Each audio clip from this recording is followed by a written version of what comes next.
Yo, yo, yo, yo.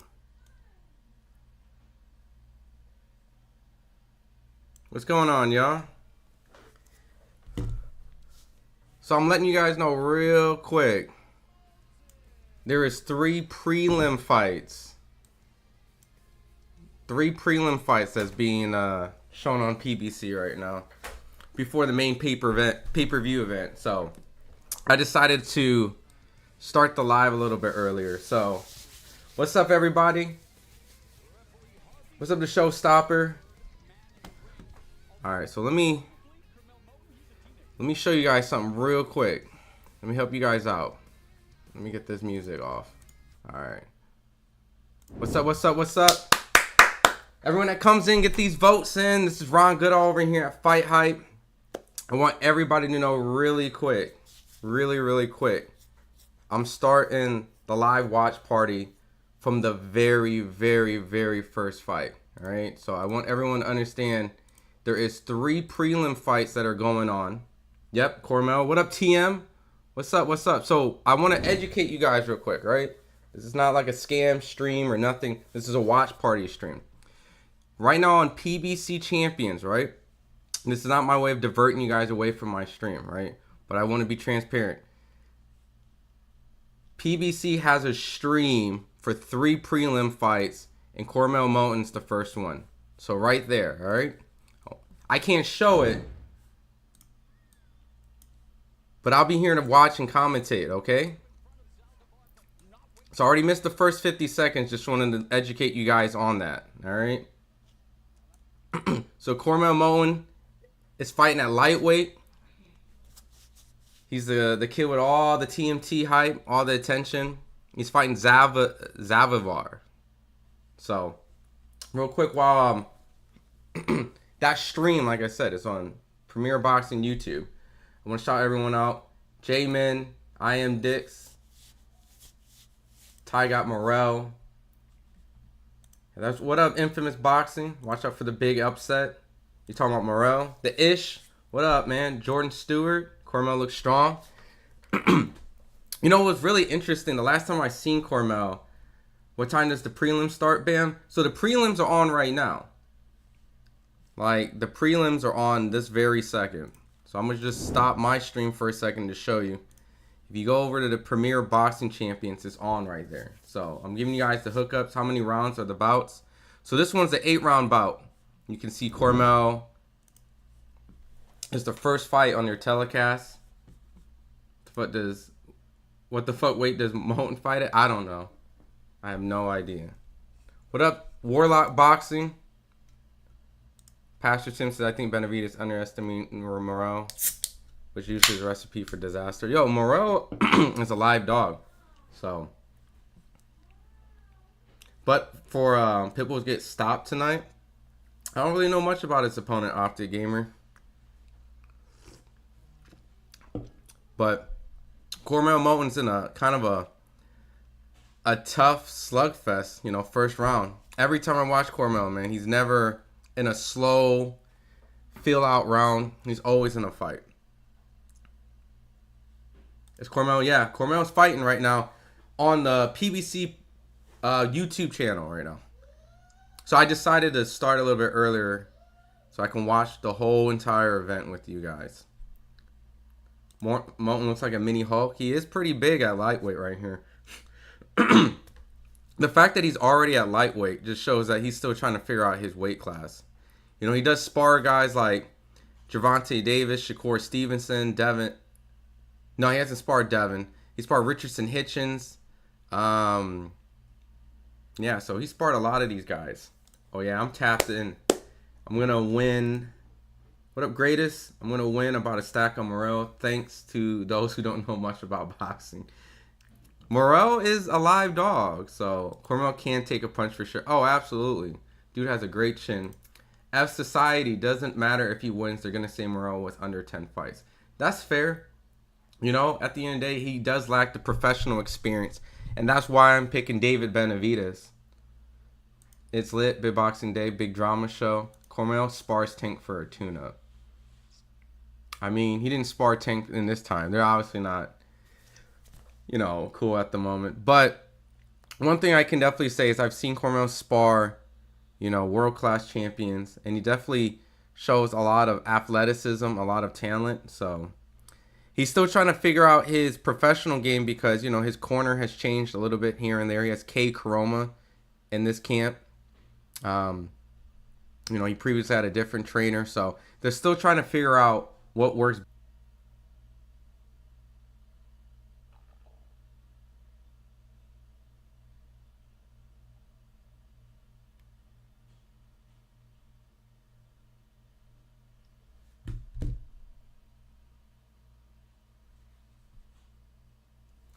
All right, I think I'm back. Hold on. Let me make sure.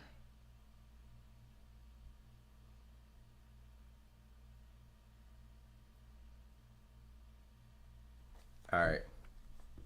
I think I'm good.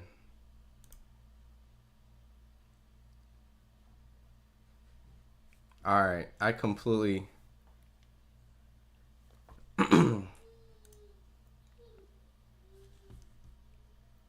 I just completely missed this fight.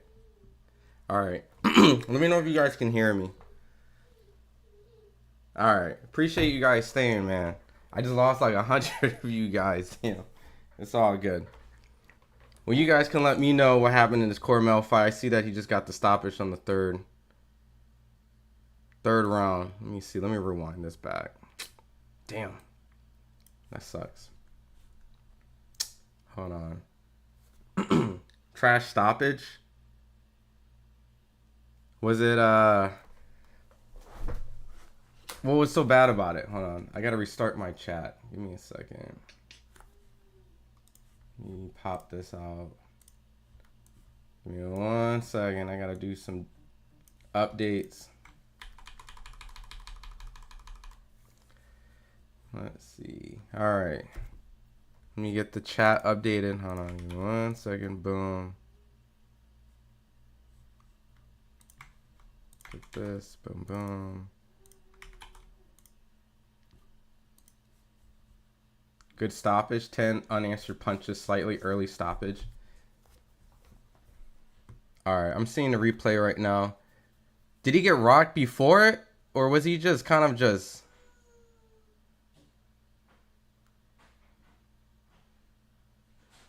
Did he get buzzed before? My chat's not updating on the stream. I see you guys over here. Good stoppage. Okay, let me see. Let me restart this over here. Let me pop this out right here. Pop out chat. Boom, boom. Chat. My chat still says it's disconnected on the side. Unable to connect.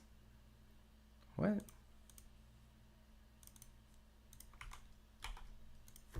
All right, I need to fix that.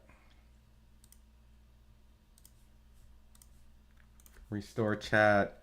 Dude was in a daze. He was a bit rocked. He was fried. Okay. Mark says stoppage was a bit early. Looking forward to Cuellar. All right. Give me 1 second. Normally I can get your guys' comments to pop up, but if you guys would rate Cormel's performance while I'm fixing this. 1 out of 10. 10 meaning that was the most impressive thing that you saw from a prospect. 1 meaning overhyped. Pop out chat. Why is this still not working? Chat. Okay, there we go. All right. I can see the chat's updating on the side now. All right. And appreciate your guys' patience.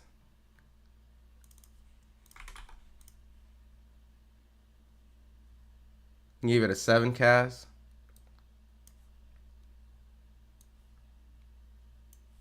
6, Mark says. Okay, so it was alright then, right? Jordan says, alright, cool. Everything's back up and running. Alright. Appreciate you guys.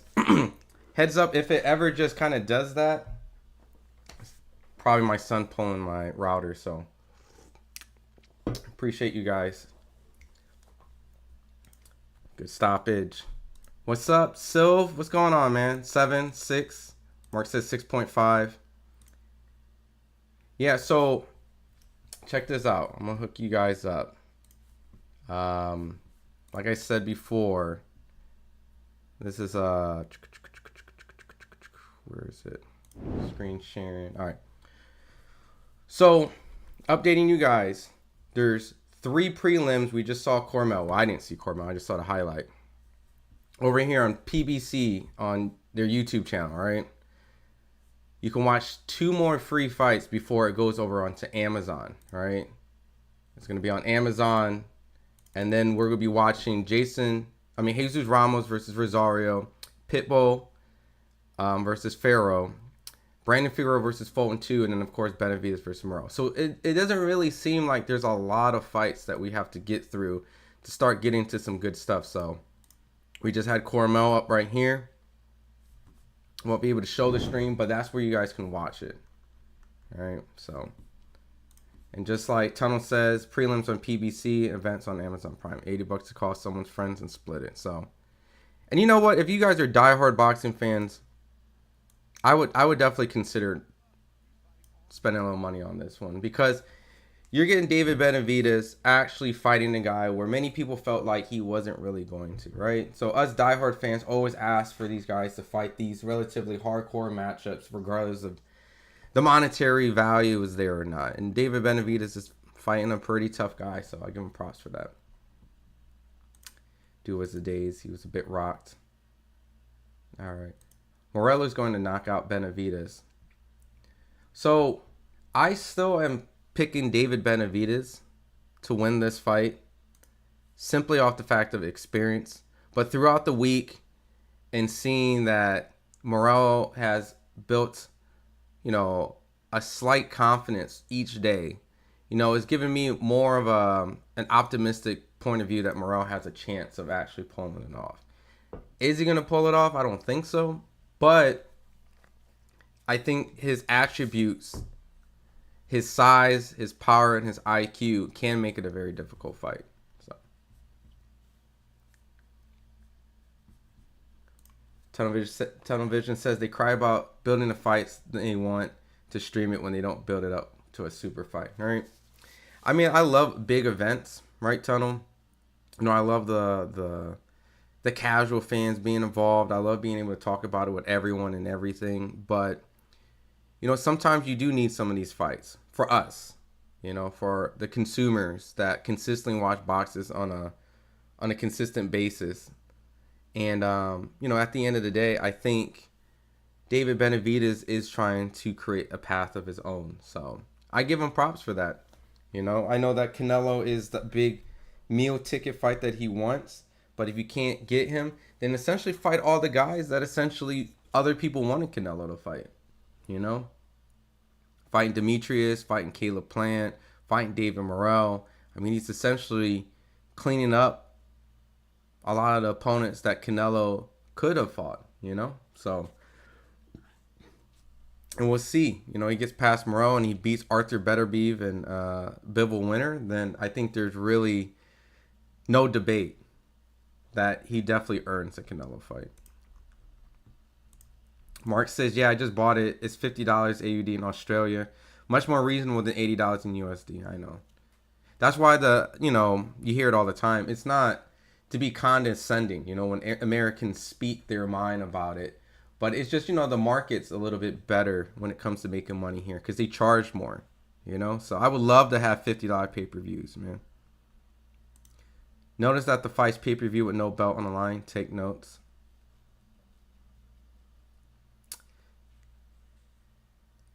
As in, like they're doing a good job. Cash. I mean, they have the interim titles. I mean, that's how they promoted it. They say it's a light heavyweight unification. What I mean is they could have waited for the fight to build, but they are giving it now, so people should buy it and not complain. Exactly, right?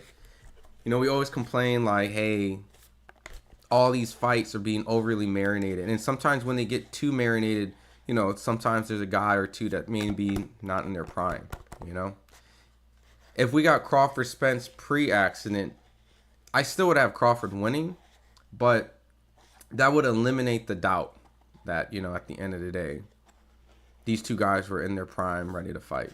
But since they fought a little bit later, a lot of people have felt that, it was over marinated to a certain degree. It did good numbers, but now I think a lot of people may feel indifference on the performance.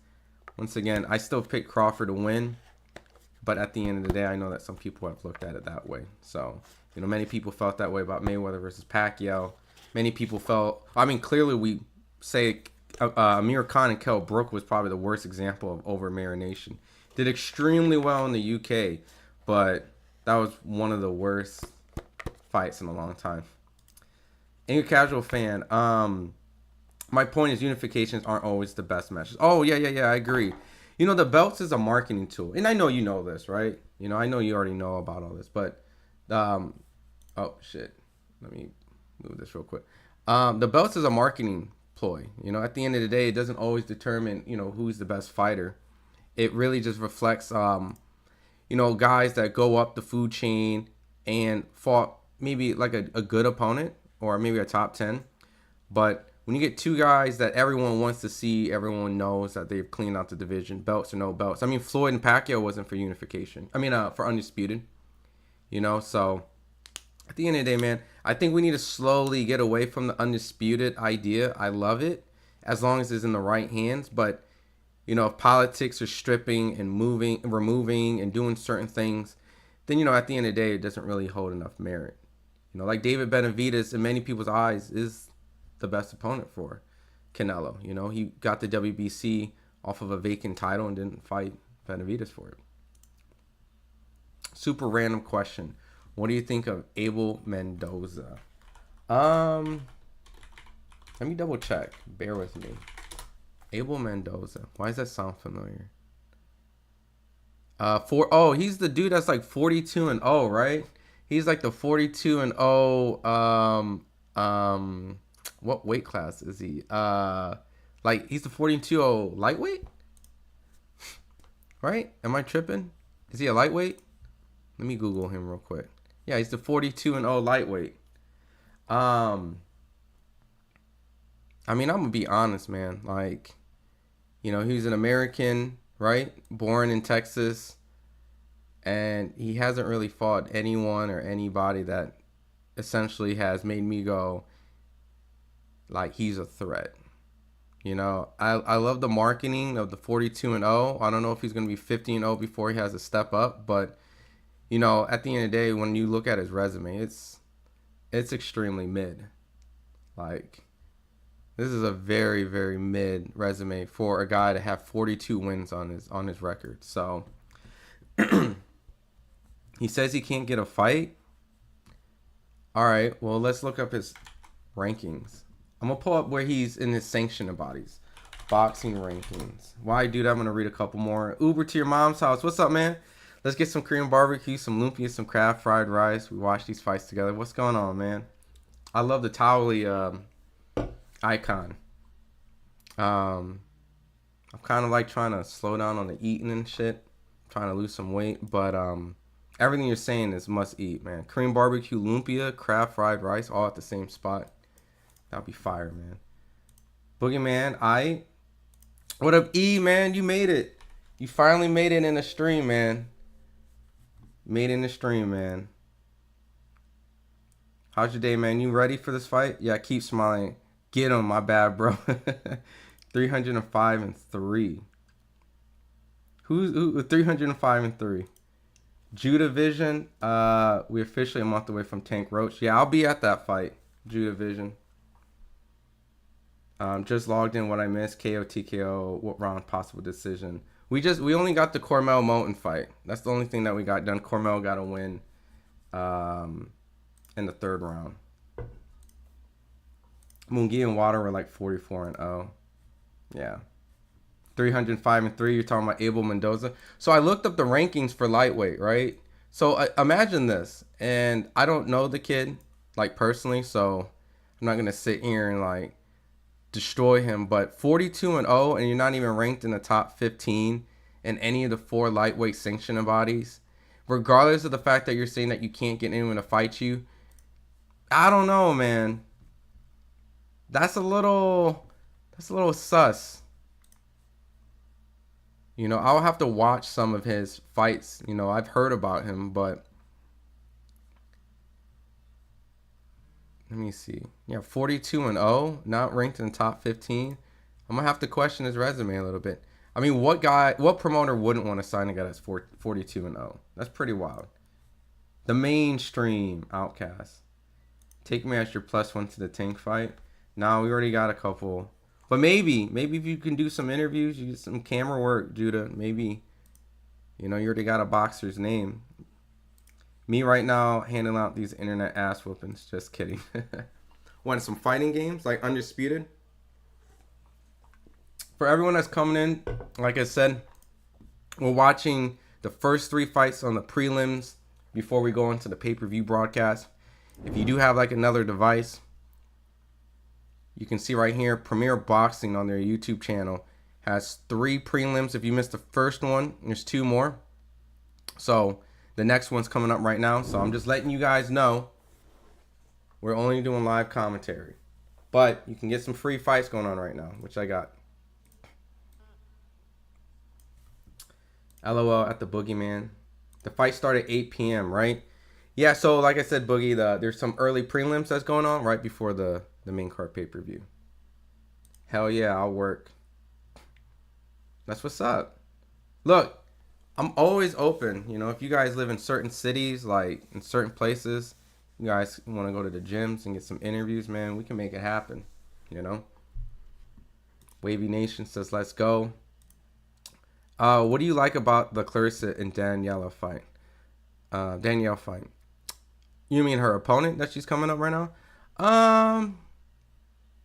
You know, it's just Clarissa's way of trying to challenge herself. You know, she's like, I've interviewed her and met her quite a few times. You know, she's not a small woman. So her going up to heavyweight and challenging herself, trying to fight the best opposition that she can. You know, essentially, I don't know if anyone's capable of beating her. So she's obviously going for the undisputed in 3 divisions. You know, I know that there's a distinct difference between men and female, but you know, she's trying to achieve that before even the men do. So it's kind of her way of kind of cementing herself and separating herself in the sport. But you know, it's hard. You know, I'm in Rhode Island. Let me know.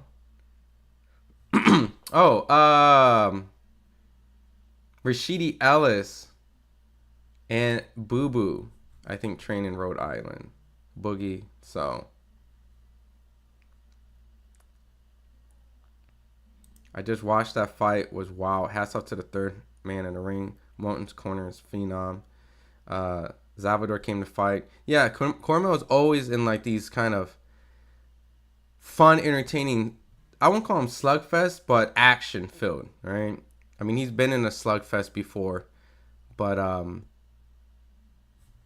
you know, Cormel's still up and coming, so he did what he was supposed to do on a stage like this. Might have to return to Kronk. Oh shit! Hey, look, maybe by the end of the stream, I'll post an email. You guys send me your resume and let's get this going, man. You guys get some interviews on FightHype. There's Hernandez and Ruiz right now for the second prelim fight coming up. Let me get their box right. Hey, did you ever ask Jeff Mayweather? No, I haven't got a chance to see him yet. He's out in Vegas at the moment, so. But when I do, I will. The next time I cover a fight in Vegas. When does the fight start? We're on the prelims right now. Early prelims. Is Cormel already fought? He got a 3rd round stoppage. Blessed by God. Benavidez. So we're on a middleweight bout right now. Hernandez versus Ruiz. Let me see. Let me pull up their box right. I'm not really hip to these guys. You should do a membership and add some cool emojis. I mean, yeah, maybe, but then, you know, people have to pay just to kind of come and interact, and, you know, it's indifferent. You guys watch a lot of our interviews. You guys support a lot of our content and channels, so I don't know if I want to put this stream behind a paywall, you know? I mean, it's a great idea to, like, do some monetary gains, but you know, at the end of the day, I think, you know, these things should be accessible. But who knows? You know, maybe the price goes up. Maybe the price goes up, Warlock. Pitbull's next. No, so we're on. So how this whole entire setup works? Let me pull this. Let me get this up together. Let me get this. All right. Let me go. Right. Okay. I'll put this up here. So there's 4 fights on this card, and on the main card. But on the prelim on the YouTube channel, there's 3 fights before we go into the broadcast on there. So they're on their second fight on their prelim. So if you want to go over to the YouTube PBC, you'll be able to watch this with me. It's Hernandez and Ruiz. And from my understanding, I'm pulling up their box, right? Angel Ruiz is 18-3, and Nelly Hernandez is a 6-0 Cuban fighter. So I'm assuming the fact that this guy's probably has some pretty good credentials if he's coming from Cuba and fighting already on a PBC card this early. I like to meet Robert Garcia. Yeah, he's out in LA. But right now, in my opinion, this Cuban fighter Hernandez is looking pretty good. He's busting up Ruiz's lips. Did Danny and Jose Benavidez already fight? Oh, yeah, they fought a long time ago, Wyatt. Danny cooked Jose Benavidez. Yeah, that was like a 12-0 fight out in the Barclays Center. Yeah, this guy's getting smoked. Talking about Ruiz. Have you ever seen Hernandez, Cash? I'm trying to figure out. He's fought at the T-Mobile before. So he fought on Canelo Edgar Berlanga. He's fought on... Alright, that's not really a big card. What's this card? Bryce Henry. He fought on... Okay, so he fought on Edgar Berlanga and Canelo. So, yeah, I haven't seen him. He probably was on the early prelims, like... And they probably just moved him up here. They were exchanging repeatedly. Guards were up and punches were sneaking in. Who's the last prelim fight? Good question. I think I had it right here. Hold on. It's Cuello and Olivo is the next fight. Someone in the chat came in and said that's the fight that they wanted to see. Yeah, I think it was you, Mark, right? 14-0 and 22-1. I see Cruz with his style is very unpredictable. You talking about Pitbull? I think Pitbull's fighting a tune-up. You know? I mean, he's still fighting at 140, so... I know Danny in real life. Did Danny get robbed? No, Danny won that fight. He didn't get robbed. All right, so I'm gonna watch this Hernandez guy a little bit.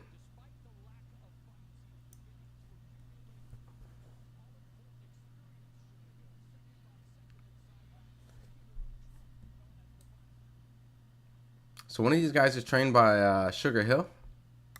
Oh no, it's commentating. Sugar Hill's commentating.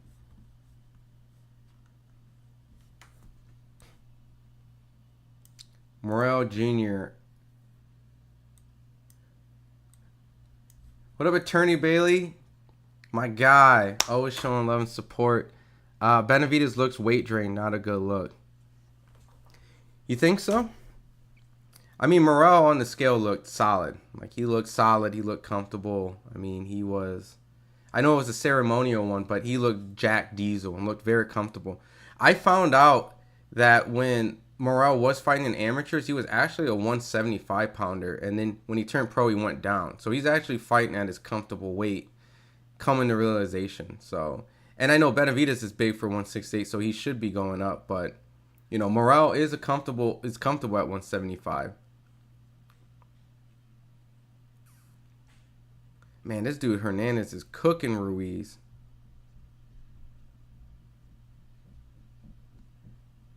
You know, there's a lot of these Cuban fighters that are very offensive minded in this generation. You know, you don't see a lot of back foot, what many people claim on their bite.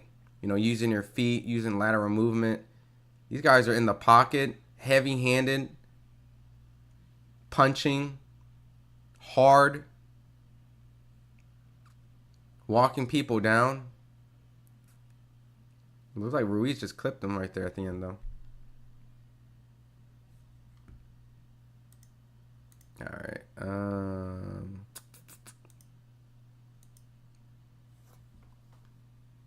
Check your gram. Benavidez doesn't look weight drained.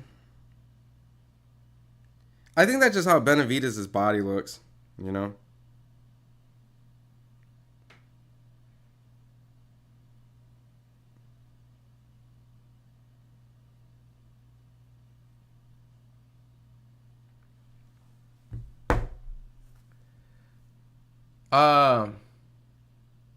If you want to send me a message, this is my personal social right here.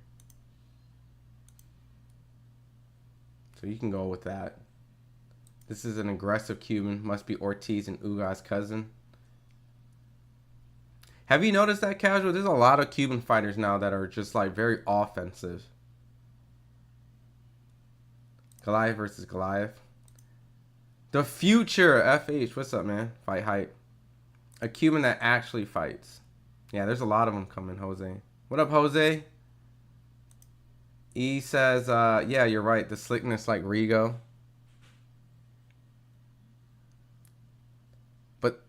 But I see a lot of aggression and counter-punching from these guys. Like, especially Hernandez.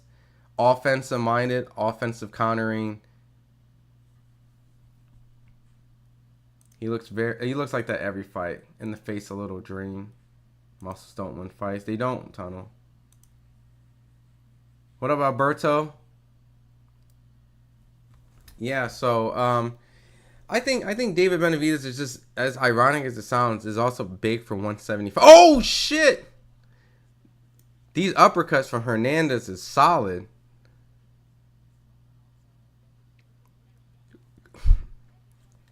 These are some vicious uppercuts from Hernandez.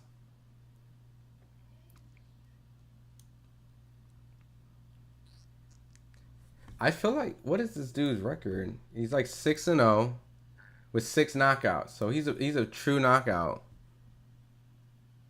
He's a true knockout artist as right now. What's next for Ryo? He's fighting Gary Antoine Russell on the Tank undercard for the co-main. Look at the weigh-in. Did not recognize Benavidez. Yeah, I saw it. Here, I could put the weigh-in footage. I'll play it on the bottom while. Here, let me put this. The scale. This is for the combined. Let me mute this. All right. Let me put that there. And let me loop that. We'll take a look at it together while I'm watching this Hernandez fight. This fight ain't gonna last, dude. Hernandez is beating Ruiz up.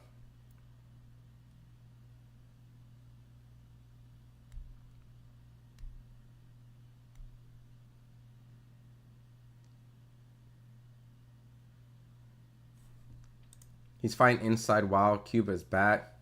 Yeah, man. There's a lot of Cuban fighters that are coming in, and they're looking sharp. They're exciting. They're looking for the knockouts. And they're all heavy-handed. What up, School of Skills? What's up, man? What's up, my guy? Yo, man, we're finally here tonight. David Benavidez versus David Morrell, man. I'm excited. I'm excited. Benavidez is just a kid at fat camp. Chill out, bro. You know, angry casual fans, bear with me, right? Take this with a grain of salt, humor it, laugh. But in the chat, angry casual right here, he describes David Benavidez. He's picking Morrell. He describes David Benavidez as a polished Brandon Rios. Do you agree with that? Based off the style that Brandon Rios brings. Is David Benavidez like an extremely polished version of Brandon Rios? Because I can't unsee it now after he said it. I don't think this fight's going to be easy for David Benavidez. Morrell is a powerful fighter. Bro, if Benavidez makes... I promise you, if Benavidez makes this fight look easy, then he beats Canelo. Like washes him. If he struggles with Morrell, and it's not an insult if he struggles with Morrell. I expect him to struggle with Morrell. I still then feel like Canelo and Benavidez is a competitive fight at that point. I still think that fight can be competitive. But if he washes Morrell, steps on him, just dumpsters on him, then I don't really see Canelo being able to handle Benavidez. Benavidez is a fierce champ. Both of them are exceptional. I agree. Ryo does have a super tough fight. I was actually surprised. That Gary Antoine and was his next opponent. I know Pitbull pulled out. Yeah, he looks strained. As long as he rehydrates fine, Bailey, then it's good. But he could be, I know Morrell looks more comfortable. I agree. Between the two, Morrell looks a lot more natural. My fire stick's acting up. Future, no. Just, wait till David fight. I mean, this one couldn't get your money. This one couldn't get your hard-earned money. Wait till David fight. Hopefully Andy Ruiz loses next Sunday too. Andy Ruiz fights next Sunday? Jose Benavidez is about to fight soon. I don't know if they're gonna show. No, that fight already happened. Nick, he stopped his opponent. They didn't show it. Oh shit! Yo, oh my god, these uppercuts from Hernandez. How is Ruiz taking these shots?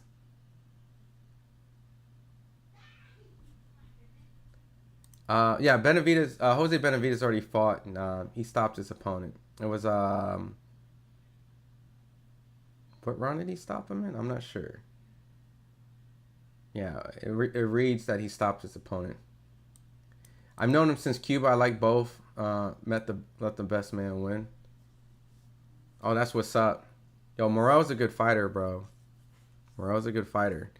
The only thing is he stepped up a little too soon. Like, if Morrell had more fights with better opposition and he performed really well, I probably would pick Morrell. But I'm just going with the safe pick right now. Yeah, it's going to be a good fight. The future says, hell no. Nah. Nope, not at all. Just because of high guard. Benavidez equals polished Brandon Rios. Facts. That's what he called him. He called him a polished Brandon Rios. That's wild, right? I'm convinced y'all all casuals. Rios? Nah. Okay. Yeah, all right. Honestly, though, look, humor me this. And I'm not saying I agree with Cash, but when you go watch Brandon Rios, he definitely looks like an unpolished. How about this? Brandon Rios looks like an unpolished David Benavidez. Maybe that sounds a lot better, right? When you watch Brandon Rios, you see an unpolished Benavidez. In 1:45. What up, Art of Balance? What's up, man? Judah Vision. Approximately, yeah, an 1:45. We got one more prelim fight coming up if Hernandez can get this guy out. Benavidez looked great to me. Don't see why he's weight drained.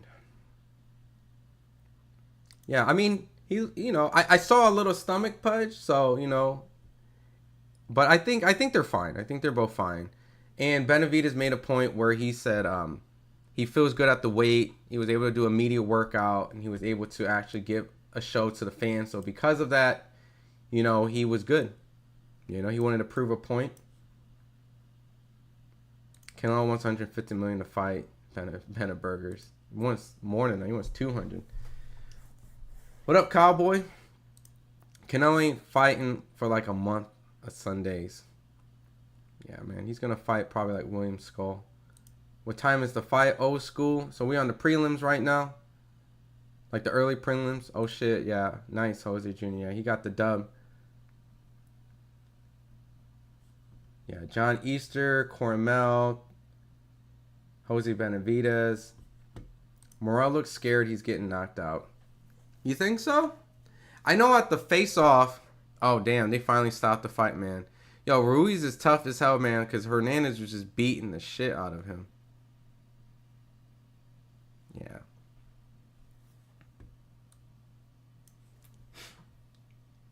Canelo signed a 3-fight deal with Turkey. My guess he's fighting David Benavidez. I mean, we got to see. Because I'm hearing, like, the Crawford-Canelo fight isn't 100%. You know, I know Turkey likes to do stuff way in advance, but we'll see.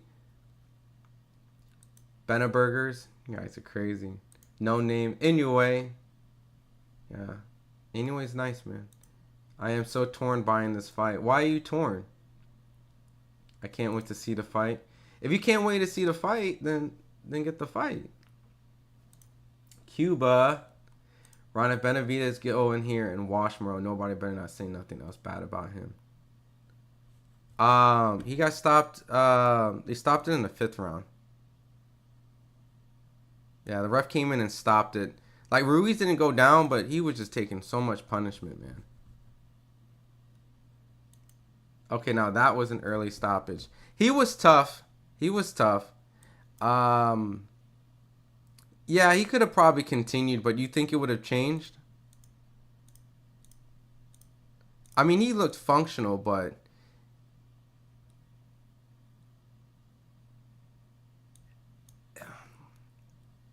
he took a lot of punishment, though. You don't think so? My guess Canelo will get about the same amount he's getting to fight Crawford and fight David Benavidez. My guess is Canelo will get about the same amount he's getting to fight Crawford to fight David Benavidez. I don't know. I really don't know. But if he does, man, can't blame Canelo. I paid only $50 for the Benavidez fight. That's for the internet only.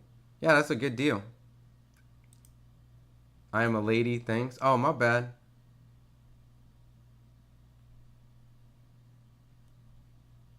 You're right, man. I need to invest. Thanks. Yeah, look, if I'm super excited about a fight, and I've been waiting for a long time, I buy it. If there's a fight card that is kind of weak, but I still really want to see the main event, I buy it. But if there's just a fight that I'm lukewarm about, and I'm a hardcore, and I'm just trying to follow the sport, you know, I'm kind of torn, right? Then maybe it's like, I mean, obviously I'm always watching because I cover it, but as a fan, you know, I'll catch up with it later. But as a fan, I would totally pay for this just because I would totally want to see Benavidez and Morrell as a hardcore boxing fan. So, but as in the undercard, it's cool. The co-main's a good one, you know, it's a good one. But if it wasn't David Benavidez and Morrell, I don't know. I probably wouldn't. I'm here with David Morrell.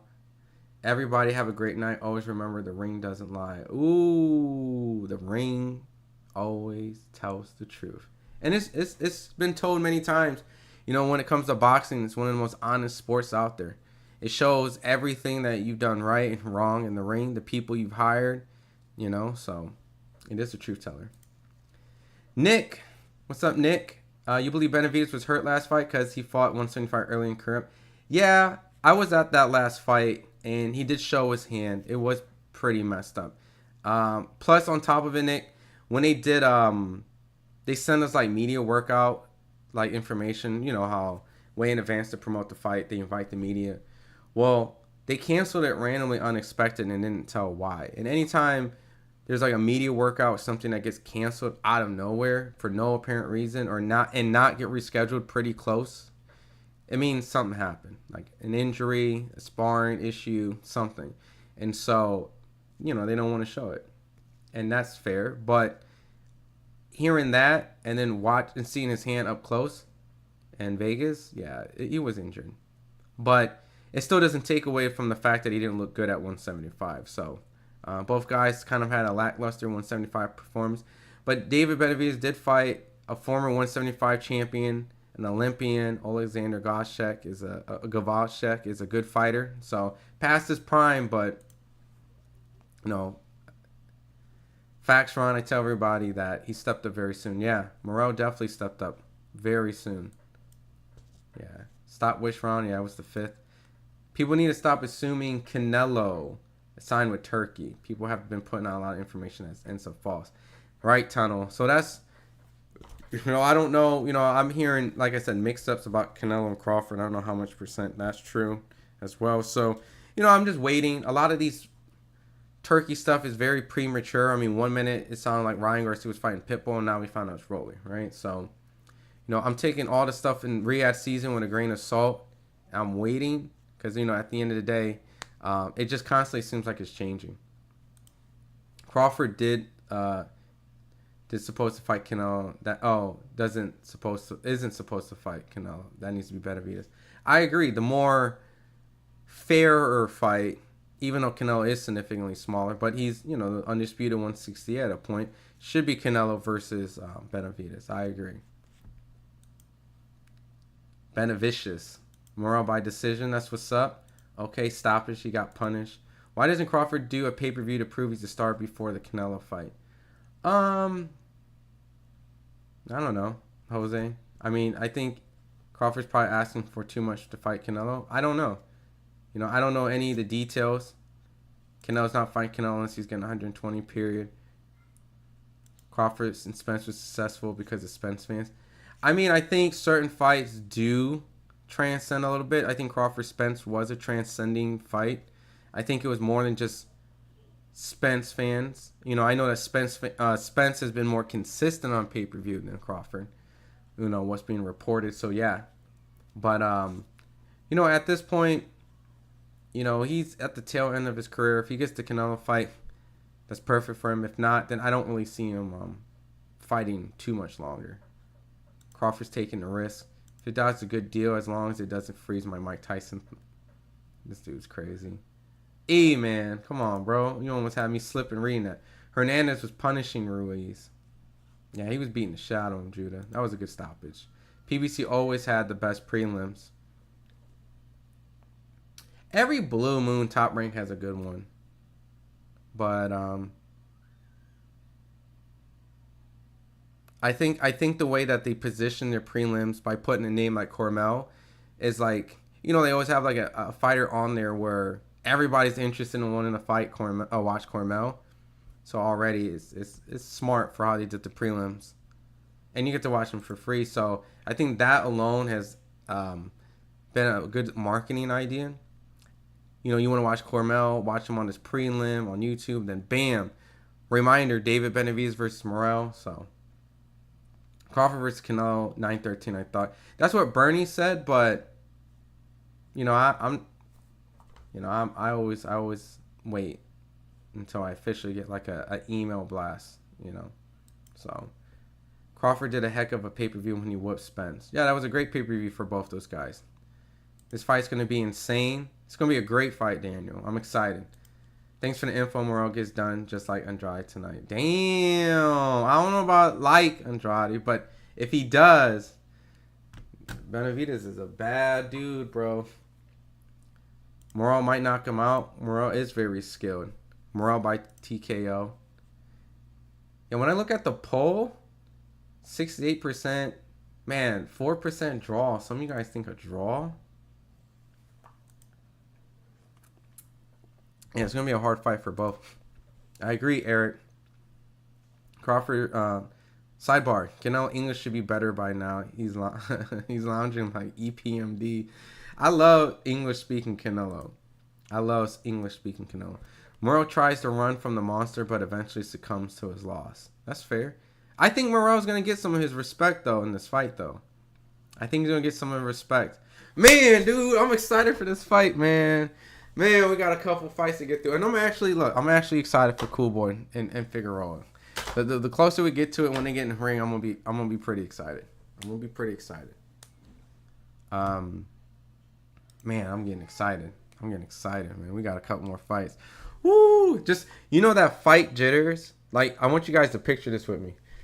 You know that fight jitters when you see the ring walk for both of the guys and they're officially in the ring and they're doing the announcement like in this corner and then in this corner, and then you know they're about to face off for the last time before the fight starts and the crowd's going crazy and you hear it on the TV screen and you're just like, "Ooh, shit, it's about to go down." And you hear that first ding and they come up and you know and they size each other up. Oh man. Oh man. And it's going to be David Benavidez versus David Morrell tonight. We're going to get to see that tonight. Come on, bro. Come on. Tonight? Oh, man. This is a great way to start the first day of this month. This is a great day to start the first day of this month. I'm excited. I hope you guys are excited. You know, we got a lot of fights to get through before then, but yeah, this is very close in my opinion. That's what's up. Judas says Pitbull and Pharaoh are going to steal the show. I don't really know much about Pitbull's opponent, man. I didn't really do a lot of research. I know that he's never been stopped before, 23-0, 18 KOs. You know, I'm trying to look for some opponents on his resume that kind of stands out. He has a majority decision draw with Juan Burgos, which, you know, Keyshawn beat up. So, and Andy Cruz beat up. So, I guess it would be kind of exciting seeing that, you know. I don't know. We'll see. I don't know too much about his style, but he has knockout power. Seen power and naturally bigger. Morrell by TKO. Yeah, he has power. Crawford's never had a successful pay-per-view until Spence. I agree. Crawford and Benavidez are both career-ending fights for Canelo at this point. Yeah. As in what? You think, like, at the end of Canelo's career, fight those two guys and fuck the BS. Who you got? I got David Benavidez, Young Money. Only based off experience, right? Only based off experience because the fact that, you know, he's fought better competition. I think Morrell has all the attributes to beat Benavidez, but I want to see just a little bit more from Morrell before this fight to have a conclusive pick. But he decided to take the fight. He jumped up in weight, and he jumped up in competition big time. So props to him. So we'll see, man. Crawford should have gone to Hollywood to be really be a star. I mean, you know, it's what Crawford needs to be a better manager. He never crossed over to the mainstream. Needs a better manager. I mean, at the same time, like, it's a matter of like how people market themselves outside of the ring. You know, I know Crawford is a very chill, down to earth guy.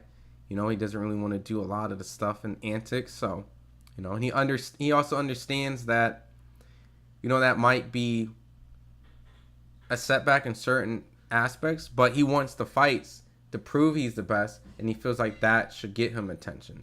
And because of the Spence fight not happening till later on, you can see how much more attention Crawford got after fighting Spence. But neither here or there, you know, he's definitely at the end of his career, and, you know, eventually we'll be focusing on the new generation. So Crawford should fight Pacheco next and show he can compete at the weight class. I think Crawford would beat Pacheco, personally. But, you know, he wants that Canelo fight. What up, Diaz? Cubans can't fight late. Sorry, y'all. They 3-round fighters. So you're saying Morrell going to get tired at the end. That's not good for Morrell then, because, you know, Benavidez turns it up on the second half. I did make a prediction with PBC, you know, and they put a media blast out, and I did pick Benavidez in the later rounds. The Pitbull Cruz one's going to be good. Okay, that's the second time. It's going to be a long flight back to Minnesota. Does he live in Minnesota? I know that a lot of his fights are in Minnesota. I never knew where he actually lived. Pacheco's not a Crawford's level. Yeah, I agree. School skills. Yeah, I think. Canelo versus Oscar. In their prime? at 154. Because Oscar looked like shit at 160. 154. 154 Oscar versus 154 Canelo. Oscar. Because the experience difference at that time. You know, when Oscar was at 154, Canelo was still new and green. And I don't think Canelo ever had like a prime at 154, really. I think his prime started to come in at 160, personally. The whole card's fire. Talking about this card. I feel like Jason Rosario's seen better days, so, you know, maybe I'm being too harsh on him. Pitbull should be fun and exciting. You know, these guys, I can tell, have some bad blood. So if he shows punch resistance, then it's going to be a great fight. And then the co-main is going to be fun and exciting. So, Rock and Sock'em Robots. Benavidez needs a vicious TKO. Needs a vicious TKO? So you're saying he doesn't, if he doesn't actually hurt him. Or you're just saying for marketing power, Jose. That is the moment, the lamplight. Oh, bro. I get so excited for that shit. I have the jitters for 30 days for this fight. I like Benavidez fighting someone his size. I like Morrell. He is relaxed. He can just be patient with the shots. Super excited, man. I'm super excited. I got Benavidez, D. B-Day was yesterday. David's my oh, happy birthday, E. That's what's up, man. That's what's up, man. Hopefully you had some good times, some good stuff. Judas says Ron is about to go down. It was a typo. That was a typo, man. I'm just look. We're so far from it, but once these guys get in, I'm even gonna be excited when Brandon Figueroa and Fulton get in the ring. I'm gonna be excited once those guys get in the ring. You know, I just hope the pacing gets better and faster because, you know, like, nothing's worse than just waiting. Like right now, we have to play the waiting game. You know, the Hernandez fight's done. So now we got to wait for one more fight. And after that, we have to wait for the pay-per-view start. Then Jesus Ramos is going to fight. Then we're going to have to wait. And then Pitbull. And we have to wait. So, it should be a fun card. It should be a fun card. I expect 4 knockouts on the main card. 3. All right, I take it back. 3 minimal, 4 max. So, I need to DoorDash some drinks. Hey, man. It's one of those nights, man. And just, real quick, just for you guys to know. When we call the main event, I'm going to have my boy, you might have seen him. He did an updated, another interview today. I'm going to have my boy, here, let's see. FightHype. Let me see. Live videos. Screen share. We have my boy Lonnie B. Hey, School of Skills already knew, man. I was just texting. We will see. We're gonna have my boy Lonnie B, man. So when Lonnie B comes in here, he sparred David Benavidez. You can ask him questions. You can ask his predictions. You can ask him everything that you want, you know, and he'll answer it, man. He's very honest. You know, a lot of people have been always asking him to do like a podcast and stuff like that. So this is gonna be a start of something, you know. He's a good guy, and I think this would be a fun situation where he's gonna be able to help me break down the fight a little bit better. So, all right, let me switch this out right here. So we got one more fight on the early prelims.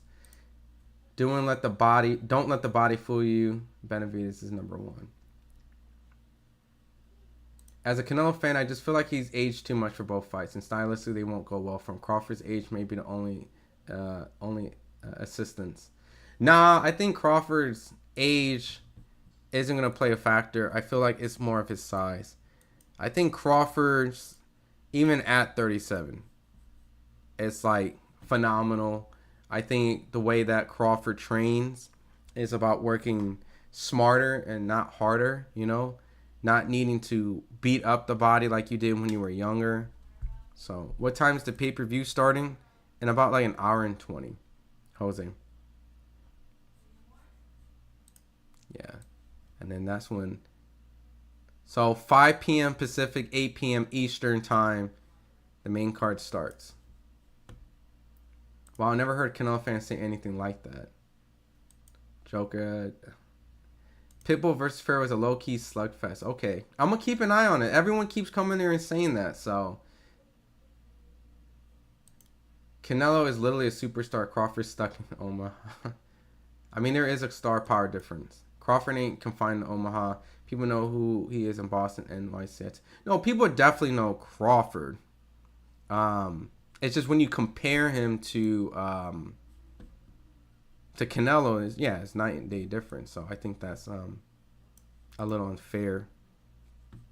Oh shit, this is blocking some of the comments. Crawford has the look of a butt. You guys are terrible. And we get Tank next month? Yeah. So I'll be at Keyshawn Davis and Tank's fight. So both of those cards are going to be fun. Crawford's a cross-sport athlete, amazing guy. Yeah. He's very strong, too. I've seen him wrestle some big-ass dudes in the gym. This card might outdo Riyadh card. Probably, you know, a card out in Saudi Arabia. If you're comparing American pay-per-view, yeah, this might outdo it. Benavidez needs to be humbled. Damn. So you think Morrell's going to be the one that does it? We shall. Oh, that's when you say we will see. A lay low, look ahead kind of party. Benavidez, don't get humbled. You see a Pitbull knockout too. If anyone doesn't get the knockout on this card, I think it would be maybe. See, I don't really know much about his opponent, so I feel like I'm just projecting just like a narrative out there just because it's Pitbull and he's not fighting someone that is well known. But I don't know. I think Ramos is gonna get the stoppage.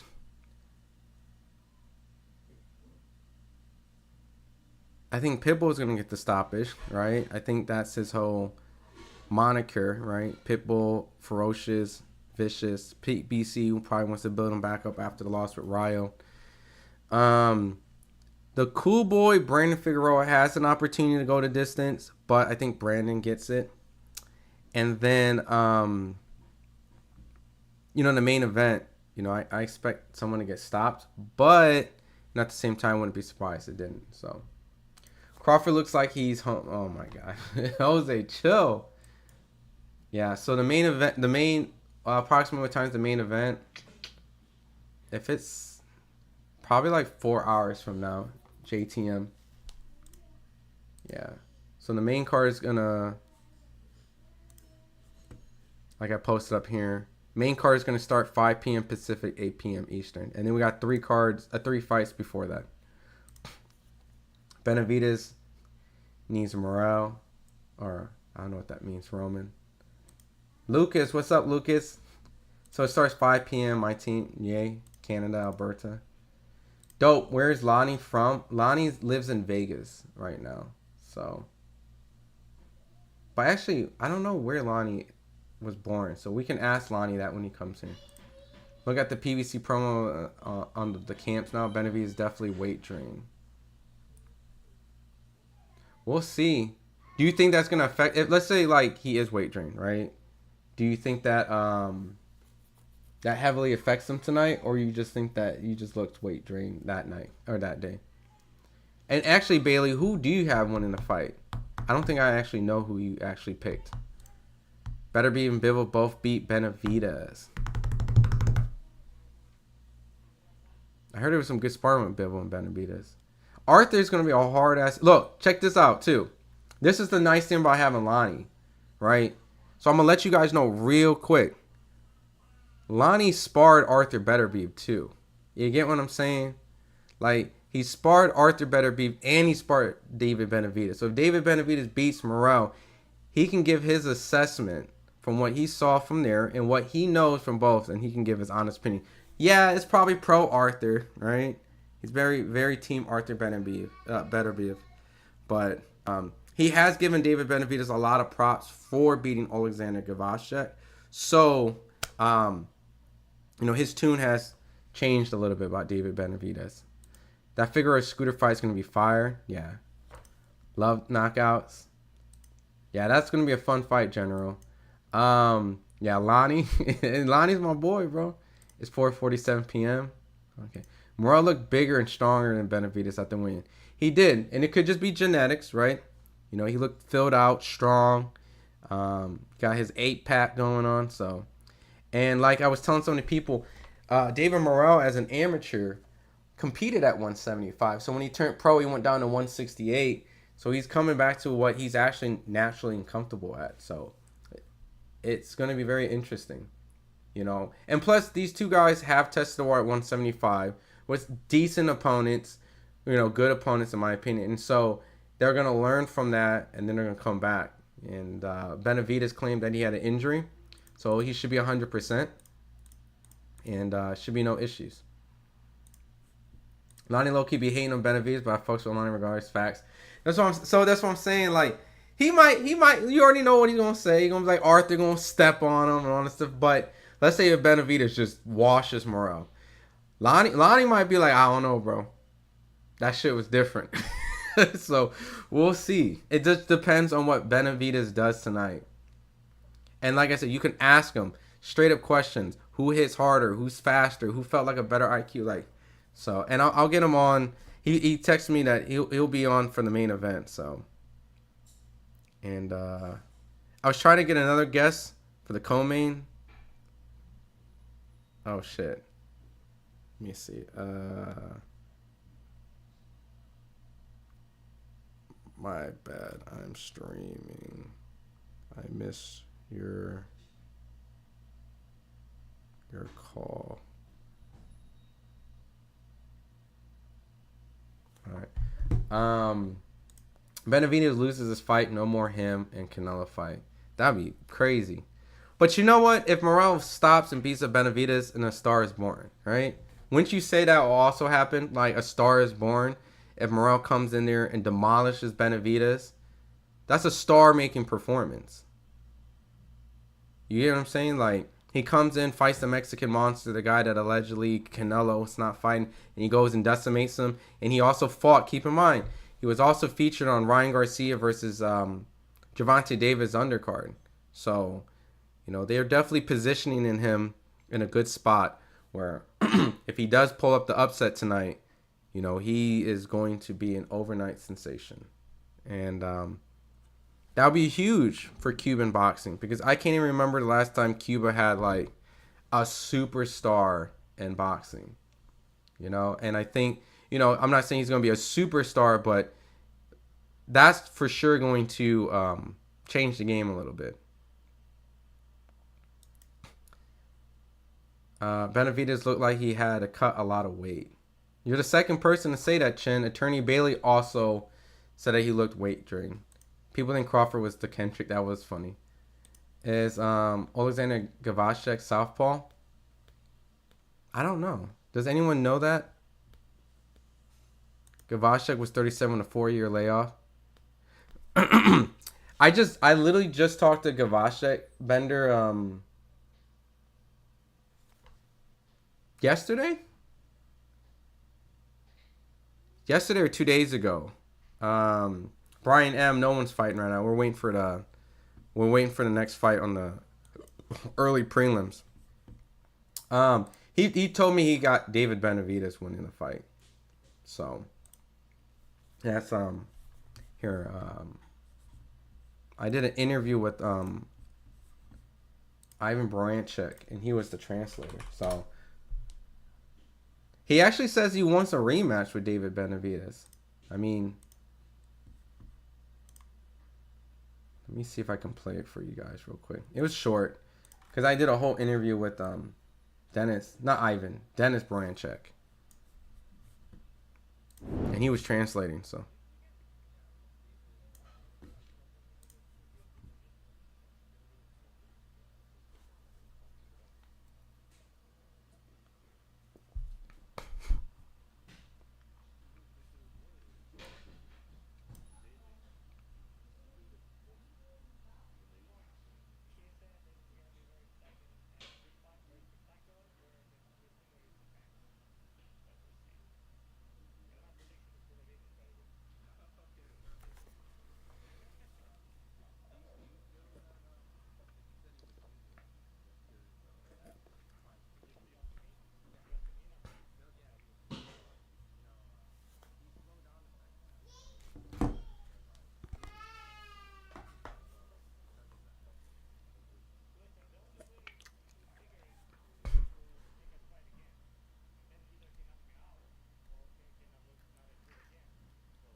Oh shit! You can't hear the video. All right. Oh Jesus.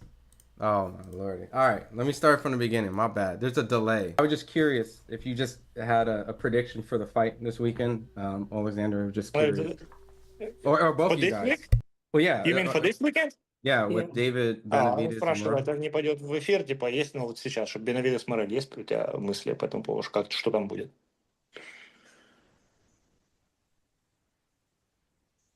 Будет красивый бой и зрелищный, и любят бокс. Well, Benavidez, he said that it's going to be very exciting and good fight, very spectacular, where the only winner is the fans. That's what he's saying. Do you And have my a prediction is Benavidez, by the way. Okay, perfect. Decision. Do you feel that because he said he was injured? Just curious in that fight with You you. asking me? Yeah. You asking me now? No, yeah, Okay. when you fought, he slowed down the second half, and everyone kind of said like you made him look human. So because of that, is it? Listen, the only way to figure it to make us fight again, and then either he knocked me out or he gonna look not as good again. So I wish him the best. He's a great fighter, but I believe that I can do better. He probably believe the same about himself. So let's make it happen again, and we'll figure it out. Oh, so you would want the rematch? Oh, why not? Of course. Okay, all right. Well, you want me to put that message out? You can. Yeah, go ahead. All right. Well, awesome. Appreciate you guys. Yeah, so he ends up picking David Benavidez in this fight. So, yeah. Dennis looked like the hitman from the game. Yeah, I'm excited for that fight too, man. That interview is gonna be dropping soon too. He was talking some shit about Keyshawn. Like he was talking like he gonna fuck Keyshawn out a little bit. So, I'm excited for that fight. Let me see. Did the next? All right, so the next prelim fight's about to start. Let me catch up with some of the comments real quick, and I'm gonna call this one with you guys. Looked like Pitbull cherry picked the fight. Looked like turned down the Rayo fight. Then he turned. Oh, I don't know. Oh, he turned down the Ryan fight. Yeah.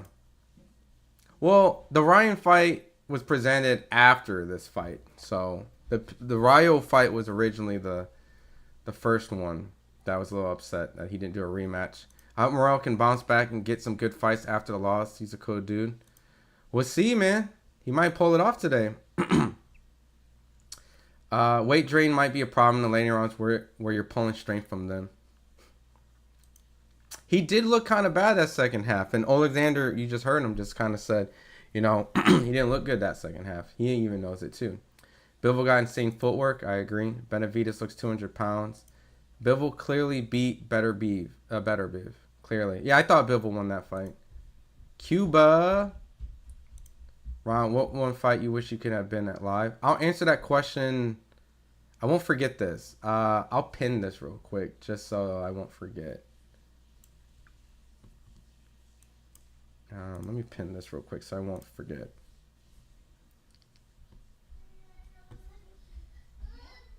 So everyone really wanted to talk about this Cuello and Olivo fight because these two guys have a pretty good record. Let me pull this. And I'm going to read the rest of the comments too. I see them. So this right now is for the WBA featherweight title eliminator.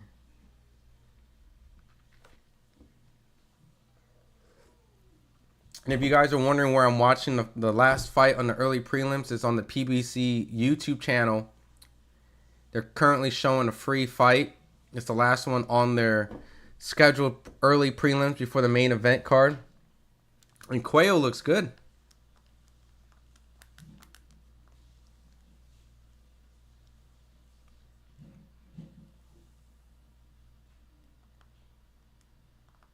Oh, this is going to be a fight.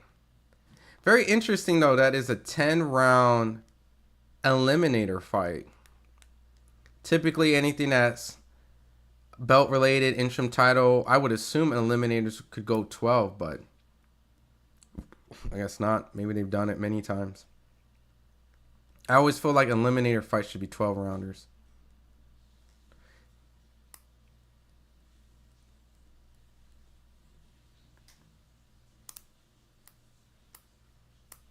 Man, Cuello looks good.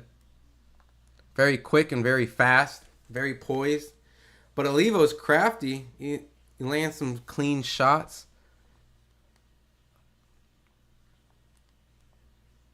But Cuello looks faster. And a lot more quick.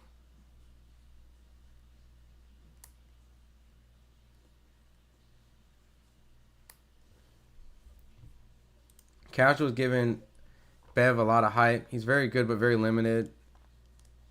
Bev looks a certain way against Bivol. Styles make fights better Bev is weak to the body. That's interesting. What happened to the WBC franchise belt? I don't think anyone holds that anymore. I think the last person was Estrada. Wow. It doesn't exist no more because you know what that was. These guys are very athletic. Obviously smaller weight class so they can probably fight a little bit quicker, but you can see like Olivo is very poised in his shot selection while Cuello is very explosive.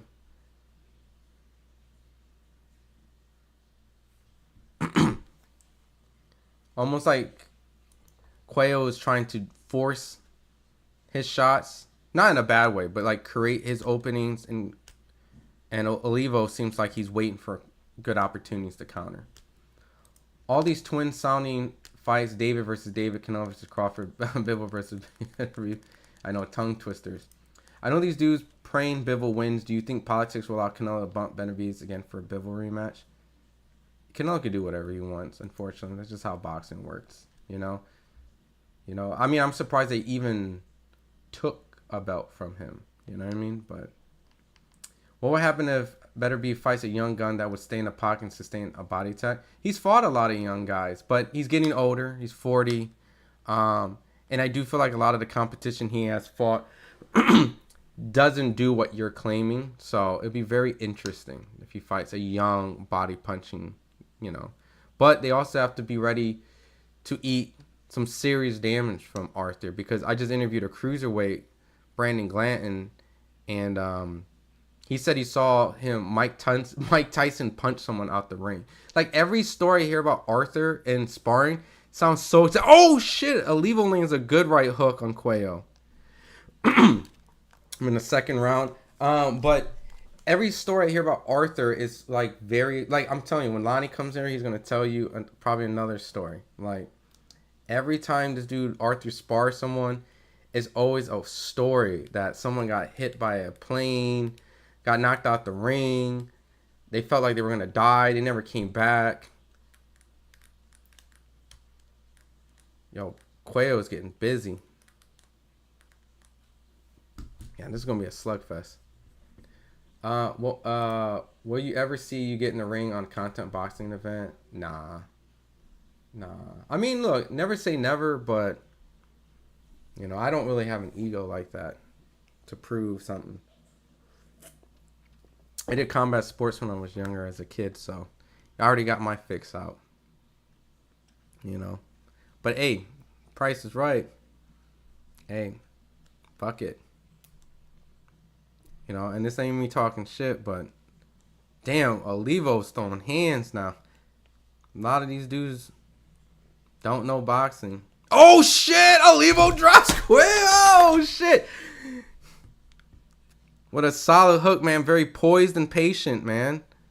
You know, Quayle, like I said earlier, was jumping, trying to force a lot of stuff, not probably expecting. Man, Olivo was putting it to Quayle, man. Just being patient, poised. You can tell that's experience. You can tell who's the more experienced fighter just by watching how they fight. You know, Quayo's very athletic and eager, but Olivo's picking his shots better. You know, even if he's getting punched with 3-4 punches here and there, he's picking his shots, making it matter. You know, he lands the more damaging blows. You know, and he's starting to pick Quayle apart now. Just patient, good body shot. You know, Quayle needs to calm down, get his composure. He's very fast. He has a good jab too.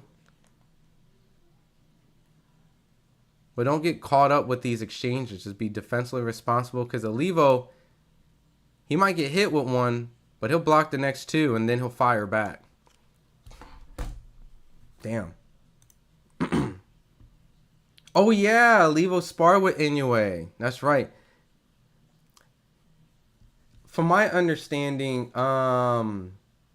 you know the guy that Shushu Carrington was kind of struggling with, Sagawa. I believe Quayo, right? Let me double check. Quayo beat him. Yeah, he beat Sagawa on the Tim Tszyu and Fedora undercard. And then Sagawa went on to beat who did Sagawa beat afterwards? Sagawa went to beat Ruben Villa, and then he fought Shushu, and a lot of people thought he did really well against Shushu. So, you know, and Sagawa was a good fighter. So Quayo beat him with no controversy. But yeah, Olivo, yeah, wow, anyway. But yeah, he was Inoue's sparring partners, what they said at the press conference. I didn't know about that at all until they brought it up. So very interesting, right? Because, you know, there's a lot of attention for Shushu and Inoue based off, like, you know, the media and Top Rank and stuff. But when you break it down, you know, Quayle had a non-controversial fight against Sagawa, and Olivo sparred Inoue. So, and this is for the WBA title eliminator fight. So the next opportunity will be fighting for a title. And you can tell Olivo is... That's very interesting, because now, since you guys reminded me about the Inoue sparring, it shows why he's able to be comfortable with a guy that's very fast and athletic. Because Inoue is explosive. He's quick, he's fast, he's strong, he's athletic. And he has to know how to, I guess, weather that storm. And he's doing pretty well against Quayle. You know, when Quayle isn't just forcing shots and getting caught, you know, he kind of controls with a good jab, you know, and a good pace. But Olivo seems like he's physically strong, and he digs to the body really well. He lands a 3-piece shot to the body. His shots definitely have more impact, I think. Damn, when you guys are talking about, like, have good undercards, this is actually a really good undercard. Seeing this fight.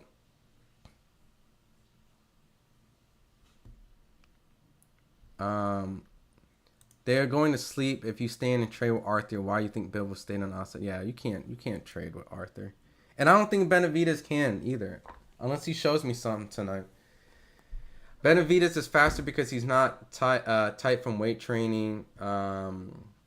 He fights so square that his feet's bracing is different. Interesting. Gamboa was probably the last superstar Cuba had. You think so? Oh shit, Quayle lands a good right hand right on Olivo. Was he the last superstar? That's interesting. Funny, I thought David Benavidez looked good. Now when Spence fought, I was like, wow, he looks sunk.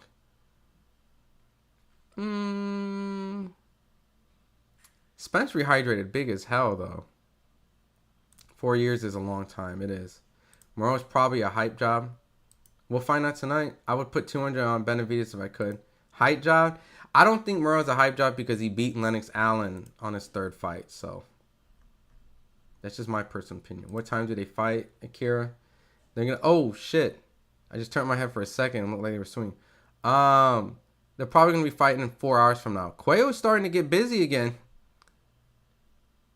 A lot of that explosive athleticism starting to show in this fight again, and I think he's the favorite to win this fight. So, damn, hi John Morrell. Benavidez' resume is really weak, worse than Tank's. Sheesh. Yeah, we're gonna do a live tomorrow for Clarissa Shields. Yeah.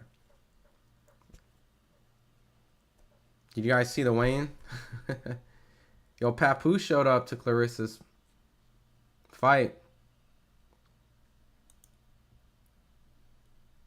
Shout out to my bro, ready for Mexican Monstro versus the Cuban. Who I got? I got David Benavidez. No, I meant Boyacek. Looks like the hitman from the game. Oh, you meant Boyacek does. Everyone wants a Canelo payday, and boxing is truly dead. Hey, I want a Canelo payday. Canelo doesn't duck that much. Canelo, I don't think gets enough respect. I know that right now he doesn't give us certain fights, but he has given us fights. And because of that, you know, I think here and there is okay. And at a certain point, you know, it gets a little annoying, like right now. But he did give us Triple G. He did fight Lar. He did fight Floyd. He fought Cotto. You know, he fought Danny Jacobs. He fought Caleb Plant. So I'm not going to... Oh, shit. Quayo's starting to piece Olivo up again. Canelo, like, walk you down. A lot of belts out there. Al Heyman by TKO. Al Heyman versus Turkey Milkshake. You guys are crazy. Eric Crawford got mistaken for a garbage can, man. You guys are terrible. Benavidez would beat the crap out of David Morrell. Olivo with a vicious right hand. God damn. Yo, Quayo needs to be careful. Them hooks. Yo, I feel like this is one of those fights where Quayo could be dominating, you know, a big portion of the fight and then get caught at any moment. Damn, dude. Olivo's strong as shit, man. The way he digs into the body.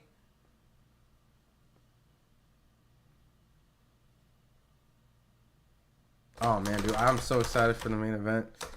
Oh, man, we're so far from it. I'm so excited for this main event. Oh, my goodness gracious.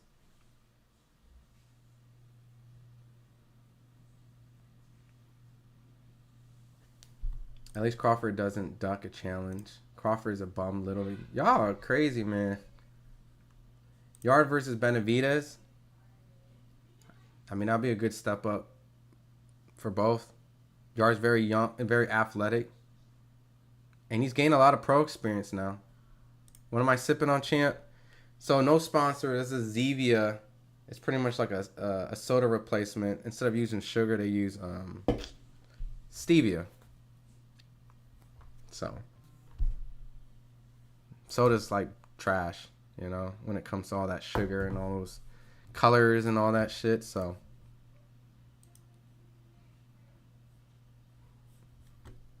Nunes is a good fight. Nunes, yeah, you guys been saying this would be a good fight. Olivo got some hands.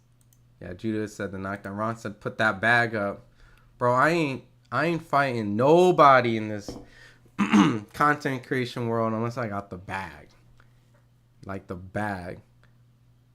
And it has to be like a fair match. Like, don't put me in that shit with like no fucking 6-foot giant, and now I have to be like calling up Bomac and like legitimately having like to get a real game plan how to win. Like, there's a lot of dudes that cover boxing that know boxing, but they don't know how to physically do it, you know. And I'm not talking as if I'm like a god or nothing. Oh, these guys are swinging. But experience plays a huge part, you know. When you actually done something and then you cover it, like when you actually have some sort of experience. It's like the dudes that like were never really able to be like LeBron James or Michael Jordan, but they were on their senior varsity team. They played at their college team. They were on D2 or something, right? So if they cover basketball, they're gonna know, you know what I mean? Like they're gonna know how to, do some of it, and they're gonna know the shortcomings and stuff like that. But at the end of the day, though, it's something that sounds fun and cute, but the older we get, that shit's not fun, man. Cutting weight.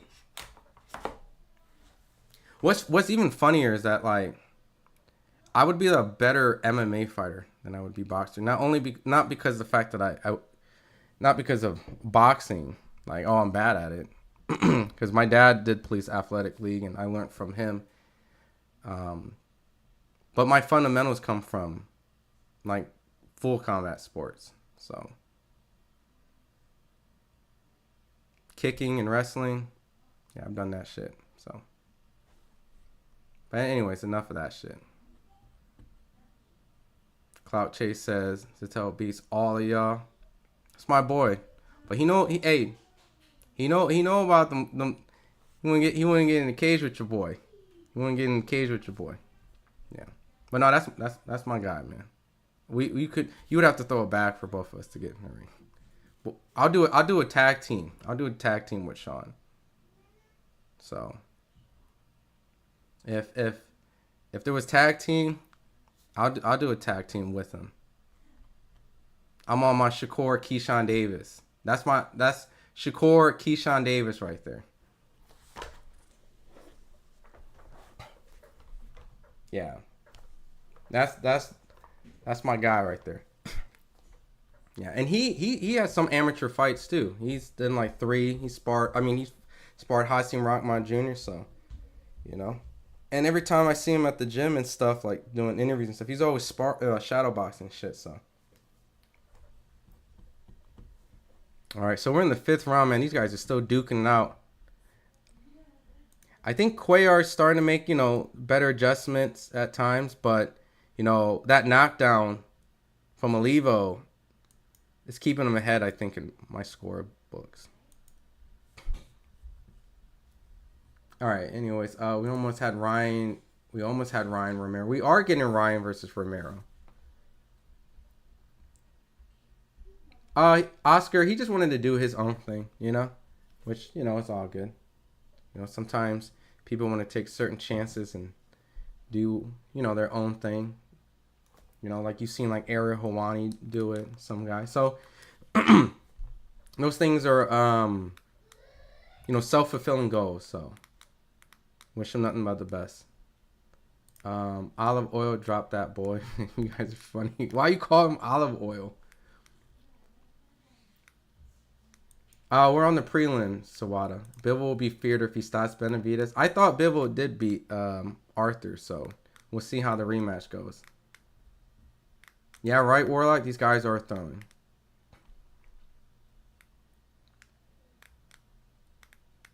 Yeah, he beat Sagawa easy, Mark says. Yeah, so this is a good fight, man. Who's the WBA featherweight champion? Hold on, boxing rankings. Because the winner of this fight is going to face that champion. So, featherweight. So, the WBA. So, this is for Nick Ball. The winner of this be next for Nick Ball. Interesting.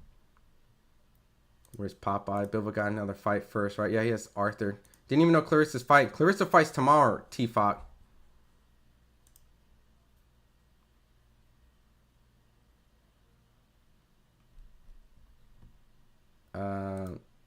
He has better be problems right now. Why did Fulton run to 126? No Dice says.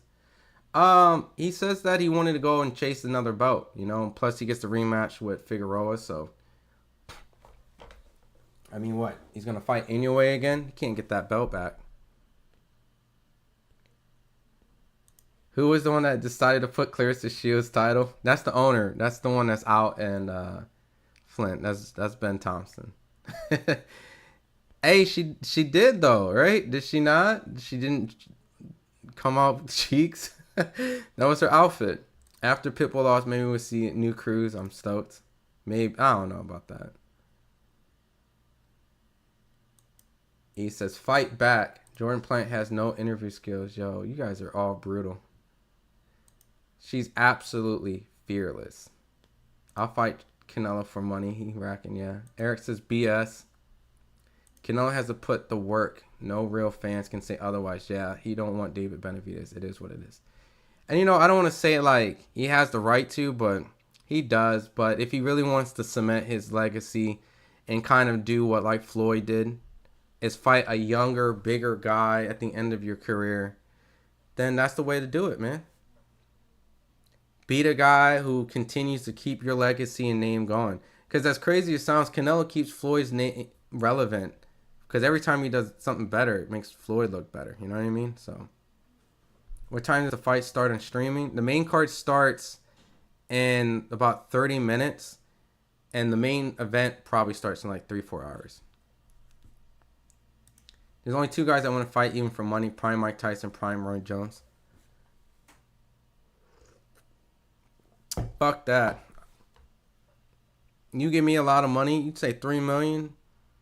I might go down off the first faint. You know? I'll get punched by either one of those guys for millions of dollars. Would I enjoy it? No. I'll be scared as shit, bro. Ain't nothing wrong with that. I'm gonna talk my shit. I'm gonna sell that press conference. If I get a part of the pay-per-view or percentage, I'm talking major shit. I'm calling them bitches and hoes. I'm going to be on every YouTube highlight when trash talking goes wrong. I'm on all that shit. I'm selling that shit to be top 5 biggest pay-per-view of all time. When can you watch the fight? So right now, the prelim, right? What we're watching right now, the early prelims, which is a good fight. This is on YouTube. You can watch this on YouTube. Once this fight is done, it goes straight over to Amazon. You gotta go over to Amazon Prime and do it there. So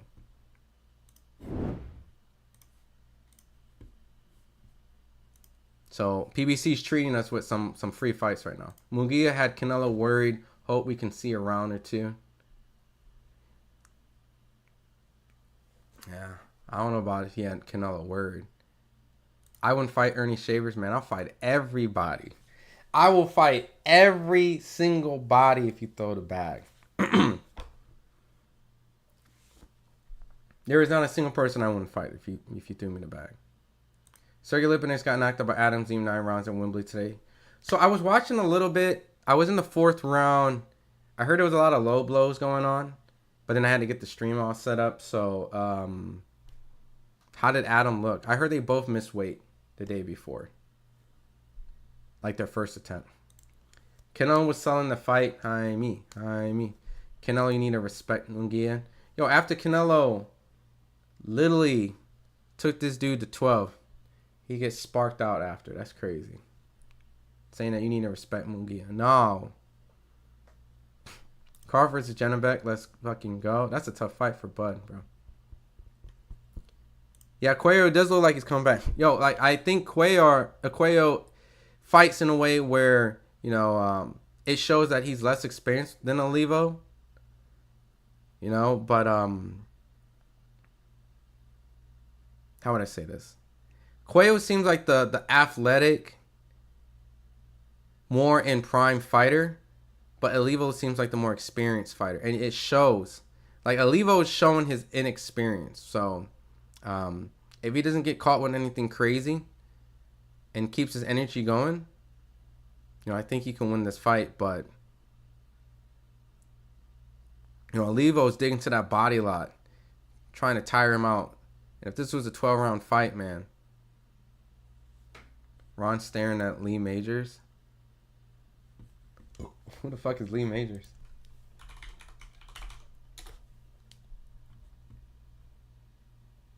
You just went so old school with me. American actor? The $6 million man? Oh, you talking about I just want the $6 million man? Yo, now I know who. I didn't know the actor. Hell yeah. You gotta pay me, boy. Clout Chaser Olympics, I believe you. Yeah, man. But you know, at the end of the day, like I'm not. Look, I ain't out there talking shit to nobody. I'm too old to be fighting motherfuckers, man. I'm like a gold medalist of preventing fights. In this corner, the Crusher. They have tag team boxing at the Zone. Yeah, I'll totally, yo, Dad, I'll totally do a tag team boxing with Sean. Do tag team, and we will win that shit. So, if he goes live, you can tell him we will win that shit. I love Kung Fu. Boxing's cool. I have an injury in Jiu-Jitsu. Skill is skill as far as watching fights. Yeah. All the way, man. If you have experience in any type of field of combat sports, you're already a leg up as a viewer than most people because you have certain things that you can relate to. See what they're capable of doing that you can't. Things that you worked really hard and see how they do it. The mistakes that they make. It blows my mind how many times I see people still put their hands down when they swing. And I know they're trying to get leverage and things like that, but those are patterns. Those are tendencies that, at the end of the day, if you do it enough, these fighters will read it and pick it up, and they'll swing with you and catch you. You know? Basic, fundamental stuff, in my personal opinion. You know? And if you also notice, too, a lot of people who boxed but weren't really, like, great, didn't have a great professional boxing career, can still transfer into an amazing coach. You know what I mean? So that experience does matter. You are in a lot of pro fighters can't buy it. Just by training with them, you can become a boxing expert. Don't need to be a fighter. You are some of the world's some of the world's greatest fighters camps training with. True, but hear me out. There's a lot of people that do go to a lot of people's camps, Bailey, and still don't know shit about boxing. And that's what blows my mind. It's because they don't know what they're looking for, looking at. And if they're like literally completely open-minded and taking what they say to the T, then yeah. But, you know, everyone has their own set of opinions. But I do feel like, not saying like you have to do a lot of it. I'm telling you, like, you would appreciate and understand a lot more what fighters go through. Like, if you take a body shot, headshots, you know, you can feel the difference. You know the difference. You can kind of understand, I know a lot of people shadow box and things like that, but, you know, you have a complete different level of respect and understanding, you know, when knowing how heavy the gloves are, how they tire you out, you know, certain mistakes that you do, like how you twitch your foot, you know, is a sign of them knowing that you're going to do something specific. Once you kind of do those things and you've kind of done it, you kind of understand, all right, these are certain patterns certain guys do, and these are certain habits certain guys do. You can kind of tell when someone's playing possum, when they're really hurt. You can read someone's body from a fighting perspective. So that's just my own personal take. You know, if you really want to know more about combat sports, just try it just a little bit. You know, you'll gain a lot of knowledge that you'll be surprised. You know, but I'm also fortunate with that, which also elevates it. So, anyone tank? Nah, I'm not with that. Haney Garcia, it is, but Devin has to get past Jose Ramirez first, and then Ryan has to get past Rolly. Yo, Cuellar starting to pick this fight up for sure. He has Olivo back on the ropes. Durag Fulton will stop Figueroa. Yo, I don't believe that. But we'll see, man. If he stops Figueroa, that's the upset of the night, man.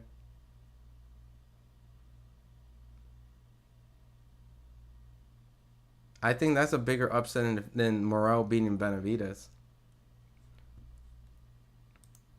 PBC, I think you can see it, or Amazon Prime. Hey, if Michael Spinks can do it, why not us? I don't know, except for Michael Spinks was a world champion. I'll fight Mike Tyson for a couple million. We all would. That's funny. Pro Box, PBC, and Golden Boy got the best free fights. Truly mine, man. You wildin', bro.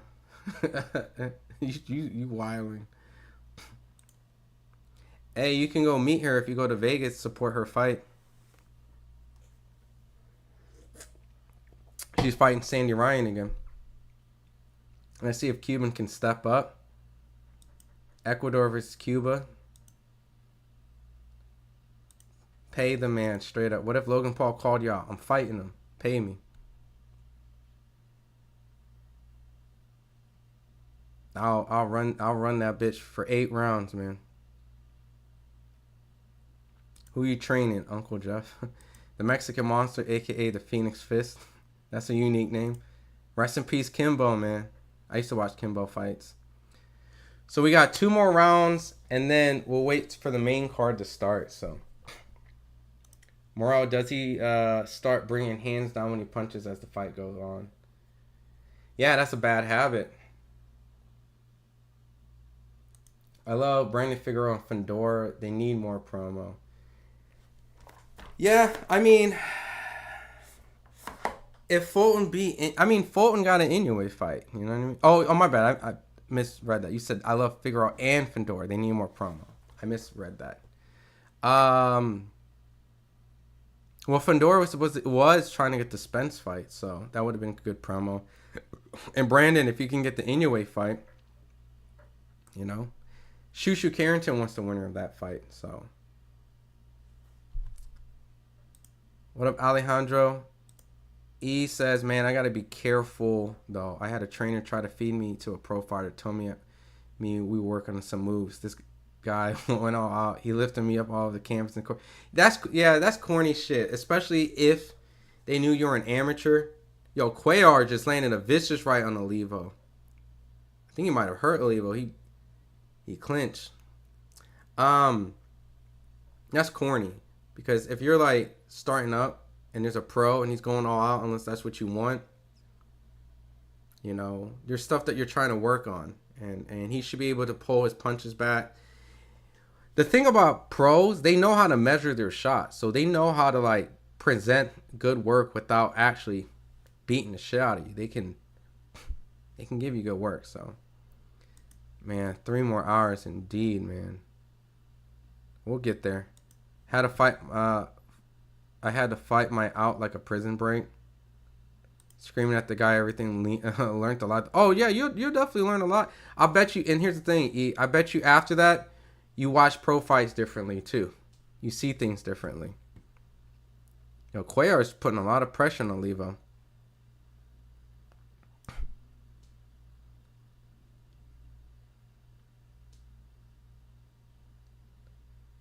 Yo, Cuellar is putting a lot of pressure on Olivo. Putting a lot of pressure, hitting the shit out of him.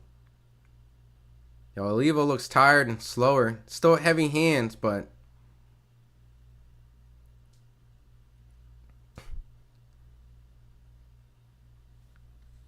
Pitbull's hand and knuckles look bruised and cut. Really? The truth, the pro fighter was pissed when he found out I didn't even know I didn't know we was going. Yeah, see? So unless you know, my bad. Sorry, I was just watching this. Yeah, unless like he knew that you knew and that's what you wanted, yeah, that shit's whack.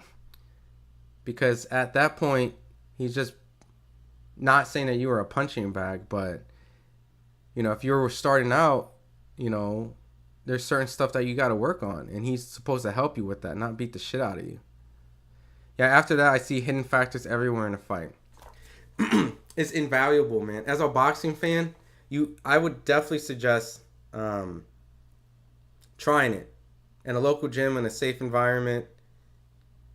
It changes how you view fights. And because I was doing it as a kid, and while watching, there's a lot of stuff that I see. I mean, it actually helps me what type of fighters that I should cover and what type of fighters, I pick, because I see the things that they're doing that isn't necessarily easy to do, and how they're putting it together.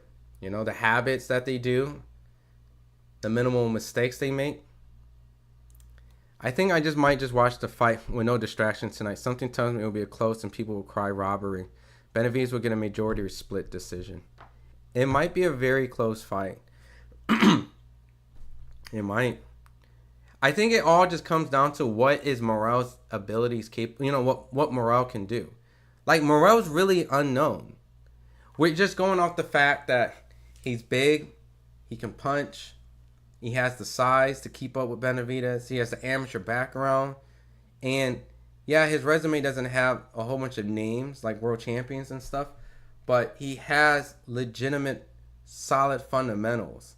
And the only thing that makes people question this fight a little bit more for Morrell is just because Morrell didn't really look that great. And yeah, Benavidez didn't either, but it's okay to say, all right, Benavidez had one fight, he's claiming an injury, kind of looked a little off, but he has all these other fights, while Morrell only really has Lennox Allen. And even then, that doesn't really get talked about too much when it comes to hardcore boxing fans. So, yeah, Trashy Trainer dropped him after his next fight. Yeah, I don't know why he told his fighter to do that. Lack of respect. If it's close, then it's not good for Benavidez, especially if he takes damage. As hardcore boxing fans look at it, I think he would get respect for just taking the fight. But I think some of the allure goes away a little bit, He's on a big momentum, and that last fight, he slowed down, and going from that to that, I think will start killing the Canelo fight a little bit. Because, the whole perception is that he's running through everybody. And he runs through Morrell, then, it puts more pressure on Canelo. So, I think it's a good fight. I think it's a good win. But because a lot of people don't know Morrell, it is going to take away his hype a little bit. Morrell is strong, though. Benavidez might not be able to just walk him down and come forward. Got to respect his power. This is a fight where I think we're going to see Benavidez' IQ shine, right? If he can pick apart and break down Morrell, then that just shows what Benavidez' IQ is. Yo, Cuello just dropped Olivo. He was beating the shit out of him since like the 8th round. You can see all the holding Olivo was doing. Olivo gets dropped by the body shot, evens up the knockdown rounds. Yeah, Cuello won this fight. Oh, and another body shot. Oh, he's going to stop Olivo. Oh, yeah, Cuello for sure won the fight. Oh, that's a terrible stoppage. Wait, did he count to 10?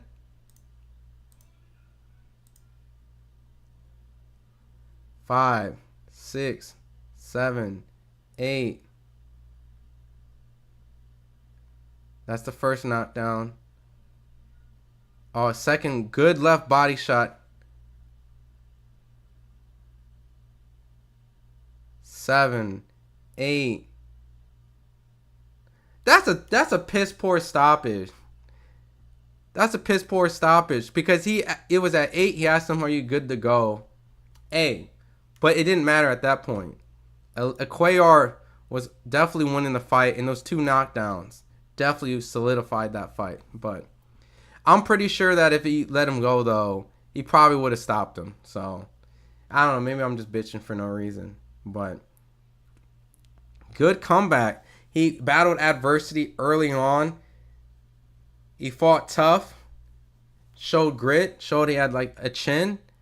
He put a lot of pressure, fought in the later rounds, and got 2 knockdowns against a very tough veteran, an Inoue sparring partner. But I'm just a little concerned, man, because some people saying the Cormel stoppage was kind of some people didn't like the last stoppage. I didn't like this stoppage, but Cuellar was gonna win the fight. But what a percentage rate do you have Benavidez stop Morrell? Like a 40 to 60%, because Morrell is a big guy. So I think it's higher than not, but maybe I said 40-60. That was kind of dumb. Maybe like a 60% chance of stopping him. Yeah. Yo, Daddy says I'll leave you down. I don't think Benavidez is a good boxer. Yeah, Cuello definitely won. Yeah. I'm interested to see if Benavidez can fight on his back foot. If Morrell can put pressure on Benavidez, that might be the key. Push Benavidez back. Sounds easier said than done, but go at him, push him back, have him fight on the back foot. Then we have a fight. From what I've seen, David Morrell, he has a legitimate chance of defeating or even dropping Benavidez. He's very skilled. Benavidez hasn't fought a ton of southpaws. It's a tough fight, Dana. This is like a hardcore fight. That if he beats up Morrell and beats him up, I think he'll get a lot of credit. Yeah, body shot. Oliva got that Thurman body. You know what's so funny? Oliva was beating the shit out of Cuello's body all fight. Yet for him to get stopped by the body is crazy. Let's go David Morrell. Adrian, the chosen one. What's up, man? Guys, approximately how many more hours before Benavidez Morrell? So the main card is going to start in about 20 minutes. So we got 3 fights. So probably like 2 or 3 hours. I don't know. I'm going to say 3 hours. Yeah, Kaipo is on the card. Kaipo, oh, you're asking? No, Kaipo is not on the main card. Yeah. Jose Benavidez Jr. fought. Cormel fought. But Kaipo hasn't fought yet. Yeah, wow, ref stops the fight. That's a Tony Cheeks type of stoppage. He got up at 8. He said, "Are you good?" Yeah, he could have went through, but you know, he probably would have got stopped. And he definitely was going to lose the fight at that rate unless something dramatic happened. So, but good effort, man. I got a feeling that this pay-per-view will flop. There's no hype for the Benavidez fight. You know, I ain't going to lie. When I look at numbers, and you can tell, like when you look at numbers on YouTube channels, right? This is just my thing, Jose. Just my personal opinion.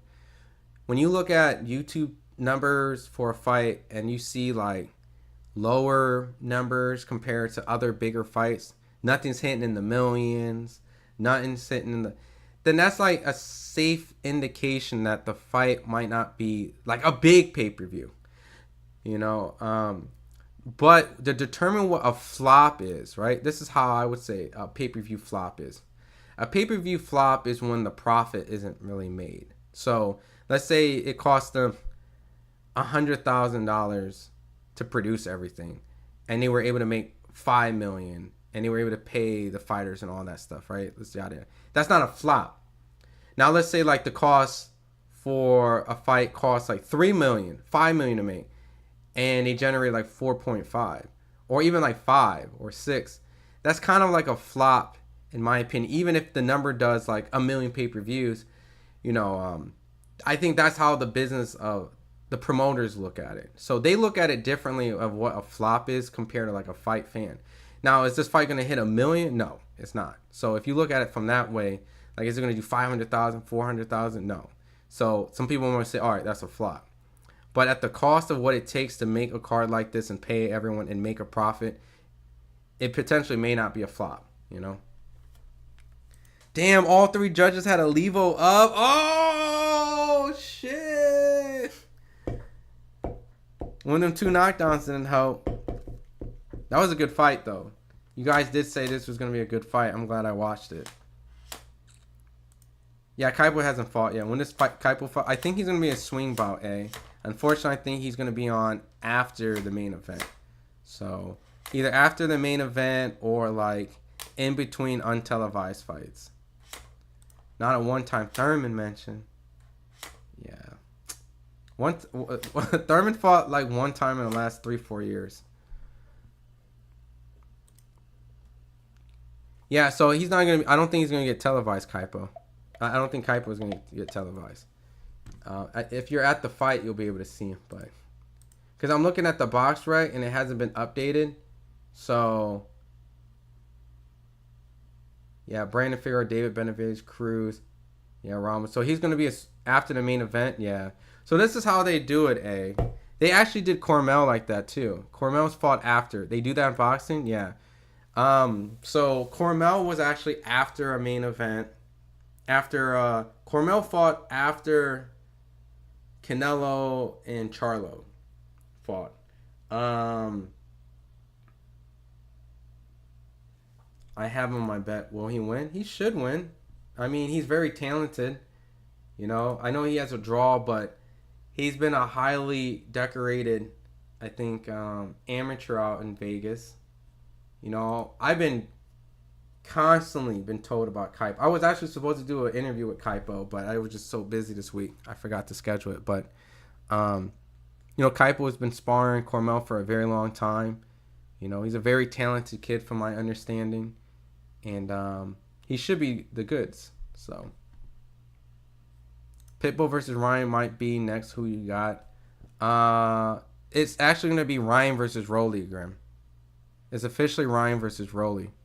We actually have an interview with Rolly already talking about it. So, the Ramos fight's the first of the four. It's going to be Ramos and Rosario. So here, let me put this up real quick. So the early prelims are done. So it's going to go Ramos and Rosario, Pitbull, Ferrero, Figueroa versus Fulton 2, and Benavidez versus Morrell. So eventually all boxers will be on DAZN. Maybe, man. Thurman versus Spence retirement fight. I'm so sad they never fought, man. Even now, they should be fighting each other.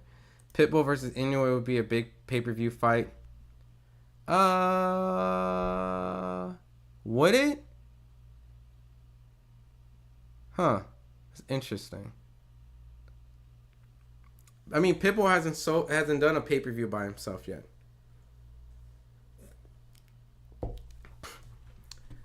No, Ramos is first, then Pitbull.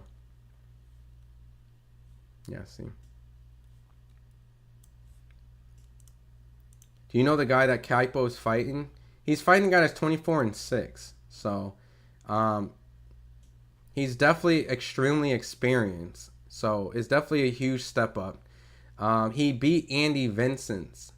I don't know if you remember, but he was like a highly ranked contender on Top Rank before Albert Bell beat him. And so, it should be a pretty good step up for Kaipo, to be honest. So, and he has some power, you know, 24 wins by 17 KO. So, don't even care for Fulton Figueroa. Come on, bro. Come on, man. Ugh. I'm excited for that fight. They're showing the fight on YouTube. Just word it different.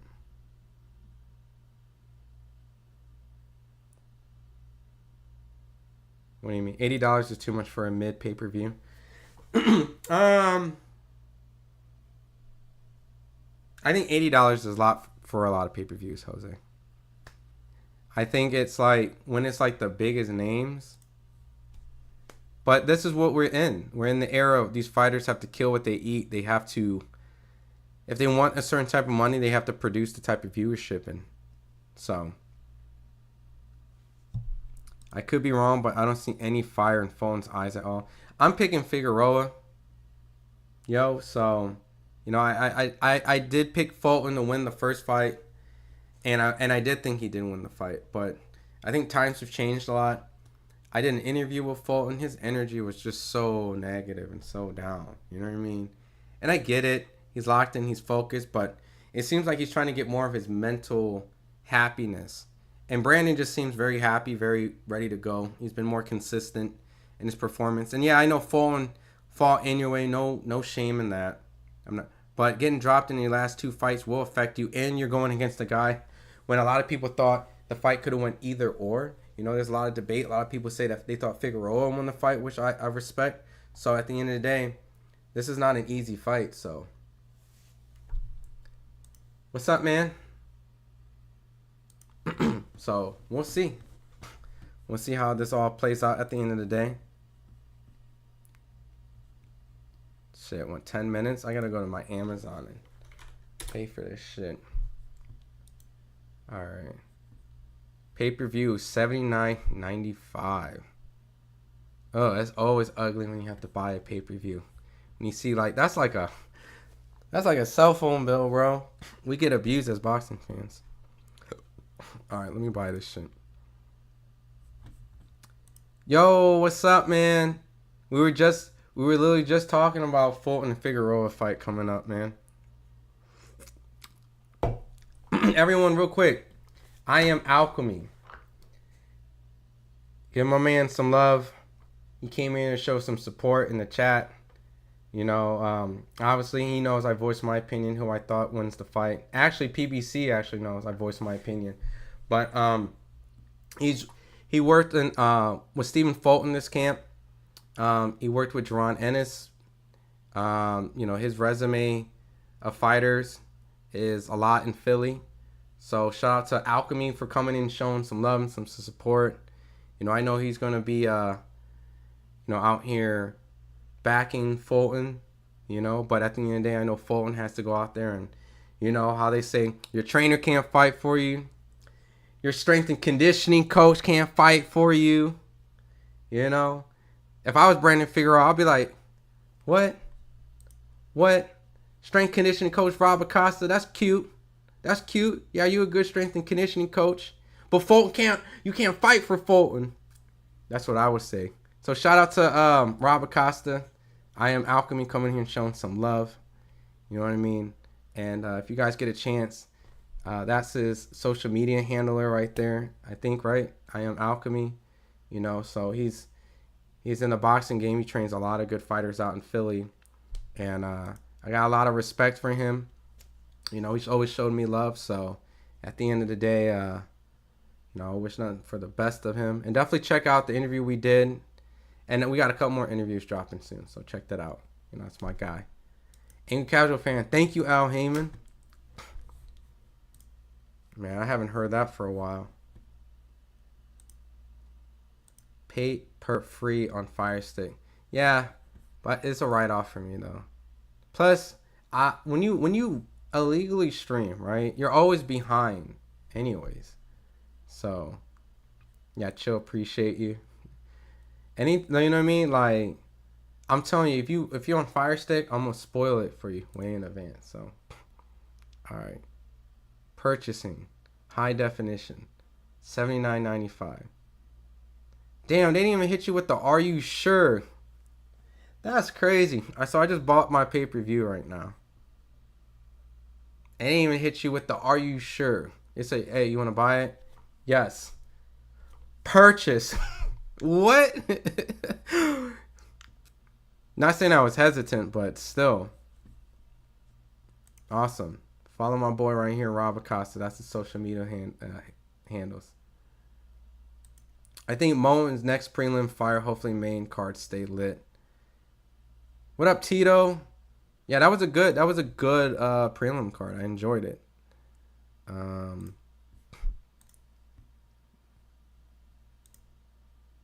fuck? There's an error playing.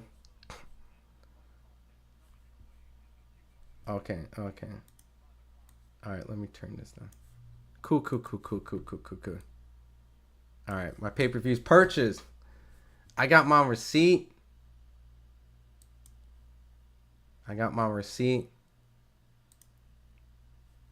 Right there. Show you guys. I support my boxing. Right there. You have purchased this. So anyone. Am I going to spoil it though? Hell yeah, I'm going to spoil it. You better buy this shit. If not, you're going to hear me scream and yell when these dudes are beating the shit out of each other. But yeah. That's how you get it. So the early prelims are done. Watch live. And you know what I noticed too? On Amazon, they're actually like promoting the fight all over their main screen, which is cool. I don't know how much that's going to like garner attention of like non-casual fans, because they're just going to skim. Like, I'm going to be honest. When shit pops up on Amazon and they're like a TV show or some Amazon Prime video, like a hot show that everyone's watching, that little top part doesn't make me actually watch it. But if I'm into the show and I didn't know what was going on, it's a good reminder. So that's the positive about it. So anyone who is into boxing, didn't realize it's on, it is a great reminder. But I don't know if it's going to convince people who aren't into boxing to watch it. So that's why we do fight parties, split the bill. Yeah. Well, this is my suggestion. Create something that involves boxing, buy the pay-per-view, write it off. You know, this is going to be my write-off because I cover boxing. I need to watch the fight to cover it, right? So where can you watch the fight? It's going to be on Amazon. I'd rather be behind than not see it. That's fair. Bro, let me borrow your credit card. And that shit came straight from my bank. That shit wasn't even my credit card. I think Moulton's next prelims, fire. You're going to spoil it, though? Yeah. The price is an issue for many. Notice Turkey fights are a lot cheaper, just as competitive, and we wonder why American boxing is struggling 80 to 40, and the fight's just as competitive. Yeah, I mean, the $80 market is very high, you know, especially during this time. Like, think about it. $80 for about a few hours of entertainment. What other thing have you done? And please don't tell me OnlyFans or some shit. For some of you guys, that might be just minutes. But what type of entertainment are you spending $80 for a viewing? If I went to the movie theaters, I can probably bring like 4 friends, a couple popcorn, a couple snacks, yeah. But then again, hold on, then again, that same viewing experience, if I cut the pay-per-view in 4, $20.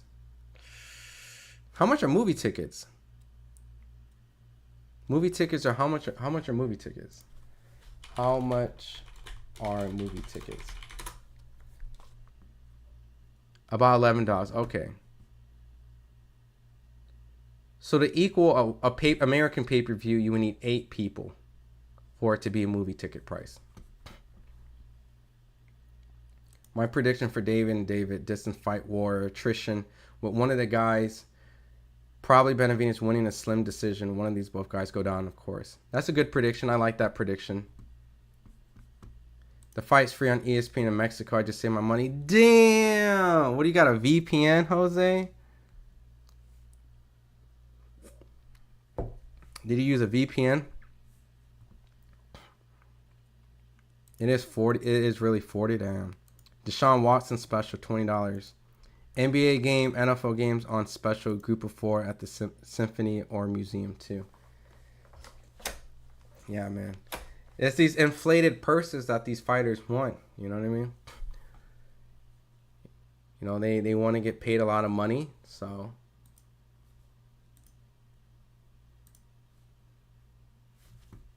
Dr. Dre concert, VPN, yes sir. Hey, you're a genius, Jose. I pay for a VPN too, so maybe put me on some game. Maybe put me on some game right there. All right, let's see. Did they just cut the PBC stream off like that? All right, 8 o'clock, man. Amazon. Let me refresh this. Problem is too many hands in the purse. Yeah. Too many hands in the cookie jar.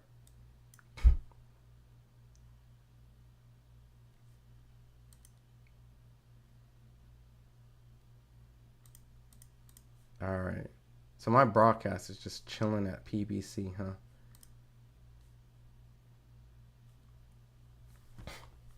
All right. So for everyone, because I know the stream just ended over there on their YouTube channel, everyone that's just coming in, we're going to do a live watch party.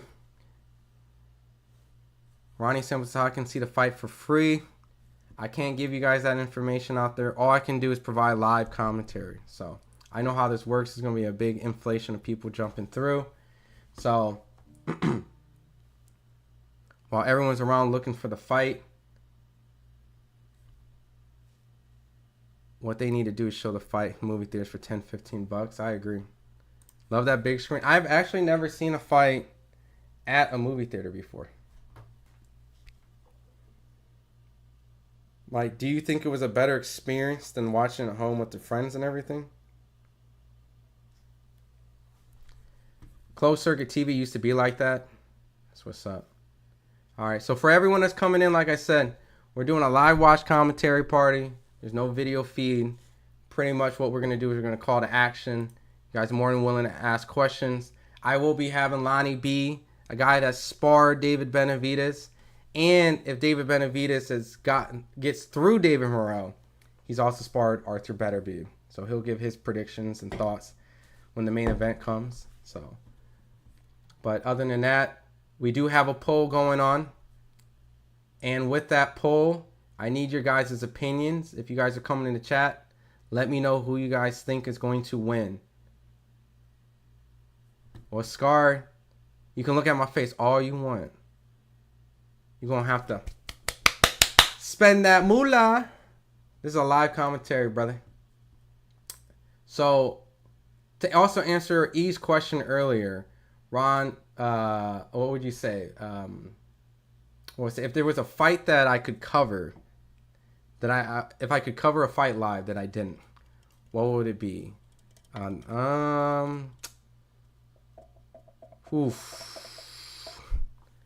don't know, man. I still got to think about that. I think I still put the fight closer, bro. I'm not trying to watch the fight, not look at it for an hour. Well, Scar, I'm sorry, brother. Lonnie B Live. Internet has great boxing real-time announcers. Then fight on a week later. Can still listen and watch later. Less than a week, yeah. All right, so for everyone that's coming in, I know you guys are all looking for a stream.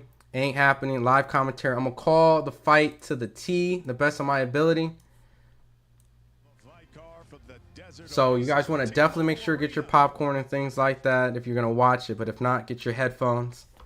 Scar asking you to commit a felony, right? Bro, I would definitely go to jail. Because they definitely know me. PBC definitely knows me. So I would definitely go to jail. Bro, I'm desperate. I'm trying to watch the fight, not pay. Come on, I need to see. Amen. I'll tell you this. You know what's my best advice for people? You either chill in here and wait and then go on Twitter. But other than that, man, I can't. I'll legitly go to jail. PBC definitely knows me. Now, you can ask the chat. I ain't going to tell y'all how to do it and whatnot. It's just not. So, when's the main event? So, let me pull this up real quick. Boom. All right. So we're going to do, where is it? Boom, boom. All right, so right there.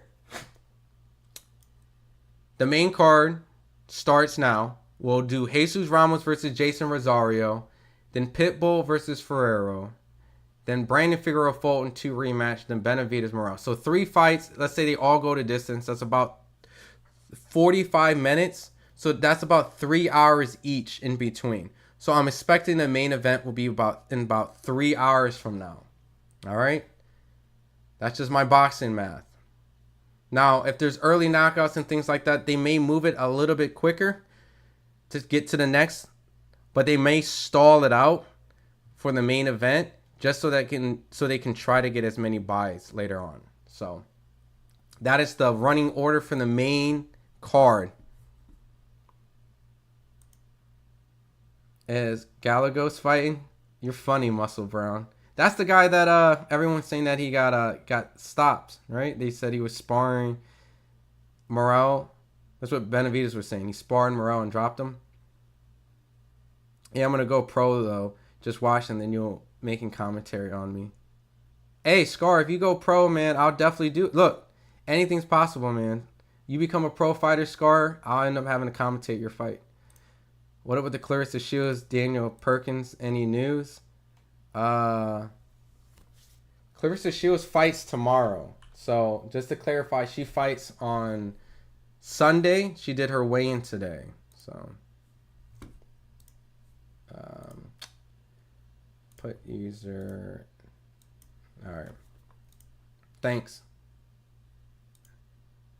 Clarissa and Daniel are besties. Fight tomorrow. Switch the screen. Minimize you. I'm sorry, Buddha. But while you guys are coming in, let's see. The votes are 63% David Benavidez, 33% David Morrell, 3% draw. We got about 1,500 votes, so I'm pretty excited, man. That was a good prelims. That was a great prelims. Got the juices flowing. I think Jesus Ramos is gonna get Jason Rosario out of there, and then Pitbull. Everyone's saying Pitbull is gonna be in a good fight. But I'm really excited for Brandon Figueroa Fulton too. I think that's going to be a great fight. And then, of course, the main event. The main event, man. I'm going to get the chills going. Woo! David Morrell versus David Benavidez, boy. We're going to be cooking with some hot grease. Let's see. Padres La Palero Poraki. When the fight's starting, they're gonna start about probably the first card fight is about to start coming up right now. Jesus Ramos is walking up. I never see main event ring walks at the T-Mobile before 10 p.m. Central. Yeah, I don't think so. So no, we got the first card on the main card starting. So it's gonna be Jesus Ramos Jr. coming up.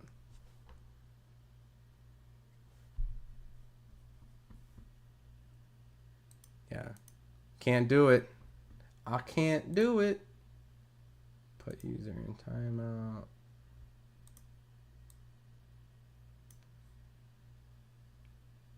Nope, there's going to be a live commentary, brothers. Everything that you're going to see on YouTube, guys, is going to be live commentary. You're not going to get anybody that's going to be showing or streaming the fight. So, just giving you guys a heads up from now. If you guys are running around looking for it, you're not going to find it.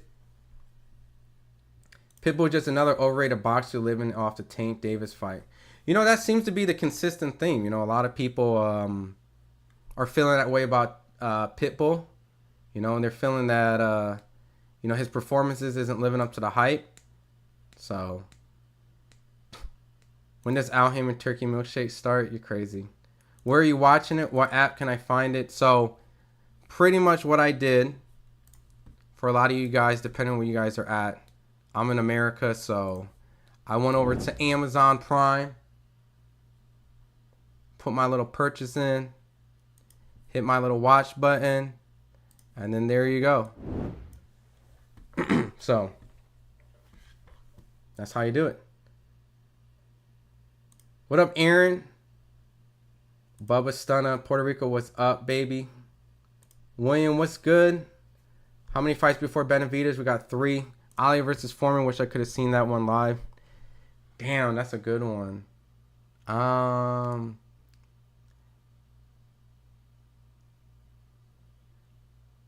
It's I don't know. Joe Louis, Max Schmeling sounds crazy.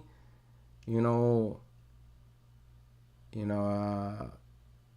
Pacquiao Cotto would have been electric. Bernard Hopkins versus Tito.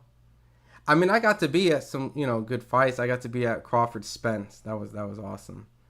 You know. I am Mexican. I don't like that fool. Damn. Which fool? Who you don't like? El Patron. In Texas, who? Morrell Champion. Pitbull's looking smaller than me. Nice, just in time. What's up, love Pablo? You the bro, dude. I appreciate it. Benavidez fixing to run through Morrell later rounds. I'm super excited, man. This is gonna be a fun fight, man. This is gonna be a fun card, and I think we're ready, man.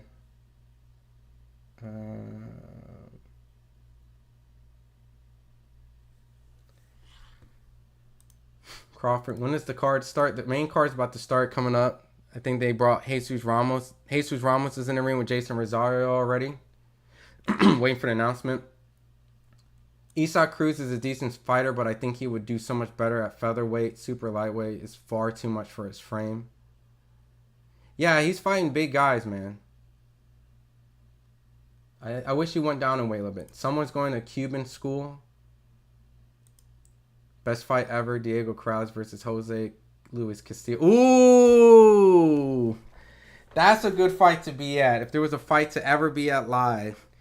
Damn, Diego Cruz versus Castillo. I don't want to be like Arturo Gatti and Mickey Ward. That sounds cliche. But that one is also cliche, but I would have to say, yeah, Diego Cruz versus Castillo would be a great fight to be at.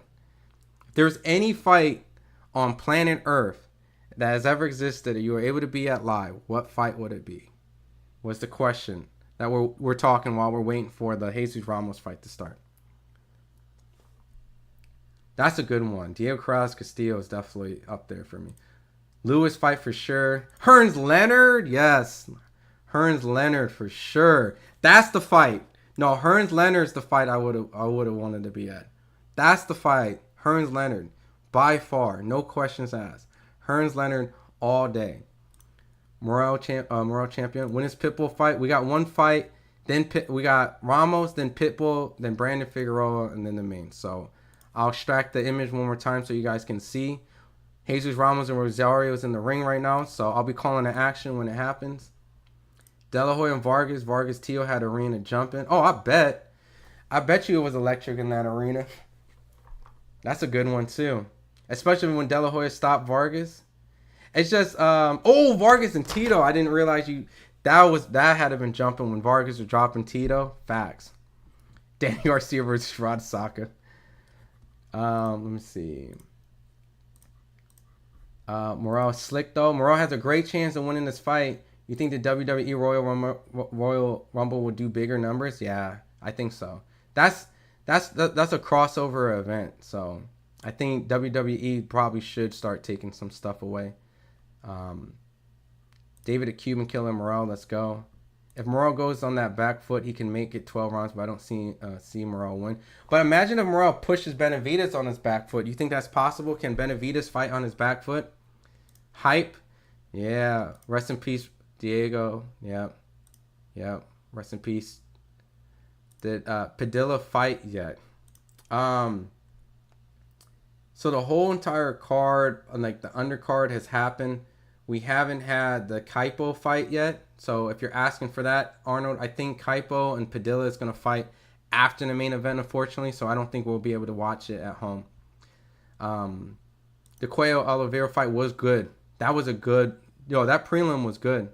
And the crowd is electric already. Mayweather Hatton. Woo! Woo! That would have been a good one, too. That would have been a good one. So they're announcing Jason Rosario right now. So we'll be getting ready soon to be calling an action. But yeah, Mayweather Hatton is up there in top 5 for me. I would love to be at that. That would have been electric. There's an issue with Pitbull's gloves, they're saying. Yeah, I didn't hear. What they say, D? I had it down while I was reading the chat. I saw them showing him on the camera. So, Liche maybe, but it's Bud. Viva Cuba. Yo, if Morrell does it, Leonard Duran won. Ooh, that's a good one too. Because Duran had Leonard fight a certain way. You've had him fight out of character. They were throwing bombs. That's a good one too. The fight's so easy to find. It's free in Mexico and ESPN. Yep. Yeah, Mexico must be jumping watching this David Benavidez fight. What time does it start? We got 3 fights before the main event. Foreman Lyle, Night of the Living Bombs. That's a good one. No, so unfortunately, Kaipo's fight won't be televised. I believe he's going to be after the main event, a swing bout. All I hear is your voice. You think Morrell is fixing the win? He has a high chance. He's a definitely a live dog. We just don't know enough of him as a professional to compare. Hagler Hearns, ooh. I just feel like I would get cheaped out for only 3 rounds. No, I'm just joking. That would have been amazing. I think Hagler Hearns, Leonard, Duran, all those guys, yeah. When 2 Mexicans fight, it's always a war. If I had to pick, I want to see Mayorga and Shane Mosley won. Yeah, that was a good fight. Shane had to pull through at the end. Did Daniel Blanco's fight already? He did, and he won. That went unanimous decision. Diego Cruz, Castillo, Pitbull, fantasy fight, Prime. Yeah. All right, so Jesus Ramos and Rosario. I'm going to call the action right now.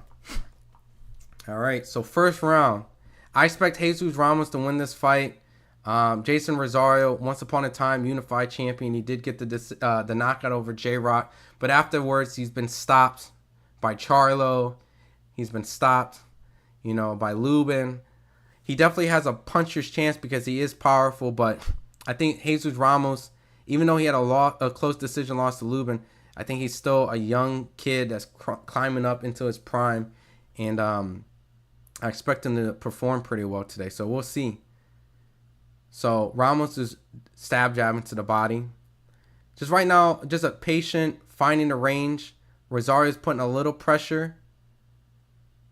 Not crazy aggression, but just putting a little forward pressure. It's a mid-range jabbing fight, so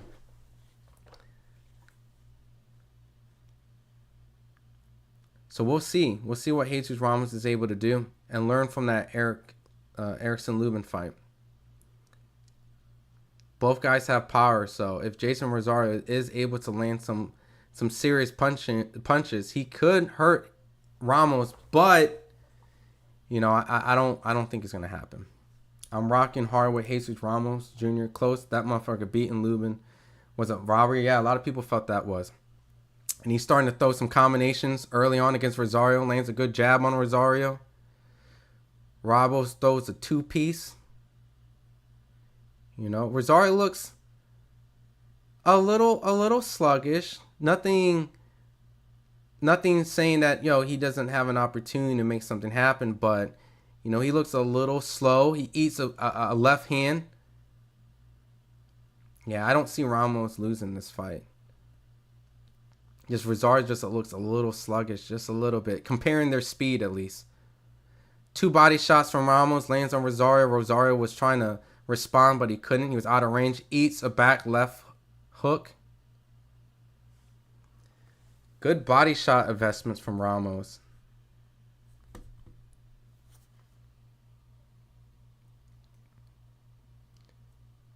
Ramos throws a right hook and misses. 26 seconds left.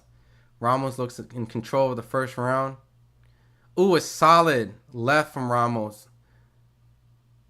Rosario's starting to get touched up. Already in the first round, he's starting to eat a lot of lefts. Good body shot from Ramos from the right hook. Rosario has not found a response yet. He's just eating body shots. All right. The fight should have happened. Mike Tyson versus David Tua. Oh, Pablo, I agree.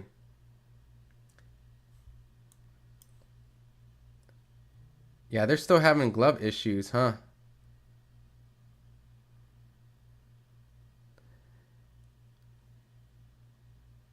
Man, I wonder what these Pitbull glove issues are. Oh, man.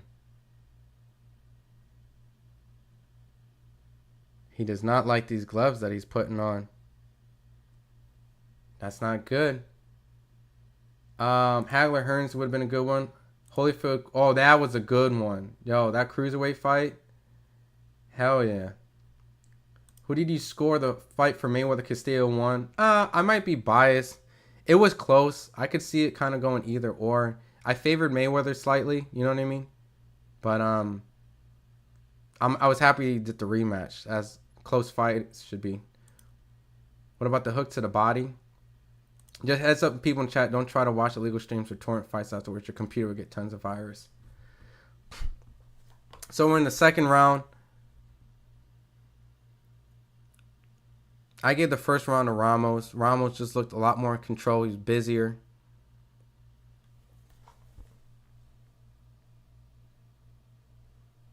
Ooh, Rosario landed a good jab on Ramos. Probably his best punch in the fight.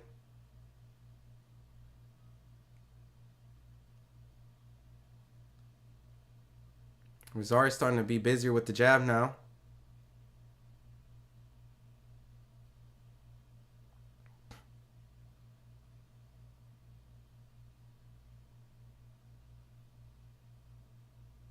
Good jab from Ramos. Right now, I'm seeing a lot of jabs from Ramos. He's starting to hit him up a little bit, go to the body. Good body shots. He's starting to tear Rosario's body up. Ramos put him under. Pitbull's not fighting yet. Next fight. I was hoping Ramos would get a title shot, honestly, before a lot of motherfuckers. Ramos and Tim Tszyu should have been made. I agree. Cruz hasn't fought yet. Yeah, Rosario has a puncher's chance. He definitely has a puncher's chance.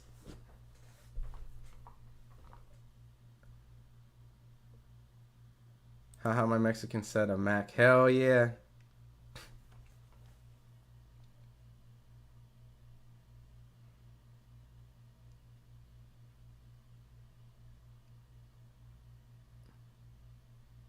A minute left in the second round. Ramos signals he got hit in the back of the head.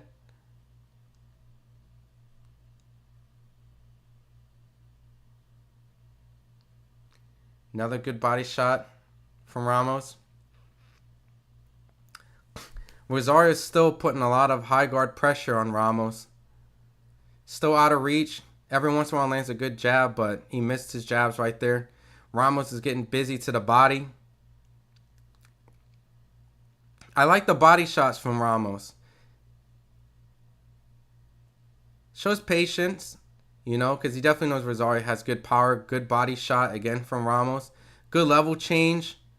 Good body shot again from Ramos. Ramos is investing a lot to the body right now. Ooh. Rosario lands a good jab, but gets caught with a hook. Ramos is starting to tee off on Rosario. Rosario just does not look... Oh, shit! He's a good left. Kind of buckles him a little bit. That's another Ramos. Rosario got that left hook. He has a good jab too, but he ate some serious shots at the end there.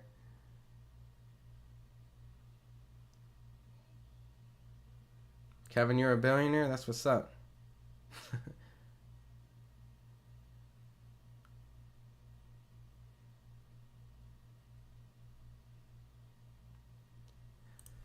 All right, all right.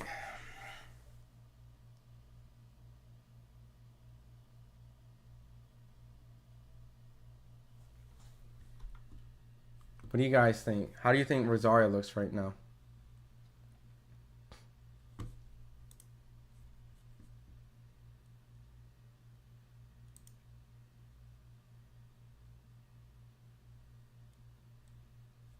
Yeah, as of right now, I think Ramos is doing his thing.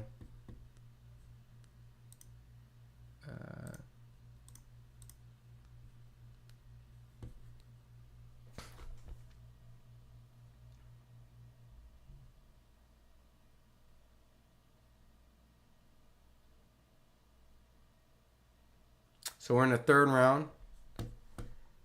Were there good fights early? Oh yeah, they were all good fights. There was especially that last one.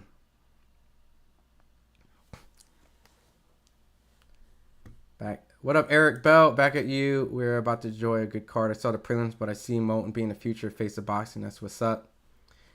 Yeah, man. At the rate that he's doing, if he keeps getting attention, he's improving. He's definitely gonna get a lot of hype. You know, just stay focused, stay locked in. I know he missed weight that last time pretty bad, so.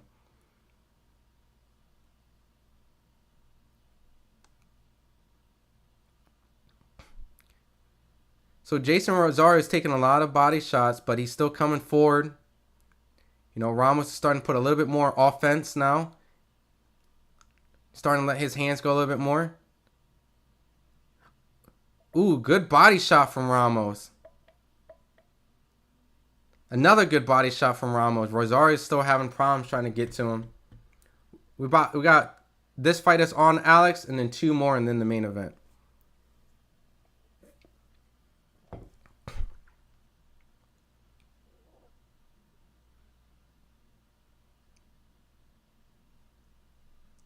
Ooh, nice. Two punch combination from Ramos. Rosario's starting to get completely outclassed at this point. Ben Boy says Benavidez will win.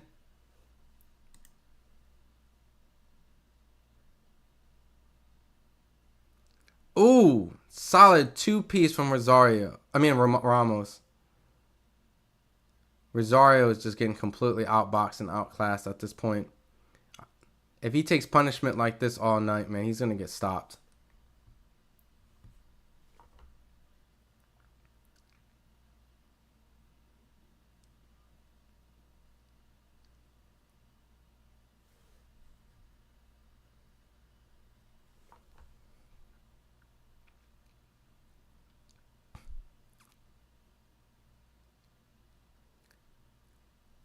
Good boxing from Ramos. He's doing a great job just measuring the distance from Rosario, and pretty much Rosario just can't get in.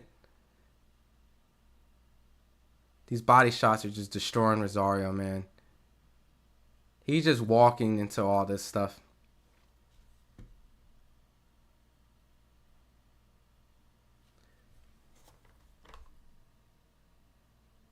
Yeah, I don't see this fight making a distance. I'll be surprised if Rosario takes all this punishment and goes 10.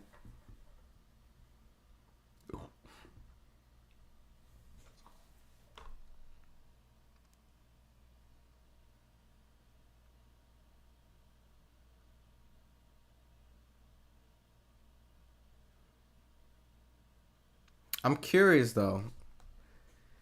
What is Rosario's game plan at this point?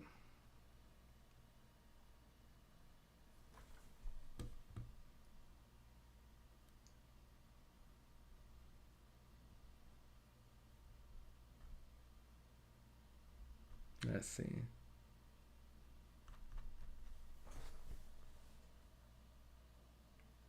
Yeah, I don't know if Rosario's going to be able to get through this fight.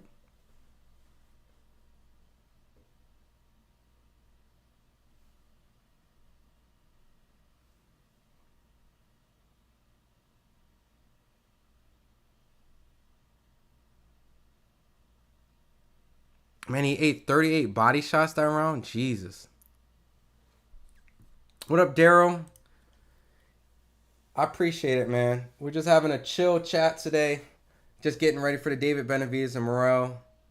Right now, obviously, we got the Ramos and Rosario fight.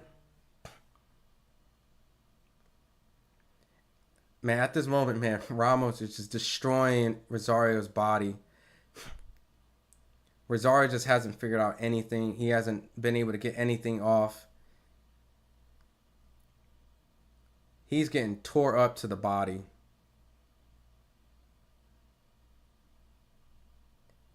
He's completely out of range every time he tries. And if he's not fighting, he's getting tore up to the body, man. Ramos is boxing beautifully. How many more fights in the main event? I'm going to see if I can try to make it home in time. We got Ramos and Rosario, then we got Pitbull, and then we got the Figueroa fight. So about 2 more fights after this. So I think you can make it. I don't know how far you're going. PG says, I'll cover something else in a minute. What, you cover sports, PG? What do you cover? Man, dude, Rosario's taking so much punishment. Okay, so he's actually took 48 body shots throughout the 3 rounds. Okay. Oh, 48 in the 4 rounds so far. These are vicious body shots, man. I do not know how Rosario is going to make it through this shit. Always, man. I appreciate the love, man. I'll give $2 to whoever sends me a link. Yeah, 2 more to the main event. What up, Players Sports? Who would be crowned King David, man? I think Benavidez probably will. Yeah, Daniel Blancas did win. He won the decision. Y'all can try Sports Surge. Oh yeah. Yeah, I can't be part of that distribution. I'm closing my eyes. I ain't see it.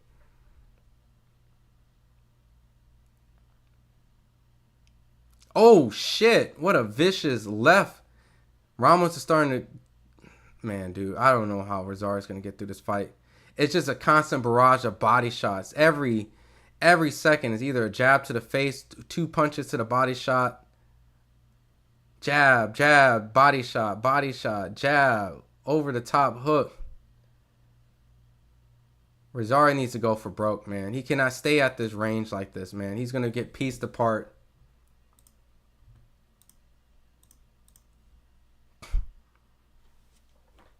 Yeah, dude. Rosario needs to do something, man. If not, he's He might as well just call it quits at this point. There's no point of him taking this type of punishment.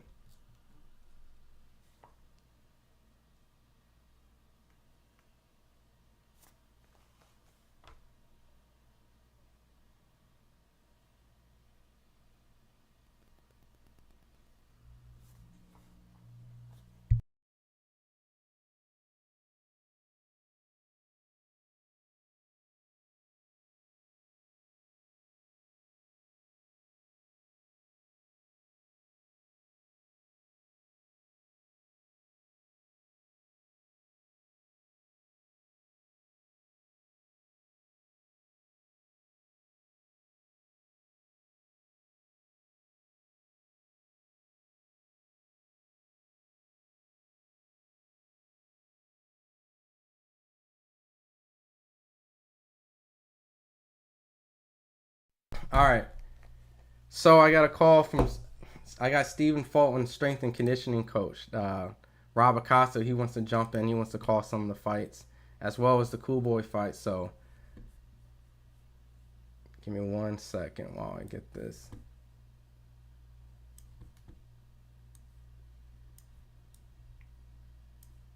Give me 1 second. Two cats here start acting a fool, interrupting. All right, so let me get this StreamYard. Boom, boom. All right.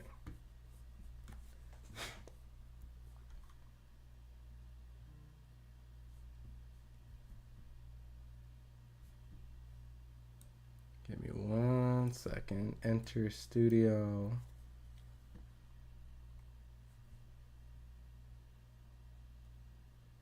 All right, let me cut this down.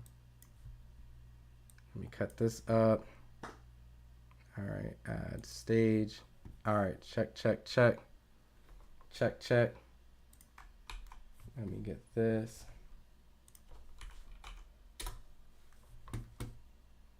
Boom. Hideout text. All right, right now, while I'm getting my guest to jump in with me, Jesus Ramos is still just in complete control and complete dominance. Let me see.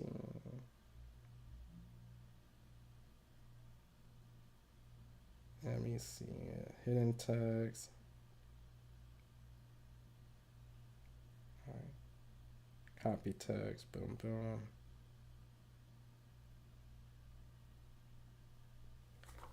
All right, cool. All right. Thanks for your guys' patience. Let me cut this down.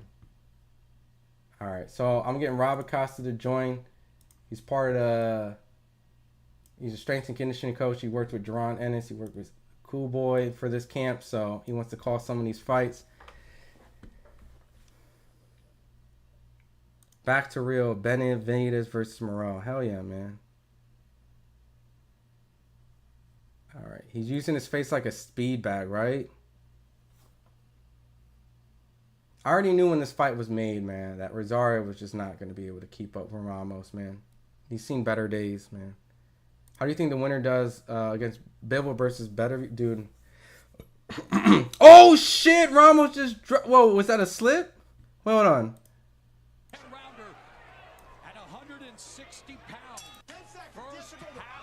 Oh, that was a drop. What? He ate a punch. Hold on, hold on. That was not a slip. No, that was a knockdown. That was a knockdown.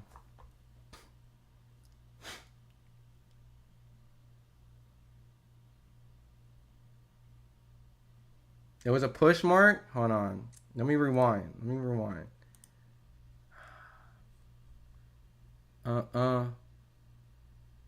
You don't think he was a little bit of like a little off a little bit after that punch?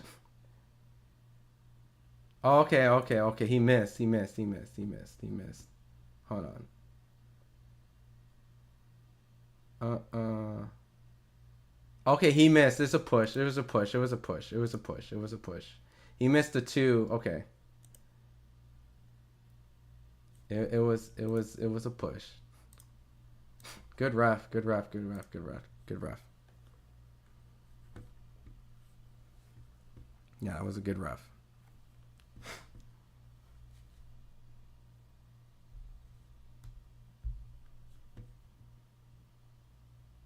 So we got Jesus Ramos and Rosario right now. Ooh, a solid 1-2 from Ramos.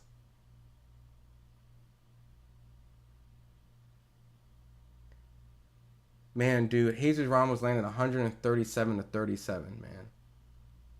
That's absolutely insane. Oh, solid back upper. Oh, another uppercut. No, Rosario's hurt. He's on the ropes. Ramos has some fantastic boxing kills, man. You know, he's cooking him, dude. He is cooking him. 137 to 37. Yo, Rob, could you just turn the audio in the back? Oh, solid back upper. Oh, another upper. No, Rosario's hurt. He's on the rope. Rob, can you hear me? Some fantastic boxing kills, man. You know, he's Rob. cooking him. Rob. He is cooking him. 137.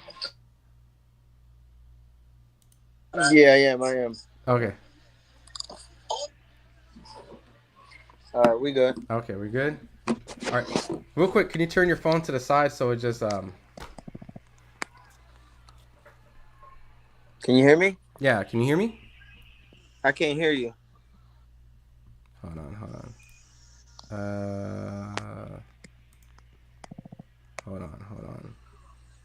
Audio, microphone. Hey, bro, I can't hear nothing. Hold on.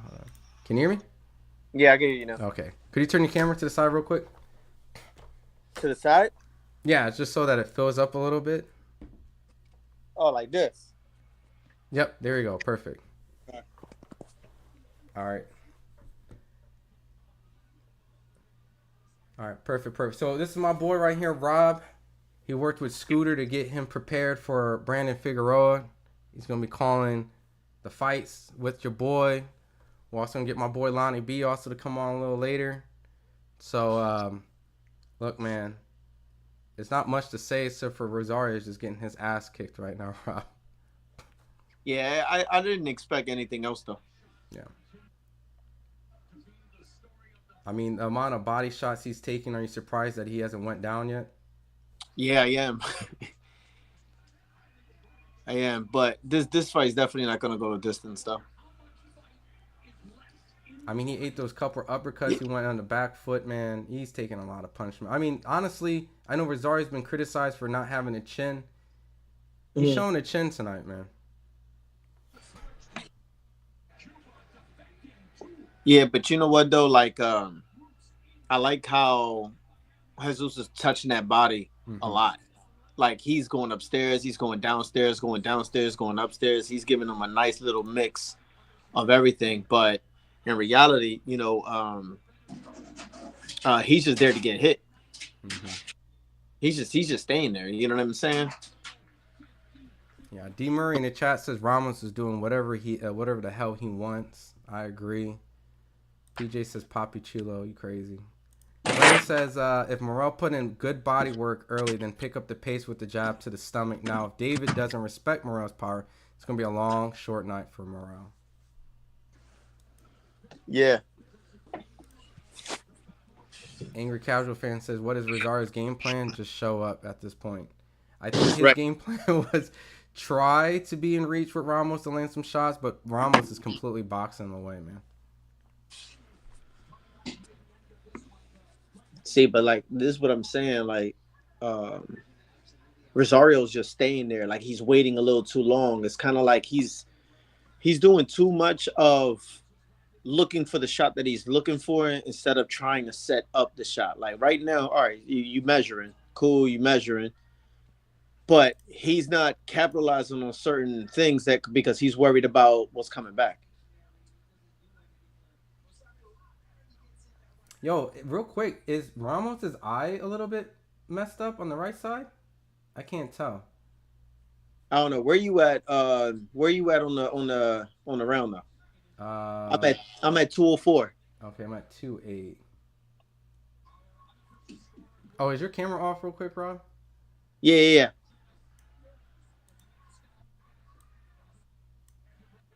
You want to keep it off forever, brother? No. I'm Okay, not. I'm not. I'm just... Yo, chill.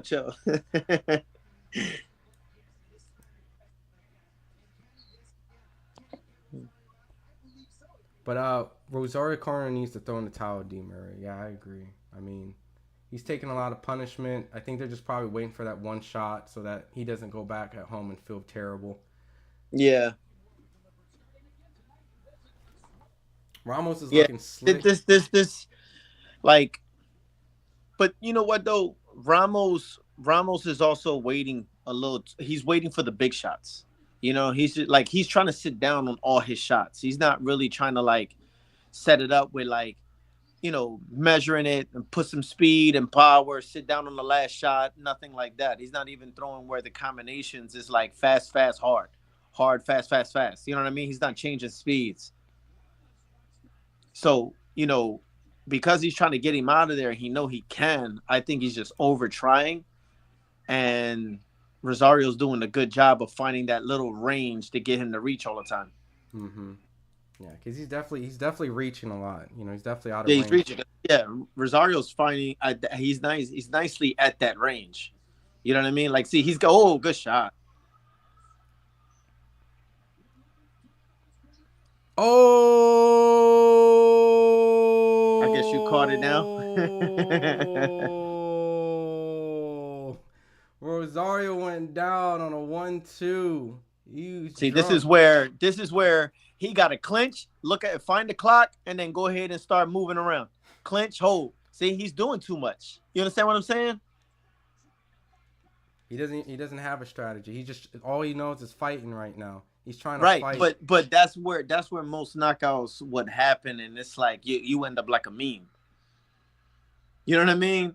Where he could have did a lot of things at that point. You know what I'm saying? Like, you know how you ever see the video or the interview with Berto talking about how he fought Mayweather, where when in the clinches, Mayweather will look for that screen up, that jumbotron.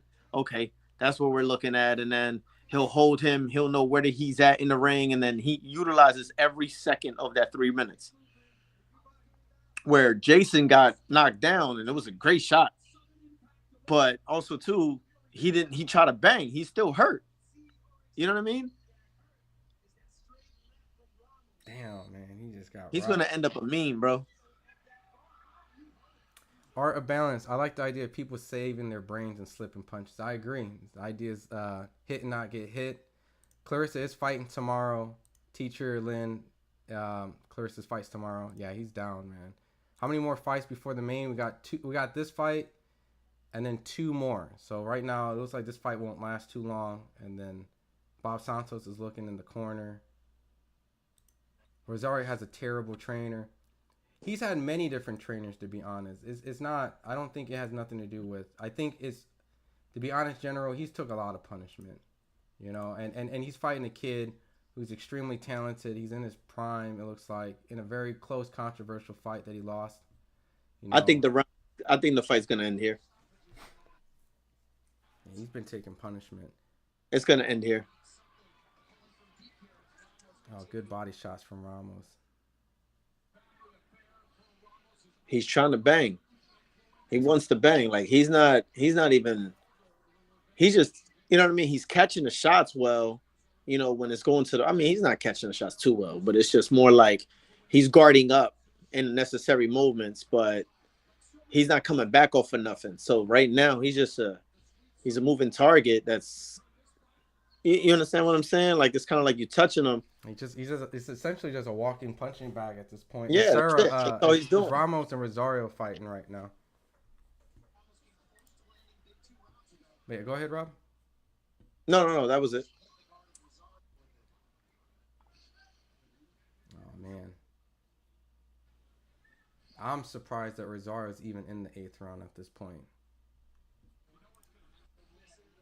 What round is it all one-sided, right? Yeah, we're in the 8th round now, and in the 7th round, Ramos pretty much floored Rosario, man. Surprisingly, he got up. That same shot. Look, that same shot.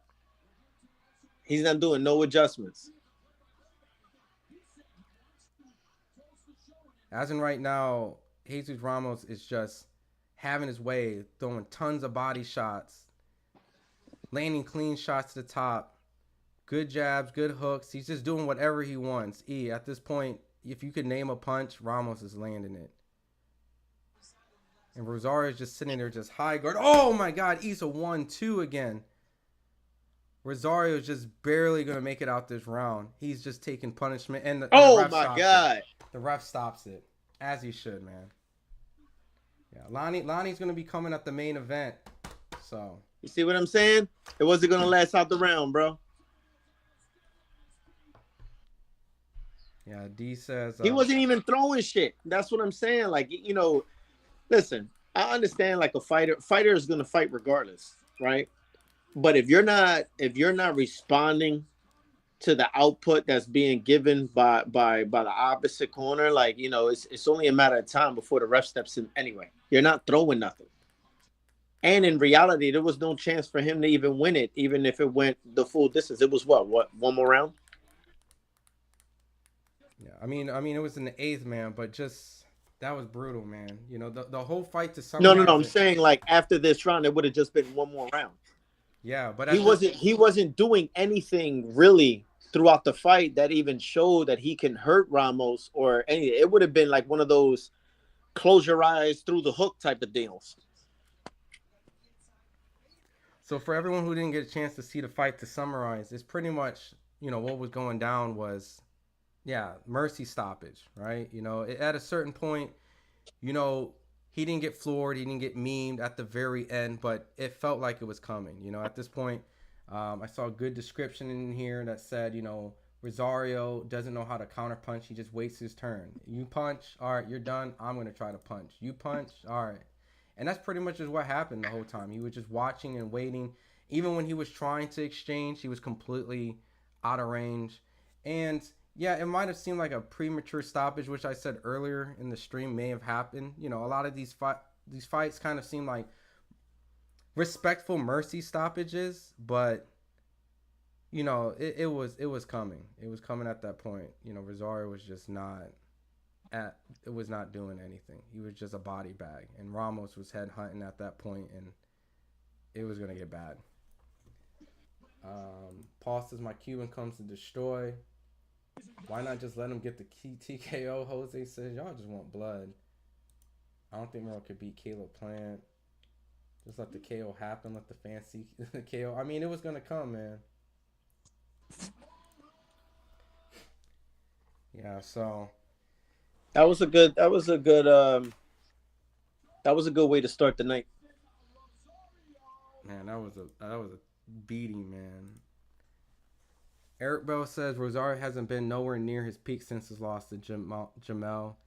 Yeah, man, he's been taking a lot of punishment, man, and I was surprised he actually took him this long, you know. And Ramos hits hard, so you know all those jokes about him saying he doesn't have a chin. I mean, look, he took a lot of punishment. He was still on his feet by the end. Ref had to stop it, so yeah. I just don't think, like I said, I don't think Rosario was able to do anything. He was just surviving at this point. You know, he wasn't really feeding off of the offense that Ramos was dishing out. He really wasn't. He kind of like just did a cover up.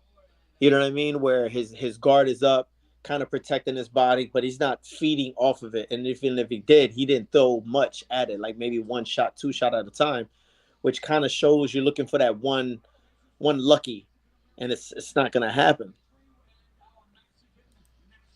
What up, Mick from Australia? Yeah, teacher says kind of sad, really tough night. What time does the fight start? So we're getting ready for the Pitbull fight coming up. Yeah, he had more than a bad night, man. Solid back up. Let me see. Let's see. Join this whenever. All right. So Rob, man, since I got you here, man, you're hiding behind your emote, man. Yeah, man. Can't have you hiding forever. But Yeah, I'll be on in a little bit. but your prediction coming up for the Pitbull fight. What do you got? Um, I think it's gonna be an interesting fight.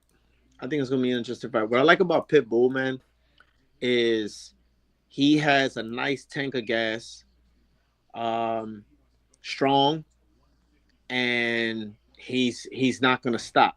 He won't stop like chasing you. So it's kind of like you got to have the right legs. You got to right to have the, the endurance, and to try to really box him, you got to try to really avoid corners and ropes, and just keep him in the center. You know what I mean?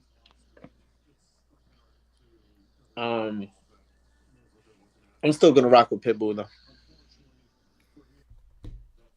I was a little disappointed.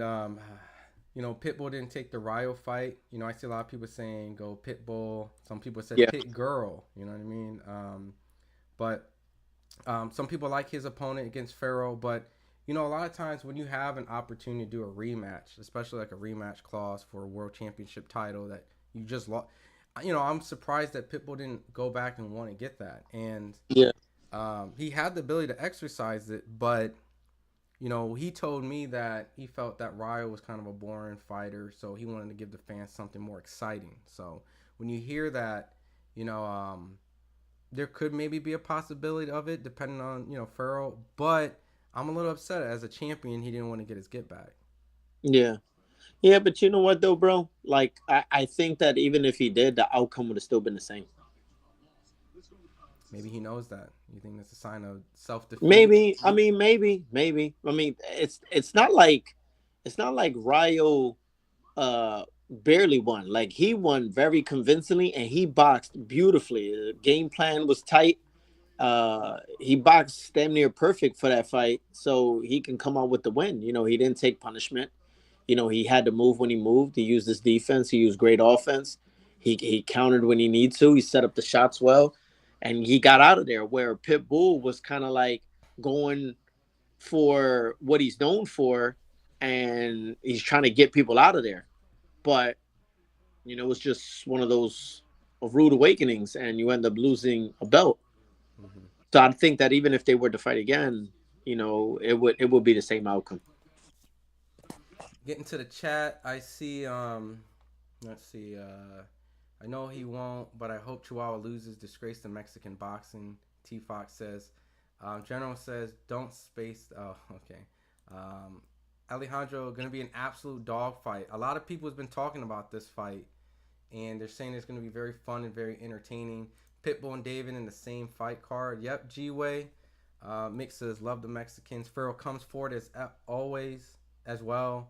7th round by KO. Jose says, Pitbull has endurance. He has drive. He comes forward. He's tough, and he fights. Or vice versa. Paul says, Morrell by Cuban school today achieved the first goal. Morrell is the venue because he will get caught a lot of punches, but he'll throw a lot of punches. Pitbull isn't up right this second, but he's going to be the next fight. We got to wait for them to get in the ring. So these guys have showed a lot of bad blood, at the face-off. So these guys don't like each other. When Pitbull's pissed, should be exciting. T-Fox says he's the biggest duck. CJ shook. Keep dreaming, Paul. Pitbull's next. Well, my dogs, that General says. Woof, woof. Mick Lloyd says. Yeah, dogs is cool. G-Way, yes, bro. Not going to lie. Still can't find a fight. Styles make fights. Paul says, I'm not dreaming. You will see the clean shots and no monster face. CJ says, I'm just talking about this fight. I'm not talking about things he's done to duck, fight, or whatever. I'm just talking about that. I'm just talking about this fight. So the kid Farrell is a beast. I like Farrell by upset. I see a lot of people coming in there, giving Farrell a lot of opportunity. The fight would be real good, a fight, but it will not make the distance, bro. Okay. So a little bit on the broadcast, there was glove issues for Pitbull. It seemed like he didn't have a pair of gloves that he liked wearing. So as a fighter, how important, you've been in, around fighters when they have to pick gloves and stuff like that. If they don't have the initial glove that they signed off the day before, can that be a huge problem? You're asking me? Mm-hmm. Yeah, I mean, of course it can. You're comfortable with what you're comfortable with. You know what I mean? So it does matter, and I don't want people to assume like it's like kind of like he's looking for kind of like a puncher's glove. Like that's what he is. You know what I mean? Certain people like when you go into boxing gyms and you try so many gloves, you spar in so many gloves, you fight in so many gloves, you like what you like. Mm-hmm. So you're not gonna settle for anything less than what you like. I don't think that there's nothing wrong with what he's doing. If he wanted a certain pair of gloves and he couldn't get them, yeah, I mean, what we're talking about? You think it's gonna affect the potential outcome? You know, at the end of the day, you know, if a fighter. Um, no, not really, because you can't really say that. You know what I'm saying? Mm-hmm. I just think that his game plan is still has to be a major factor. The fact of how he fights, how he reacts, how he set up his shots, smothering, not smothering, and whatnot. So the gloves only impact your defense and offense where you're delivering the punch. If you're a strong guy, I think it doesn't matter if like Mike Tyson wore 24-ounce gloves or 10-ounce gloves. He's knocking you out with either one. Mm-hmm. You know what I mean? But it's the comfort that a person feels in their hands. You understand what I'm saying? Of course. Quickly getting back to the chat. Gonzalez says Morrell 4 wins, so Canelo don't have to fight Benavidez. Morrell will be hard to win. PO, who's fighting now? We're waiting for Pitbull Cruz. He would be next coming up, and then we'll have Cool Boy Fulton versus Brandon Figueroa, and then David Benavidez versus David Morrell. Canelo will fight who he wants. He is the king. Gonzalez. Yeah, Canelo gets to pick and choose, man. He's in that position. I would totally love to see him versus the winner of this fight, but realistically, it's probably not going to happen. Teacher says Pitbull fight will not make it to the distance. Mixes Laura's different style, and teacher comes back. Benavidez will go to distance. Interesting. So, but with all this, how to Washington, Paul Morrell is not talented. Stop it. So, anyways, while we're waiting for Pitbull to come up for the main event, do you have a pick? Do you like David Morrell or do you like David Benavidez? I want to see Benavidez. I mean, I'm sorry. I really want to see Morrell win.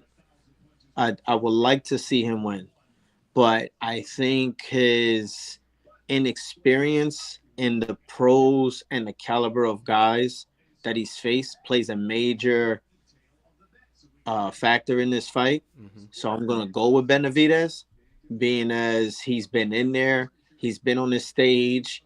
He's had great opponents. He's performed in all kinds of different types of situations. He's made his adjustments. So I'm gonna go with Benavidez. But it wouldn't surprise me because of the large background that Morrell does bring to this fight. Mm-hmm. But let's just see how it transitions this fast in the pros. You know what I mean? Like he's doing well. Like don't get me wrong, he's a major threat. But let's be honest, win, lose, or draw, he gains more by winning than he does if he loses. What he does is he gains an experience, he gains knowledge, he knows how to go in the next time. He goes into the next fight with that experience now. But if he wins, it's a pass of the torch type of thing down. Mm-hmm. But I don't know. I don't know how this is. I just want to see a good fight. But if I'm going to put my money anywhere, it's going to be Benavidez. Yeah, I think the safe bet is definitely Benavidez with his professional experience. But we've seen guys with great amateur fights with little professional fights do amazing things, or make fights competitive. We've seen Mazurov give a great fight with Crawford. We've seen Lomachenko come and beat Gary Russell. We've seen a lot of these guys with these amazing amateur backgrounds and come and decimate and destroy these guys who you think should be the favorite. So, yeah. He definitely has a lot of the attributes. Get into the chat real quick. Because Morrell chose to fight in that way, he can dance a lot. Laura KOs a lot. Mick Lloyd says, D-Murray says this fight you'll see more hooks than jabs. Can't wait. I'm assuming he's talking about the Pitbull fight that we're waiting for coming up. Benavidez versus Morrell. Oh, there you go. There you go, man. I feel like I was talking to a circle, man. I'm just messing with you. I just want everyone, you know.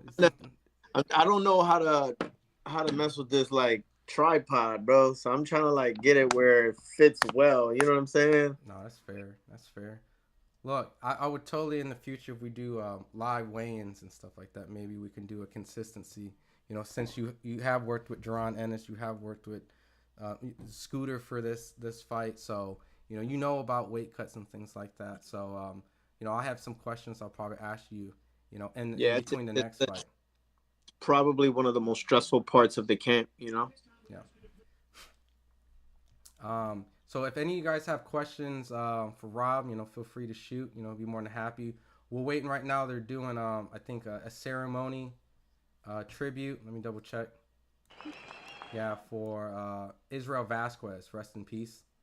Great Hall of Fame fighter. He's had some health issues recently that went by. So him and his family definitely wish the best for them, because that's never fun to deal with. Mm-hmm. Teacher Lynn Benavidez, Morrell will be a good fight and both will get shook, but it will go to the judges. Squid Ink says, get this, coach. No. He was saying get him off the off the stream because you weren't showing your camera. Squid Ink pasta, but he was working on his tripod, so I think they were like, "Yo, what you hiding, man? What you hiding?" No, I'm listening. I don't know how to mess with that, bro. Because keeping it sideways and then having at a decent level, like right now, all I see is my gray hairs, bro. That shit's making me mad. It's all good, bro. Look. That shit pissing me off, my man. Hair, it's reminding me that I'm a grandfather. You know what I'm saying? Bro, my hair looked like I got shot a sideshow Bob and all crazy. Yeah, shit. but you got the headset, so it kind of helps you. Sometimes I don't those glasses. Nah. You still in your 20s. Oh my god, I'm definitely. You know what I'm saying? 30s, I'm older, bro. I'm older than Netflix and Google. Oh my god. So am I too, bro. What are you talking about? The hell? Everyone in this chat's older than that. They should be older. Benavidez is by Cooking. Quorum says I like. So right now we got ring walks from Pharaoh coming in. Mm-hmm. I'm gonna speed up through the chat. Make sure we get everyone involved. Paul H says Morrell is a lot more talented than Laura with crack. Mark says is Fulton doing leg work. His legs look so skinny. It would help his balance and power. So anything pertaining to Scooter's camp, I'm not gonna talk about. I'll wait till after the fight. NDAs, boys. Yeah, I can't really disclose anything. I just don't. I'm not going to. But anytime someone wants to ask me questions for after, as long as it's not involving any personal type of questions, then or like remedies or kind of like my tricks in my bag or anything like that, then I'll be kindly to answer whatever someone has. But it's gonna be a good fight. Awesome. Yeah, Teacher Lynn says Squidding, he had his camera on and he is cool. Look at that. Teacher Lynn came with the defense. But no, I was hard for him. You're like, man, get your camera on. So don't worry about it. Eric Bell says, if Fulton wins tonight, I hope anyone will finally have courage to move to 126 in that rematch to be here in America. So Pitbull's coming in the ring, of course. He got his Pitbull mask. He definitely has. It sounds like a very respectful artist group that's singing next to him. I'm only assuming, right? Because you got the chick, I ain't gonna lie. I'm not too familiar with the Mexican artists. I'm just assuming, you know what I mean? Because like they probably have some swag. You know what I mean? You got the chick. That's that's kind of like the equivalent of like someone coming out with a rapper out of New York. This. Oh yeah. So I'm assuming, but Pitbull's been on a big stage many times, so no surprise. Yes. Guys who's fighting right now. So Pitbull's entering the ring. Sino says, when does it start? We're watching the undercard as we speak. Trey says, David. Eric Bell, definitely rest in peace to Israel Vasquez, and him and Marquez definitely had a great rivalry. One of the best and most legendary boxing rivalries out there. Laura has that one power punch. How do you come to that conclusion? We haven't even seen Morrell fight at an elite level. That might have been a question for you. I'm sorry. Say one more time. What was the question? How do you come to that conclusion? We haven't even seen Morrell fight at the elite level. I don't know. What was the question though? I'm just saying. I think he was commenting, and I'm trying to catch her to the chat. So, yeah, no, that's cool. But what is he talking about? Because I did say we didn't see him fight at that level. I don't know if he's talking to the chat or you. So. All right. I'm just reading. Are you talking to me, big guy? Ask him if he's talking to me. Yeah. T5, were you talking to Rob? Mick says we will see soon. E says Tyler Phoenix first. So right now Pitbull is in the ring. He hits one of these.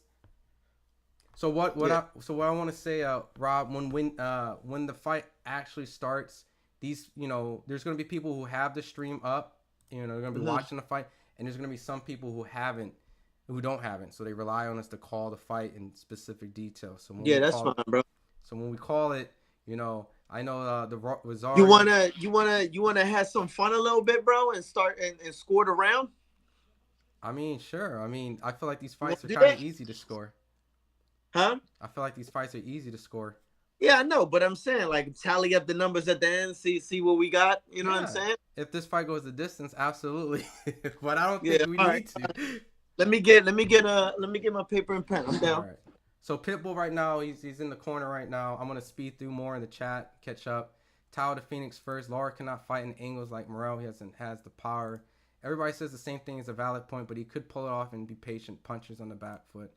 Maybe his mere talent than Laura, but we have yet to see. We don't know. Out of 29 bums, Benavidez fought out without naming Plant, Boo Boo, and Alexander, and Benavidez really hasn't fought nobody. I want David Morrell to win, but I believe his inexperience is going to play a factor in the fight. Yeah, I agree. Just made my case as why I'm going with Morrell. Major underdog, but he has the skills to beat David Benavidez. They keep winning all these new belts, Mr. Grani. Yeah, WBC love doing that. T5, there are things you can do against non-elite opponents and you can't do against elite fighters. So we will see, Paul. Where is Paul? Pull counter boxing, interstate belt. Yeah. Skill set pays the bill. Dancing and hit clean to face Morrell will become a star today. The main event did not. Well, you know what?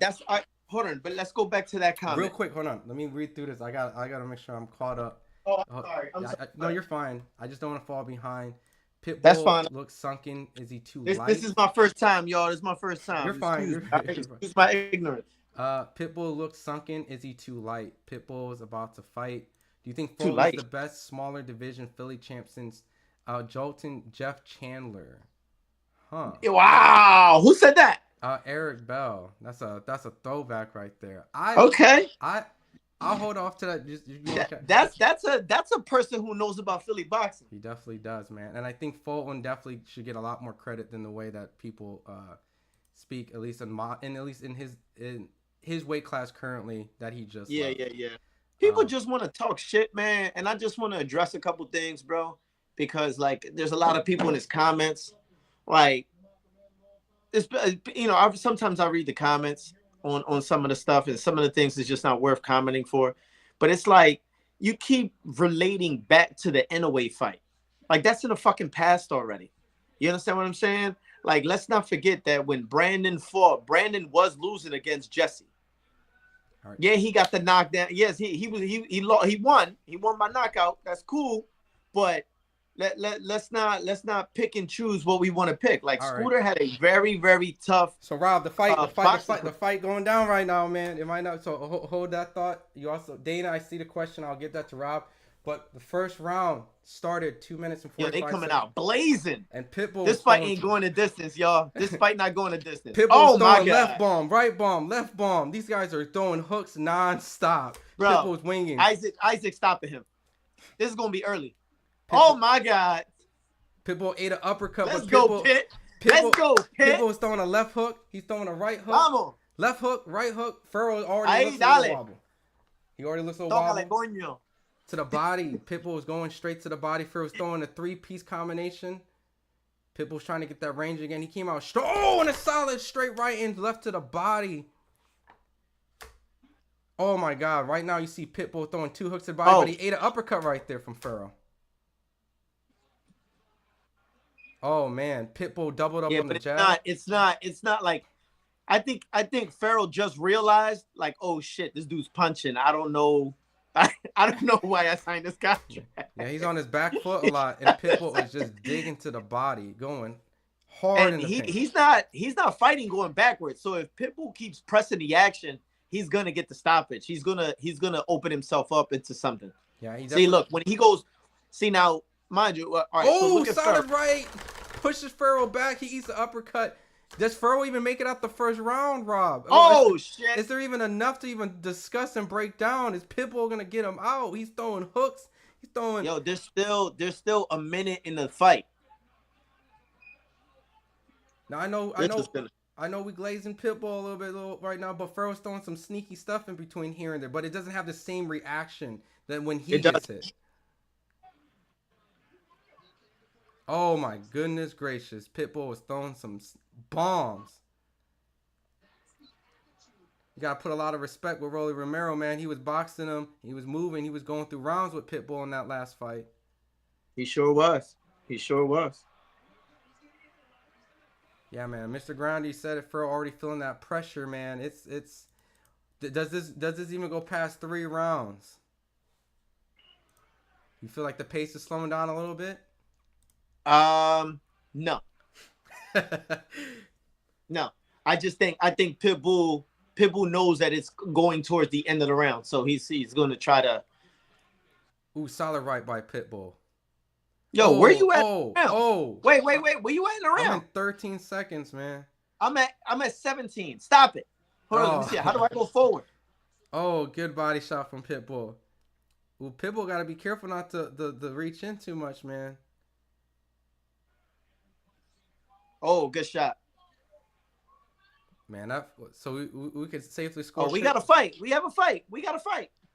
Hold on. Let me can I put this to like a where you're at? I don't know, man. I could pause it for like 2 seconds. Hold on, let me see. Boom. All right. What do you see on your screen?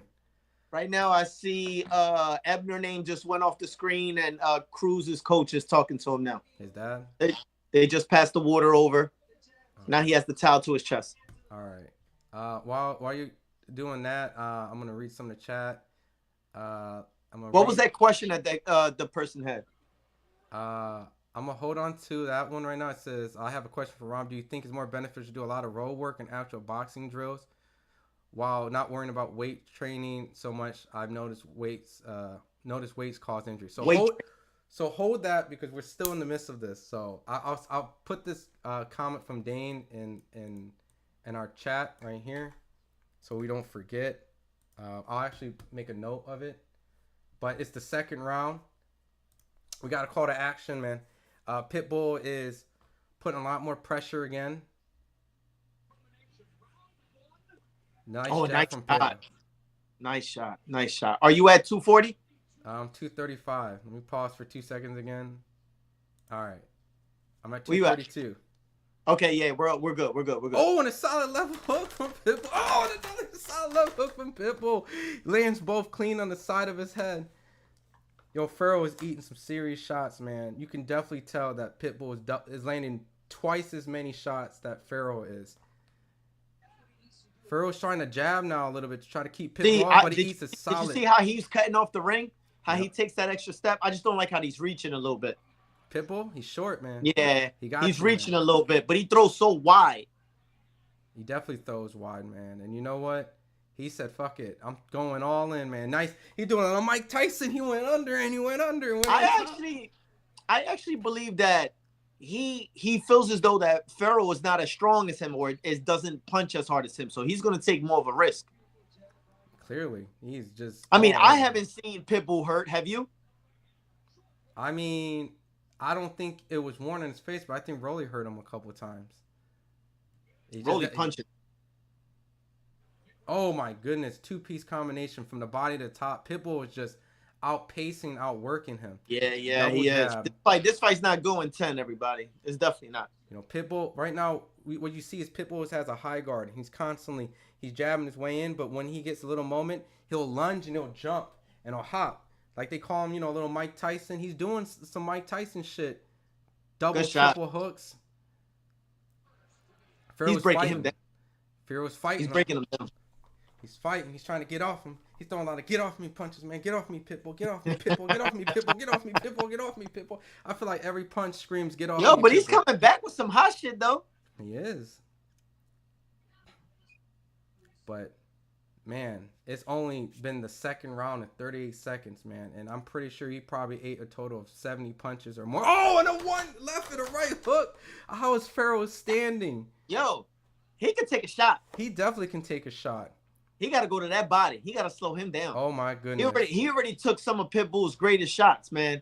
He's going to have to go to the body. Oh, my goodness. He took a left and a right hook, like, back to back. But he's landing it clean, though. It's like Pharaoh's not making no adjustment to that shot. Oh, Pitbull got to be careful, man. He ate 2 good shots coming in.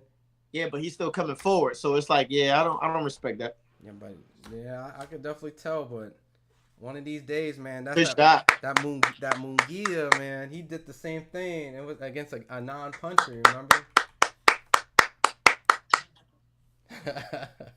Crazy, man. Let me make a mental note of Dana's comment. I'm putting it in here. Okay. Let me get some of the chat involved a little bit. All right, go ahead. Why are you excited? Pitbull cherry picked this guy. Look, look, at the end of the day, I'm just enjoying the fight itself. You know what I mean? The criticism comes right afterwards. You know what I mean? But at the moment, you know, this guy's showing he has a good chin. He's hanging in there. Teacher said, well, good to have Rob back. We're going to have and we go now to the fight. This would be an exciting fight. Just hope it goes at least 3 rounds. Oh, man. Yeah, see, Mick says, oh, be careful, Pitbull. Pitbull has been through the fire. He has a chin exchange. Take Pharaoh's punches. Remember, he went the distance with Tank. He did. Good fight right now. This is going to be a repeat of Isak's fight with Rolly Romero. Dana says Pitbull is made out of steel. Too smooth. All right. We're in the 3rd round, man. Pitbull just landed a vicious right hand right over top of Pharaoh. Good shot. And that shot is there all night. The only thing what I would try to make an adjustment with, land the shot, do a quick pivot or shift, and then throw the hook. But I would double the hook. Yeah. So that way he's blinded by the secondary and third shot that's coming. Yep. It keeps landing. He keeps throwing the right hand over top the jab. So it's either you got to snap your jab and bring it back, or throw the jab and move. It's got to be one or the other, bro. Because if not, he's gonna keep countering it. Yeah. So one thing that we do in the gym is when we jab, we put our hands like right here, not too much where it's on the face, but we keep it here. So that way you jab, you catch the shot over top, or you catch it right here. So boom, boom, and then you could come back off of the shots. So as in right now, Pitbull is putting a lot of pressure the whole night, still on his front toes, just putting pressure, high guard. Pharaoh, you know, shrinking down a little bit on Pitbull's side. I don't think that's a good idea to get rid of his range, but you still see him. He's still light on his toes. He's still back on the ropes. He's tough, man. man. Side to side. Pharaoh's tough. He is. See, look. You see the adjustment that Pharaoh did? See, now Pharaoh made an adjustment. You see the adjustment that he made? You gotta let them know what he did. They don't. Some of these people rely, Rob. I'm sorry, I didn't know. My bad. Listen, I'm new to this. No, you're fine. Sorry. So what Pharaoh started to do now is that now he's boxing. He's picking and choosing. He's being very selective on his punches. So he's throwing everything behind the jab, but he's jabbing, touching, making contact, and then getting out of there. So look, getting out of there. He looks like a good boxer right here. He's starting to box. He's starting to do exactly what he's supposed to do against a guy like Pitbull. This is kind of like the same way that Ryu did. You know what I mean? Mm-hmm. But it also shows like, oh, he caught Pitbull with a vicious right. Oh shit! Oh, and another right. Oh, and Pitbull's getting tagged with left and right. Oh, Pitbull's getting tagged up. Oh, yeah, I think Pitbull's hurt. Tagged up. He might be hurt. I think he's hurt, bro. Pitbull's getting caught with another left. His face doesn't show it, but his body shows it. Yo, you're the worst to watch a fight with, bro. Oh, Pitbull's hurt. Pitbull goes with a mean left. Yo, Pitbull's hurt. But Pitbull catches Pharaoh with a left hook. He buzzed Pharaoh. Bro, Pitbull was hurt. Pitbull was hurt. Pitbull catches him with a lead uppercut.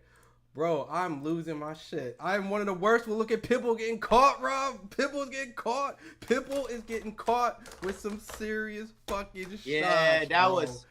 that was yo. But you all right? So this is what normally happens in the course of something like this happening in the fight. Pitbull gets hurt. He feeds back off of the shots. Pitbull is now realizing this guy's a lot tougher than what he is. He's taking my shots and he's giving them back. I'm hurt in this round. Now, for Pharaoh, he's looking at it as I took his best shot. Now I'm going to box him, but now I can touch him a little bit more like what I want to because now he's going to come out this round a little bit more desperate. Bro, I don't know how you sitting so calm when this man bro, is on Cruz's ass. You hit him with a Ron. I got to stay calm. I'm in these corners. You know what I'm saying? Fuck that, man. They trading, man. They trading.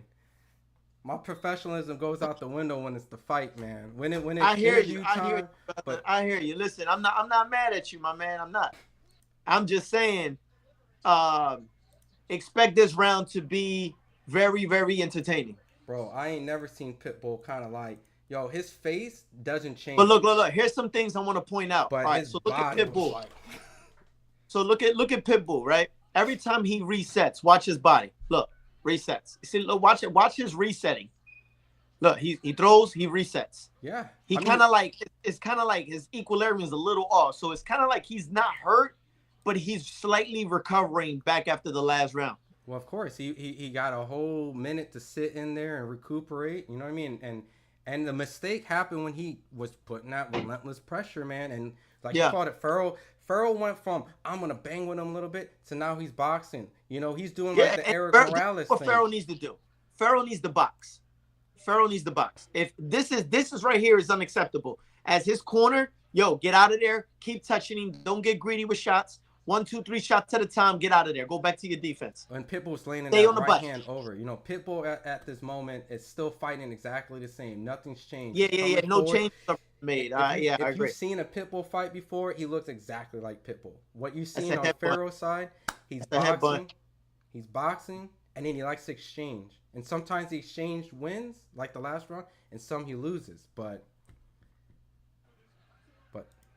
oh my lordy. Good try on that shot. Pharaoh right now is jabbing him. He's boxing. He's moving. He's sticking that jab. He's using his height and his reach, so he's constantly. This is where I would like to see Pharaoh throw a lot of more stabs to the body to set up upper. Oh, look, he just threw it. Never mind. But this is where I would like to see him throw more of that. He's just too slow in his reaction time. You know what I'm saying? Like he'll throw a shot, bring it back too slow. Pharaoh landing on Pitbull. Oh, and he eats a fucking right from Pitbull. Bro, he has a chin.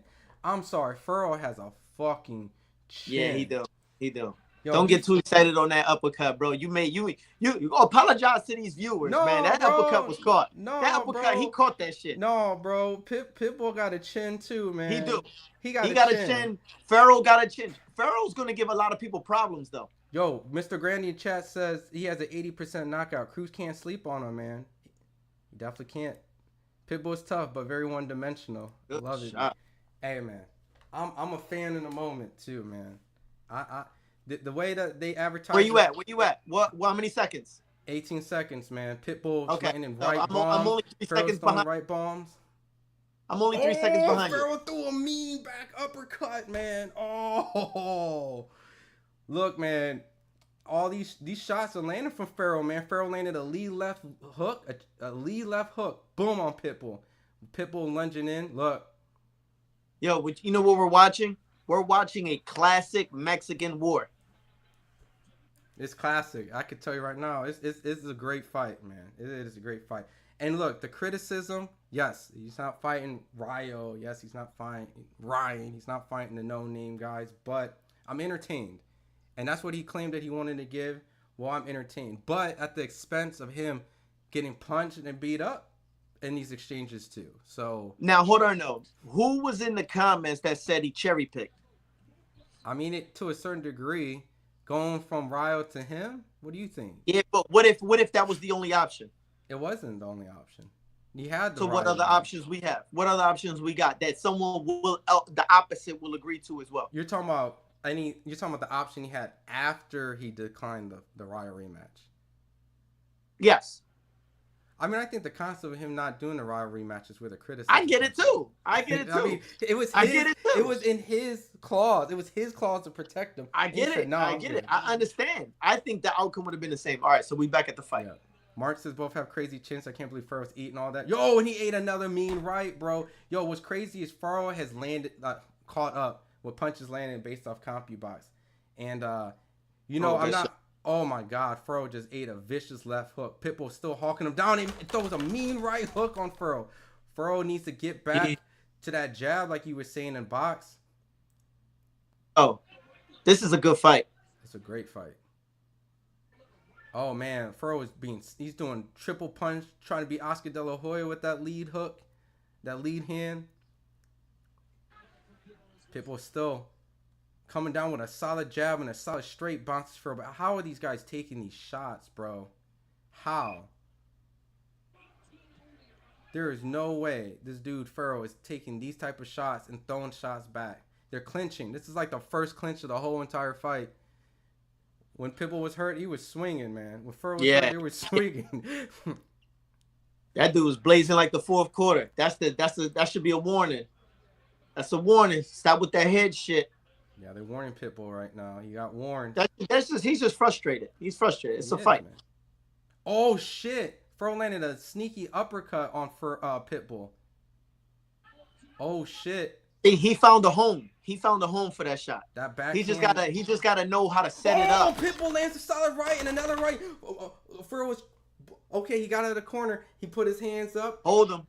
And he's holding Pitbull. He's holding Pitbull. Those two shots back to back. There you go. Smart. Those two shots. There you go. Take him back to the center. There you go. We're in the fifth round, a minute 16 seconds, and Pitbull lands a solid right on Furrow. But Furrow is a tough. That shot is there all day. Oh, Pitbull goes from the left hook to the right body. He went boom, boom. Yo, he does. Yo, Woods, he does have them T-Rex arms, man. Yeah, Raymond, I'm fired up. What round is the fight and win? The fifth round, man. These guys are just going at it, man. I wouldn't be mad if this was 2-2 right now going into this fifth round. That's how I got it. Yeah. Pitbull first two, Furrow the next two. Yeah. I got it 2-2. This could be anyone's round. It's 40 seconds right now. Pitbull land. Ooh, Pitbull. Ooh, Furrow took a mean shot. God, that I don't know how that one's bad. That stole around. That one's bad. Pitbull definitely stole around with that hook. He sent Furrow flying, but Furrow's putting pressure. He knew that punch could have cost him that round, so he's putting some serious pressure, that get back on Pitbull. Pitbull's on his back foot a little bit, but he throws a right hook, eats a left hook. Those two to body. Oh, what a solid left fucking lands on Furrow. Furrow was taking some shots, man. He definitely got this round. Pitbull definitely got this round, man. So the momentum's changing. I have it 3-2, 3-2 for Cruz. Yeah, I agree. That last couple 40 seconds, those couple of hooks. Jeez, this is a war, man. Woo, man! Appreciate you, 400 people right here. Everyone climbing in, man. This is if you do not have this Pitbull fight on right now. I know on paper, it didn't sound exciting, but this is the most exciting fight of the night that's going down right now. My blood is boiling, bro. It is. Yo, man, Angry Casual Fan says, terrible defense. T-Fox says, thank you, Angry Casual Fan. Look, I'll tell you this. Defense, what is that? What is that? What is that? We ain't said one thing that said, oh, look at how he slipped them 5 punches. No. No, this is a classic. This is a very, very classic Mexican war here. Yeah. Pitbull very needed entertaining. That. Pitbull needed that round. This is a great way to be as a candidate for Fight of the Year. That is a good case so far. We're in the 6th round. Oh! So far. Pitbull is starting to tee off. That headshot was insane. What's so crazy is Furrow is so animated when he gets hit. When he gets hit, he's like, "Bow!" But then he'll come right back. Like, I don't know.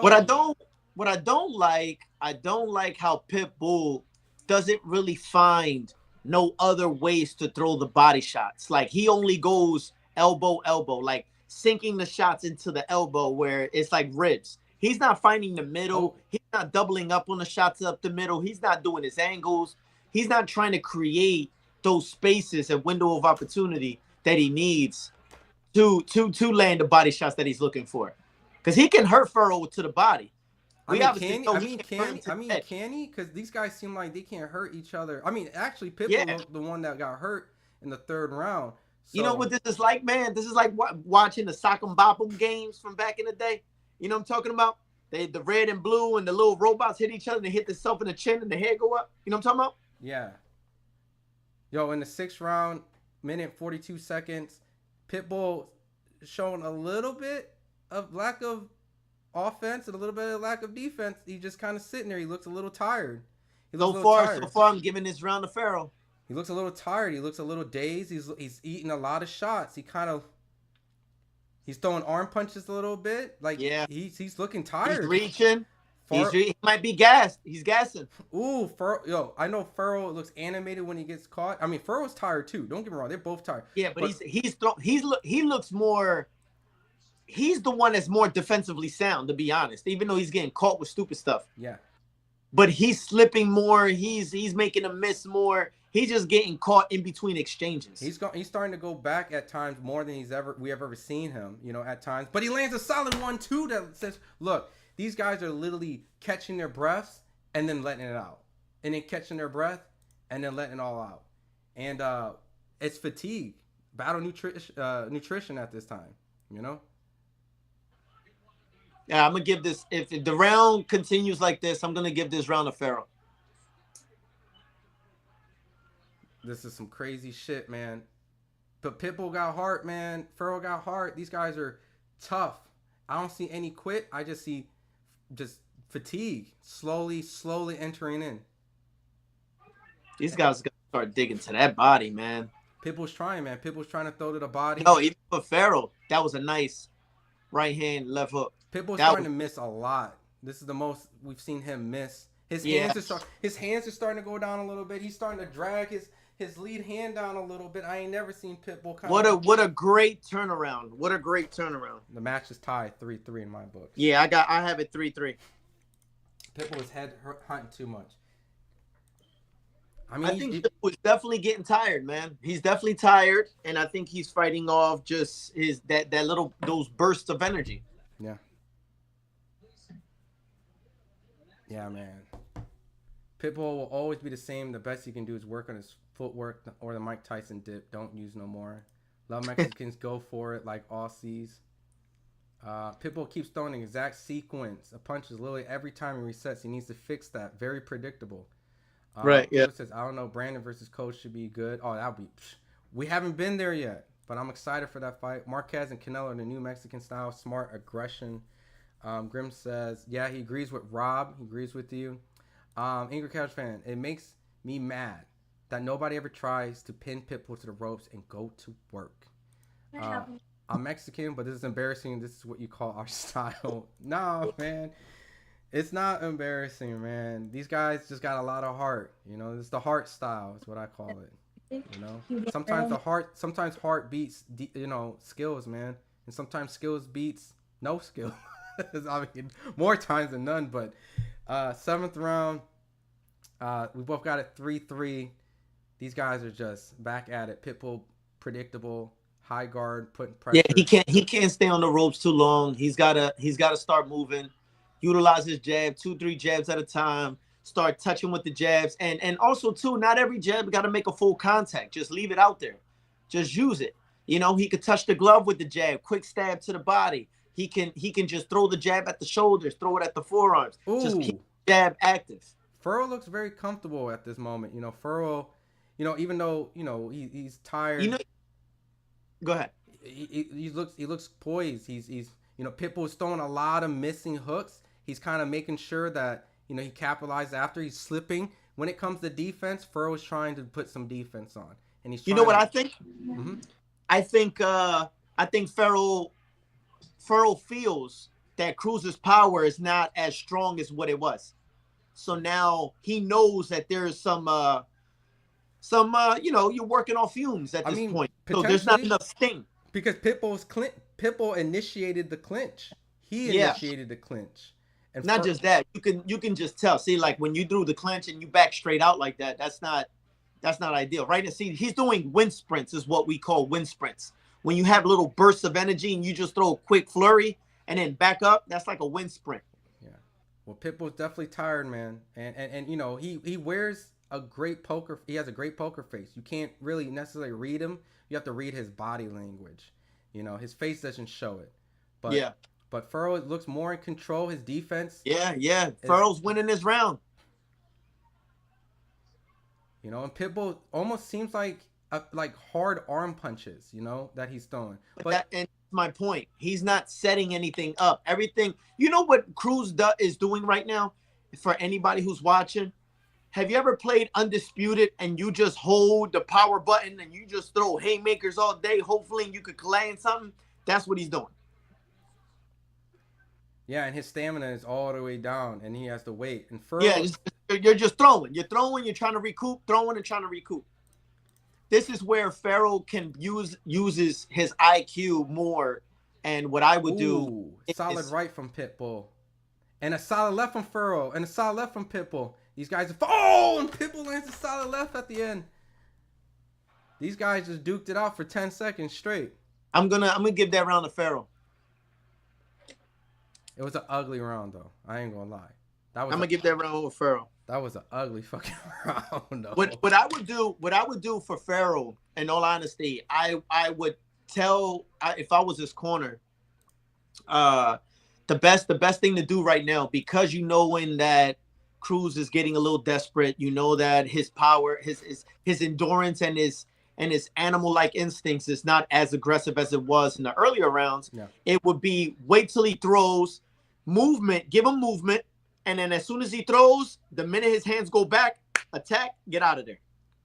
Yeah, that was to me that was kind of a swing round, depending on what you like. You know, very ugly round. Mr. Grani says all Furrow has to do is box off the jab. He can bag the other 3 rounds. I agree. I'm sure Rob agrees with that. Can't believe this might go to distance now, Mark says. And trust me, them parlays are going to be fucked. Yeah. 8th round, 2 minutes, 52 seconds. This is why you can't call nobody, you know, you can't judge nobody. You know what I mean? Anybody's coming to fight. We don't know these people's situations. You know what I'm saying? 2 minutes and 40 seconds. We got Pitbull, still high guard, trying to make his way in. Took a couple steps back. Now he comes in, throws a couple hooks, but Furrow was ready. And he threw some hooks, and he's being busy. But he eats 2 hooks in the process. These guys need to make sure that these guys put defense, because Furrow just ate a solid right after throwing 2. These guys are going back and forth.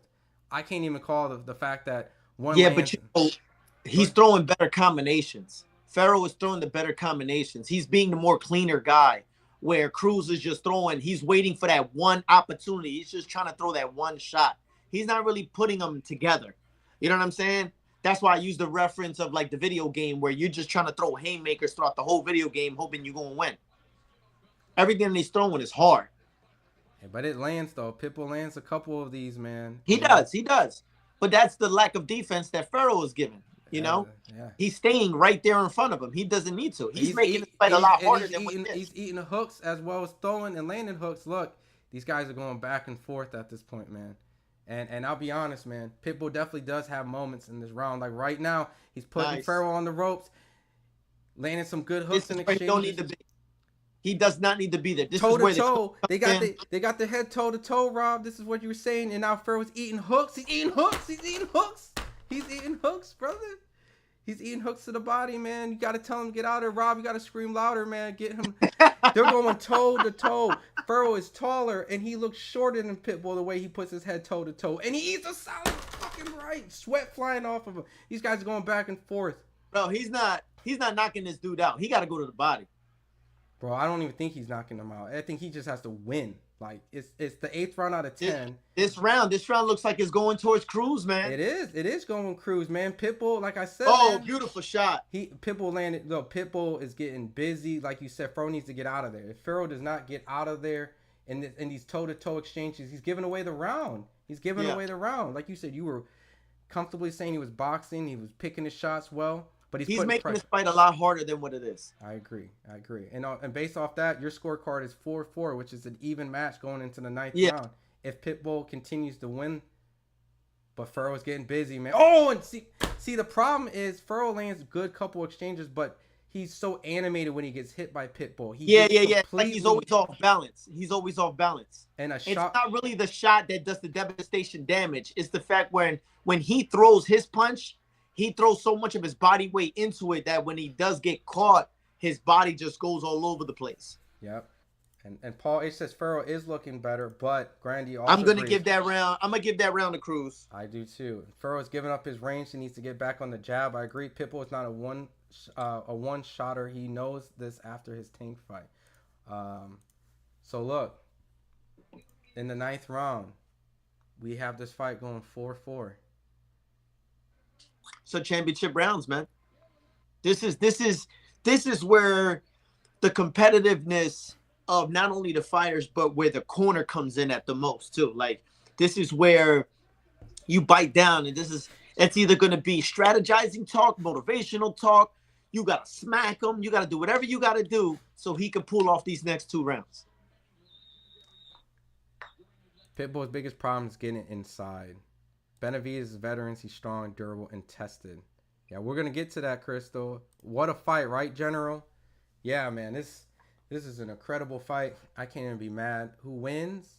I mean, right now we're going into the 9th round in the Pitbull fight. We have it 4-4. Pitbull definitely squeaked that last round out, but he's in a war with this guy. This is what I like. I like Ferro doing this. See, he's keeping it busy. He's too much in the inside, too much in front of him, but he's keeping busy. Outwork Pitbull, you know? He's Yeah, but that's the thing, though. Are you really trying to risk outworking him? You know what I'm saying? I mean, right now he's outworking him, but I agree, man. Get out that stupid head-to-head. Just keep touching him. Just keep touching him. Touch him and get out of there. At this point, we got to score. We got to land the cleaner shots, more power shots, and then get out of there. Try to get hit as less as possible. Yo, look at the punch stat. 501, 618 thrown so far. Yeah. That's high. And Ferro is the busier fighter, which won him some of these rounds. You can see he throws more, and sometimes even lands more. Sometimes it's Pitbull's exaggerated punch reaction that he gives. See, now I like how he's backing Pitbull up, but he's being careless a little bit. He's backing Pitbull up, but he's getting hit with stupid shit because he doesn't have his defense on cue, on point when he does throw. A minute 30 seconds. He kind of throws with his hands. You know what I'm saying? A minute 30 seconds. A minute 30 seconds. These guys are going toe to toe. This is a hard round to score. It's literally just rock 'em, sock 'em, like you described earlier. They're in mid range. Every time Pitbull lands, Ferro lands. Every time Ferro lands, Pitbull lands. It's really just. This is a hard round to score, man. This is a hard round to score. It's a hard round to score. You know, Ferro is the busier fighter. He's throwing a lot of punches. This is the score. This is the type of round where it depends what you're looking for. Ooh, solid left from Pitbull. Good shot. Oh, Pitbull's starting to go to the body. Can't get caught with none more of those. There you 48 seconds. Pitbull's starting to kind of squeak by a little bit. He's starting to edge it out a little bit. Ferro needs to not get caught with these hooks. Cruz is starting to land more clean shots. Oh, and another hook from Pitbull. Pitbull starting to squeeze. And another from Pitbull. Pitbull starting to steal the draw. Ferro's trying to get it back, but every time he does, he eats a couple of solid hooks. Good. Ferro's getting busy now. Ferro's starting to take over. Oh, and he eats a solid left from Pitbull. Oh, Pitbull. Oh, Pitbull goes left to the body. Yo, Pitbull is beating him up this final minute. And every time Ferro has success, Pitbull has an answer for it. Pitbull is a tough son of a bitch. Ferro is a tough son of a bitch. How is Ferro standing? Damn. Yeah, Pitbull won that by, like, perfect. Noble says by a hair. Give Cruz a round. I won't even say by a hair, bro. That final minute he was beating. It wasn't even a minute, to be honest, Ron. I think it had to come down to the last 45 seconds, 30 seconds. You think so? I felt like he was beating his ass for a solid minute. That's where the most action. That's where we saw the best Pitbull cruise. It was right around the 30-second mark. He didn't stop throwing. Yeah, the fight is at 140. He had an answer for every single thing that Farrell threw. Even though Farrell was clean, Pitbull was just letting them things go. Yo, I have this is a phenomenal fight. I have this 5-4 Pitbull. I have it 5-4 right now.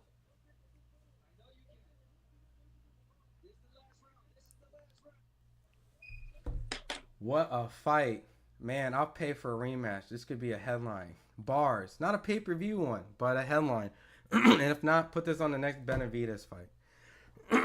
Blood round. Look, a knockdown can completely change the results for either fighter.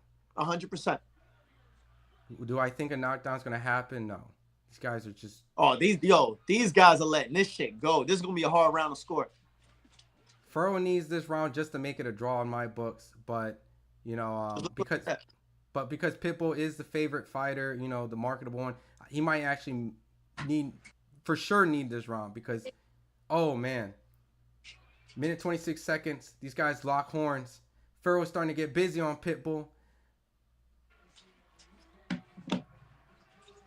This is a... Oh, Pitbull. Oh, Pitbull lands 3 solid shots on Furrow.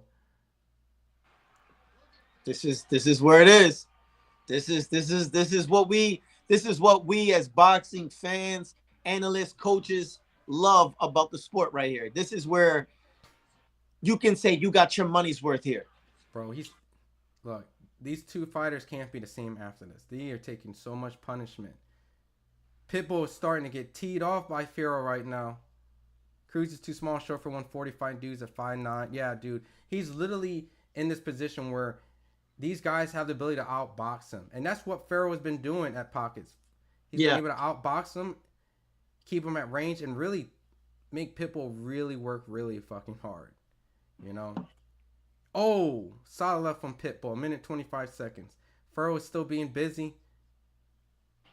No quit in Furrow, man. Oh, and a solid right from Furrow hits Pitbull, bro. Holy shit. That could be it. That could be it. He could steal that if he maintains his composure. My God. Furrow lanes a solid left, man. Pitbull was starting to get teed off. That hook was weak from Pitbull. He eats a right. Oh my goodness. Furrow still has power in those shots, man. You cannot stop this fight no matter what. You let this fight go. You let this go. No defense. I told you this would be an absolute dog fight. You guys called this shit, man. I did not even think this was going to be that. But what? Yo, the money's well spent. Well spent tonight. I'm sorry. If you guys didn't buy the fight, this is absolutely insane. Whoever wins these last few seconds is going to win the fight. Or it's going to be a draw. Oh, my God. Pitbull hits him on the right and then clinches. Smart from Pitbull. Don't let him get that get back. That's intelligence right there. And Pitbull jumps. In the 10th round, bro. In the 10th round. 15 seconds, man. some sort of... oh, man. These guys are fighting it out in the last 10 seconds, man. Oh, man. These guys are exhausted. These guys have to be brothers after this fight. They have to be fighting each other over... Yep. Like... Oh, you have a daughter? You have a quinceañera? Come over, brother. Like, these guys have to... I'm going to give this fight a draw. I didn't even score that last round, bro. I'm going to give this fight a draw, champ. Who do you guys thought won that, bro? I got it a draw. Now, listen, I wouldn't be mad if whoever steers it to Cruz. I wouldn't be mad if someone steers it to Furrow. But for me, I'm going to have it a draw. Yeah, this is what this is whatever you like, bro. I'm not even mad at who wins. Personally, I just say a draw. Fuck it, do it again, man. And you know what? A draw's fair, man. I would cheer for a draw. If they say, and it's a draw, I'll be like, yeah, fucking run that shit again, man. Run that shit again. I never rooted for a draw, bro.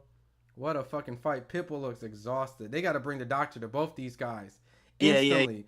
the doctors on both these guys, like, you know, they normally supposed to do it, but no, they got to bring the doctors both. Look, Sam Watson running over the pit bull, like, whoa, motherfucker, you won't make us a lot of motherfucking money, win, loss, or draw. We doing that fight again. We putting that shit in LA. You know, we running that shit. We putting Jesus Ramos on that bitch. We gonna stack that car. Yo, Sam Watson smiling, bro. This fight saved boxing. Standing ovation. Great fight. Yeah, you have a quinceañera. Yo, I'm serious, bro. That was the type of fight that you invite each other to their daughter's quinceañeras. Bars, man. Yeah. You gotta invite Pharaoh over, man. You guys gotta have some like Cinco de Mayo festivities. Yeah. You guys watching Canelo together. Hell yeah, bro. Yo, if I saw Pitbull and Pharaoh walking down the alley, I'm turning around, bro. Fuck that shit. If they locked in, like, you know, yo, man, and then, you know, someone said, like, if I had a friend that said something like, yo, man, your fight suck. Y'all ain't got no defense, bro. I'm getting the fuck out of the alley. That is so funny. I'm getting the fuck out, man. All right, man. I gotta hear the decision, bro. We gotta hear the decision, man. Hold on, man. Hold on. All right, hold on. Great fight. Yeah. Great fight. All right, yeah, my good.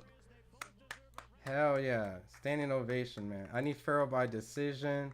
Other YouTubers now just saying that this one's one of the best fights they've ever seen. That was an amazing fight, man. All right. Unanimous decision.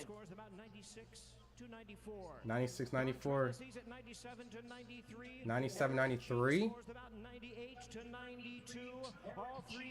Oh shit, 98 versus 93. What? Wow, those are some wide ass scores for Pitbull, bro. I told you he's the darling. He's the darling. No, I never agree with these scorecards.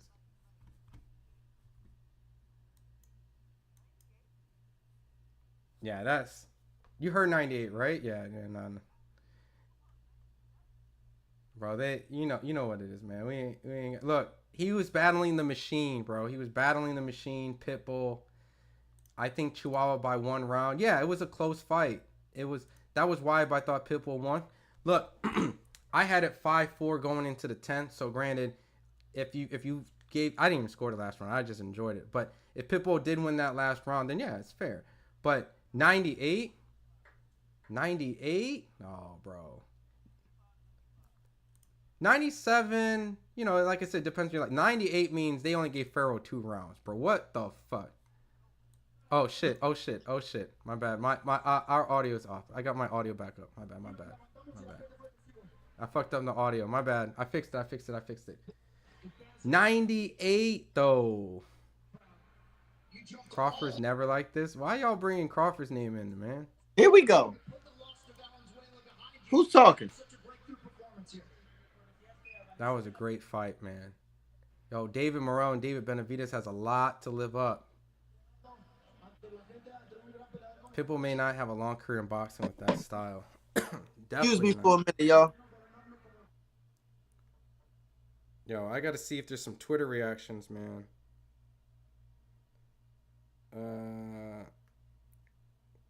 Let me see. All right, hold on. David Benavidez went live. Hold on. I gotta do some side work.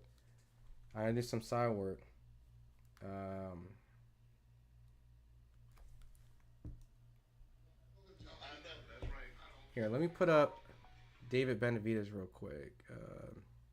Screen.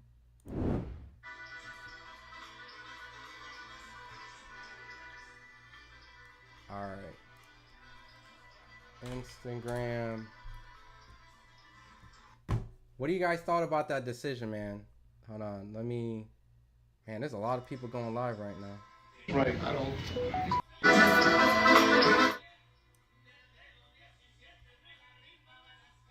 All right, man. Benavidez is almost getting ready for Morrell.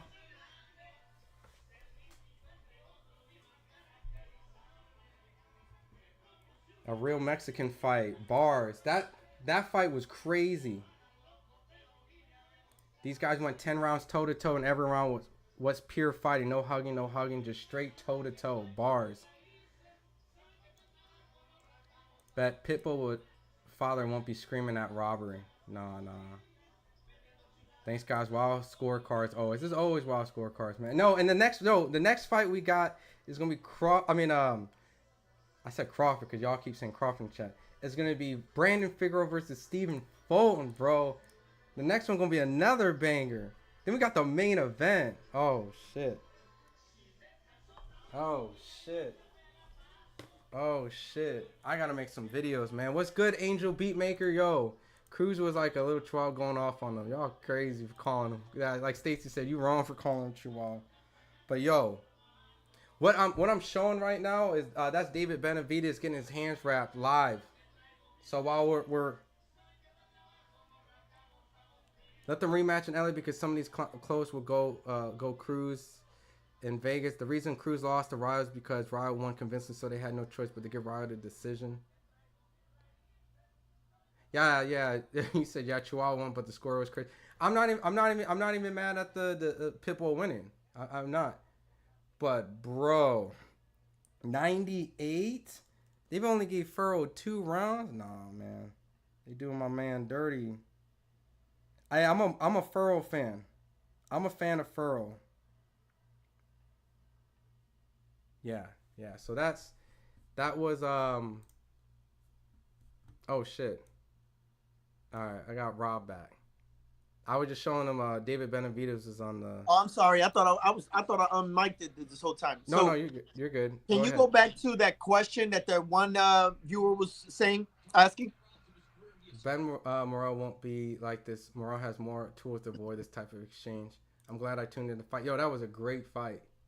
I'll get to that question real quick. I just want to ask you, where does Pitbull go from here? And then I'll pull up your question real quick. Where does Pitbull go from here? Yes. Who do you want to see him fight next, man? I want to see the rematch. That's what I want to see. You want to run it back? Yep. I didn't get a chance to hear what they said in the ring. Did you hear anything about a rematch? I don't know yet. Yo, so what happens if Ryan Garcia fights Pitbull? That's an interesting fight.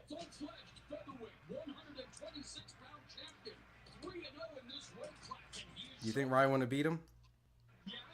I think Ryan being smart and utilizing his range will give Pitbull a lot of trouble. And that speed will be something he's never seen before. So I give Ryan giving him a big problem. Well, I don't know how these guys took these. He better stop ducking Shakur and get this boxing lesson. So far, the fight looks worth the price in pay-per-view. I hate when they charge high prices and all the fights are garbage. Yeah, man. Yo, Pitbull versus Subriel Matias. Nah, I don't want to see that. Sabriel's too big. Yo, man. That rematch, this upcoming rematch might be crazy, bro. So, hold on. I got screen sharing on. I gotta remove this. I gotta go to intermission. There we go. Perfect.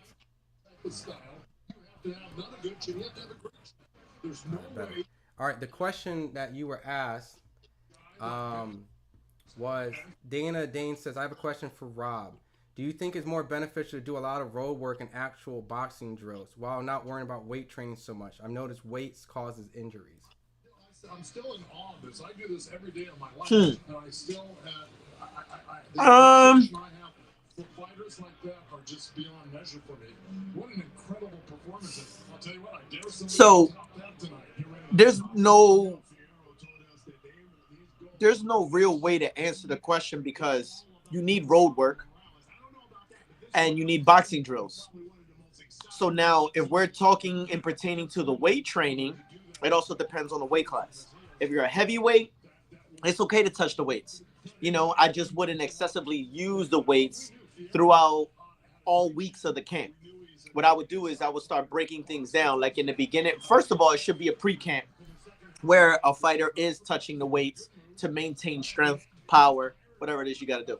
So now, once the camp starts, every session is very critical because, like you said, it can also cause injury. So I would say that in the beginning of the camp, weight training is fine, and then start slowly weaning off of the weight training when it's getting closer to that peak period. And then now everything is basically just maintaining a lot of isolated exercises, a lot of resistance, while still doing drills and still doing the road work. Now, real quick for everyone, Ryan Garcia tweeted out after the Pitbull fight, which was a great fight, an amazing fight. He said, Cruz is target practice. Do you guys agree with Ryan Garcia is saying that? Is Cruz target practice? For Ryan? Mm-hmm. Yeah. Ooh. Ryan kills Pitbull. Cruz won by 10 fought rounds. Keep your rep range low, no more than 4 reps, so you won't get muscle hypertrophy, but get stronger. So we're getting ready for the.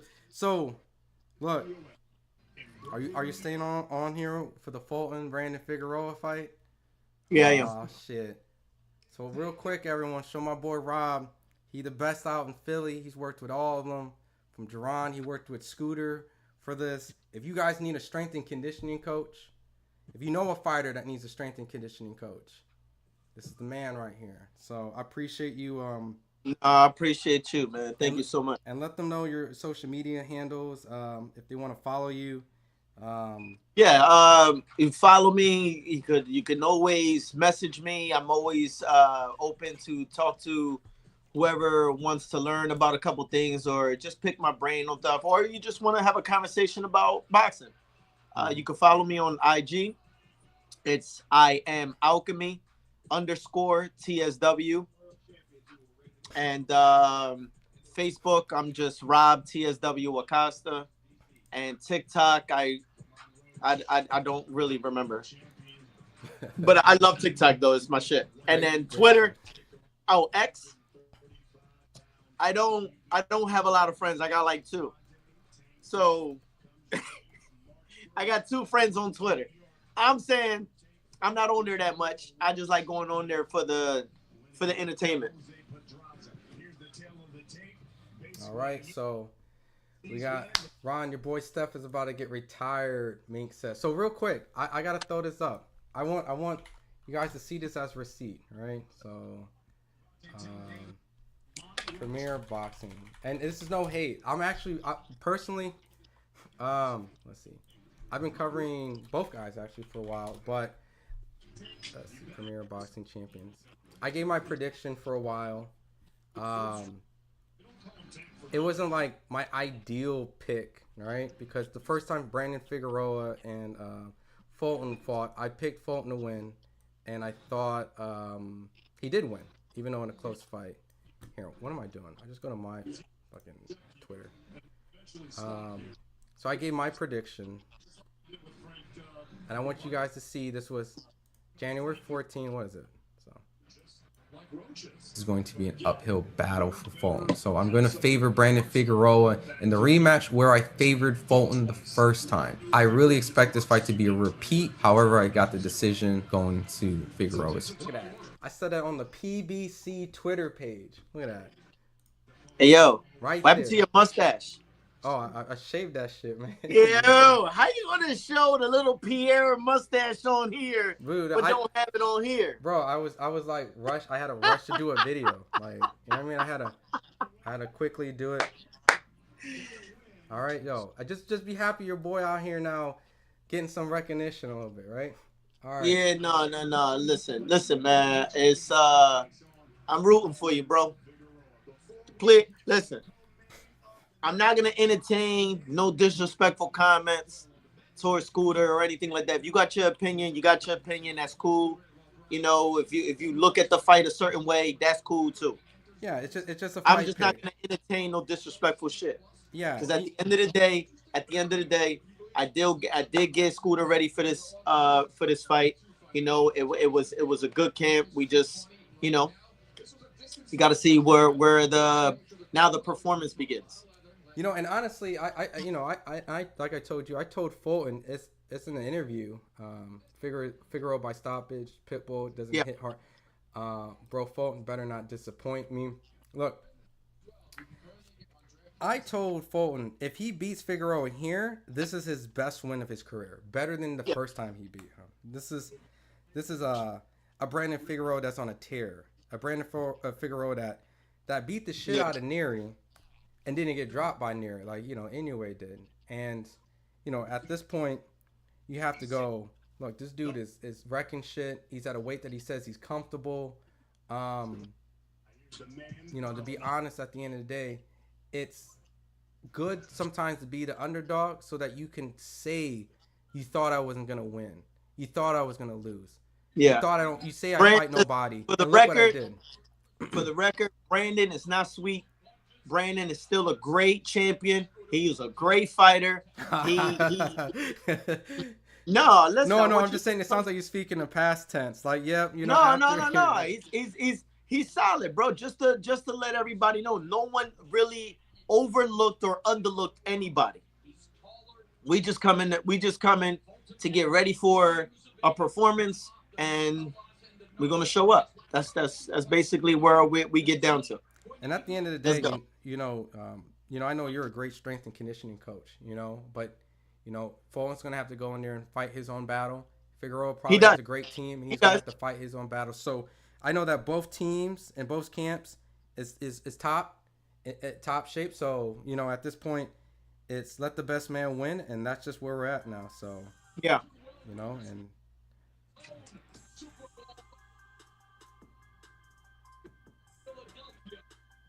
Let me get this. I'm making some videos. Wow. But who's he coming out with? Do you know who that rapper is he coming out with? Stephen Fulton? No.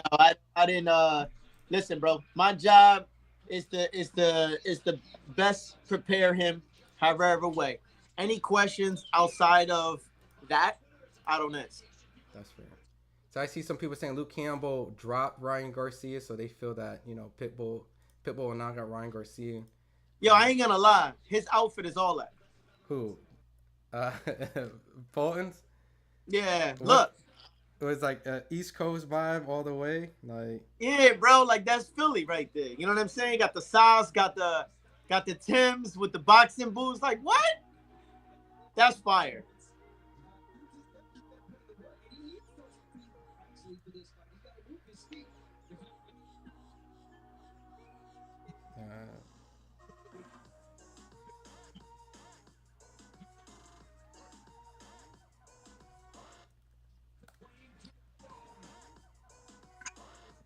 Yeah, that was a great fight. All right, so Brandon Figueroa is coming in the ring, man. What do you think? How's his outfit, man? How's the odds? I like it. I'm a fan of simple colors. I like the black and white. I mean, if you really look at like my house, I have black walls. I'm a big fan. The only time I really like colorful stuff is on sneakers and specific outfits. Simon says that was. I like it. I love the look that each fighter came into the ring with. They both look focused. They both look ready. Zoned in, man. Yeah, I said Fulton got the Timbs on. Nope. So listen, guys, we're at the co-main event. So I want to clarify. We got the results. Ramos stopped Rosario. Pitbull Furrow had an amazing fight of the year candidate. Pitbull won that fight, and what we thought was a very close fight. Brandon Figueroa and Fulton is now in the ring. We're going to call this, and then Benavidez versus Morrell will be coming in after that. So the ring entries don't fit Figueroa. He's what do you call him? The Heartbreak Kid? Who's that? Who, Brandon? Yeah. Yeah, I guess. I mean, he has the heartbreak on his. Is that like a reference to Shawn Michaels? I don't know. Isn't Shawn Michaels had the Heartbreak Kid? Let me see. uh, no, I'm reading what Tank put on Twitter. He asked what bra had on. He's talking about. All right. Please no cuts. This is gonna be fire. First time I've seen a fighter box with Timberlands on. I'm gonna pause my stream real quick and I'm gonna show. This is what the fit. This is the brand, the scooter fit. Wins, 1 defeat with 8 wins coming by way of knockout. Yeah, he got the Timbs on. The Timbs look like boxing shoes, though. Do they look like boxing shoes? Yeah, they look like boxing shoes. Like look at the sole.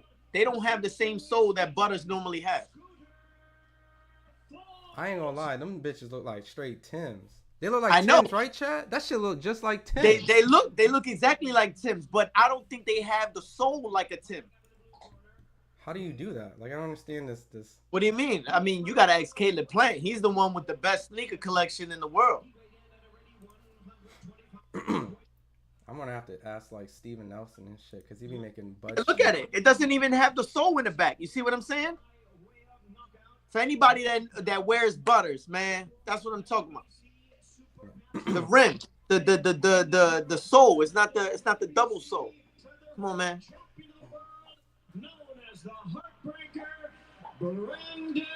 No, look at this. I'm like working on the side. Hey, Ron, don't be going all crazy on this motherfucking fight, all right? I'm going all crazy on this fight, bro. Oh, man. It's a watch. Right. It's a watch commentary. You lucky. I did not Snapchat. I mean, your snapshot, your damn mustache. Bro, what if Fulton beating the shit out of Brandon? I can't be screaming. You gonna be screaming. I am. All right. All right, here we go, y'all. All right. So early prediction, I got Brandon. Obviously, I got Team Fulton in the building, so and we're gonna give an honest, fair assessment. You know what I mean? Let the best man win. I'm happy to have a rematch. Respect to both guys. All right, first round. What minute are you at?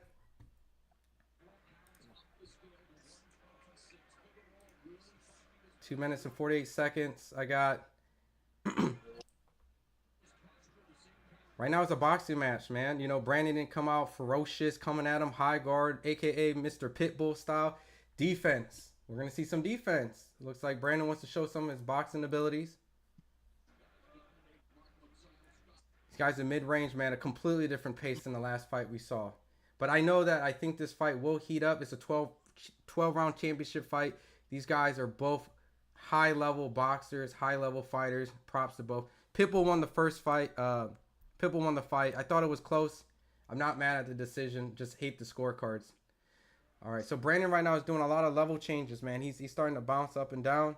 It's a battle of jabs right now. Fulton seems real locked in. You know, keeping good distance. Change that jab. Up and down. Change that jab. I'm sorry for everybody that's watching. If I don't give y'all enough commentary, I apologize, but I'm just focused watching. Don't worry. I'm sorry. No. I'm here to call. I'm here to call the shot.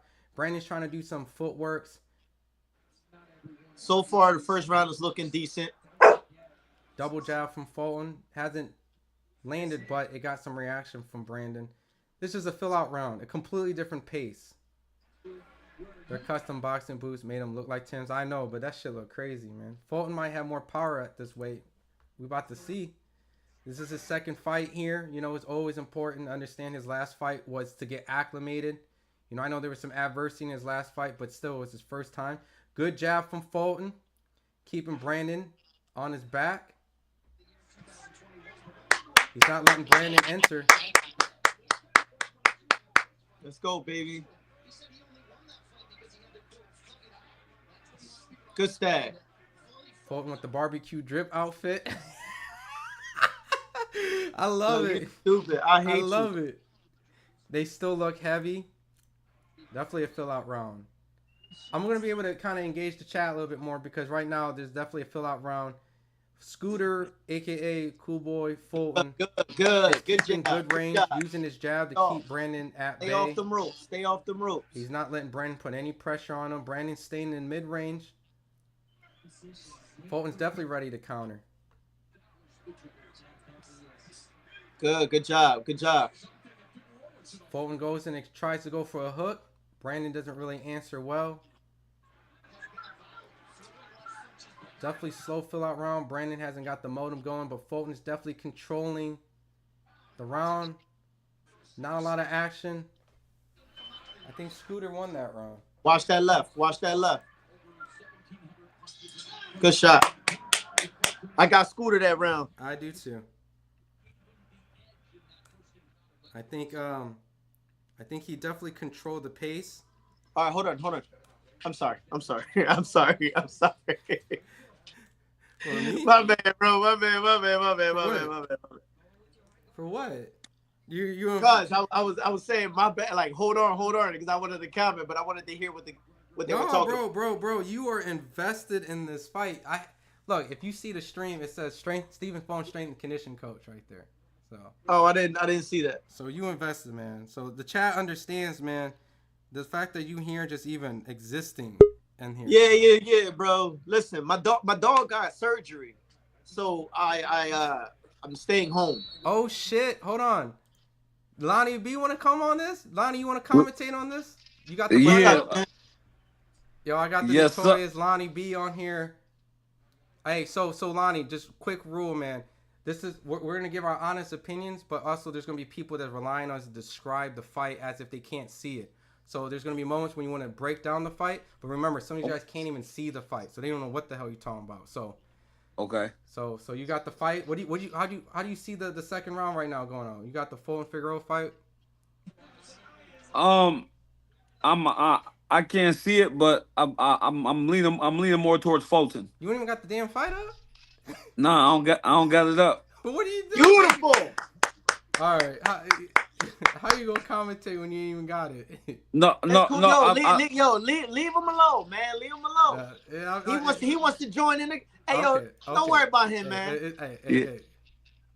Watch the head. Watch the head. All right. So we're in the second round. Good job, Scoop. We'll have to figure out the fight for you, Lonnie. Yeah, because I thought we was going to be watching. My fault. I misunderstood you. My bad, champ. You cool. Right now, we got Cool Boy. Brandon putting some pressure on. Oh, beautiful.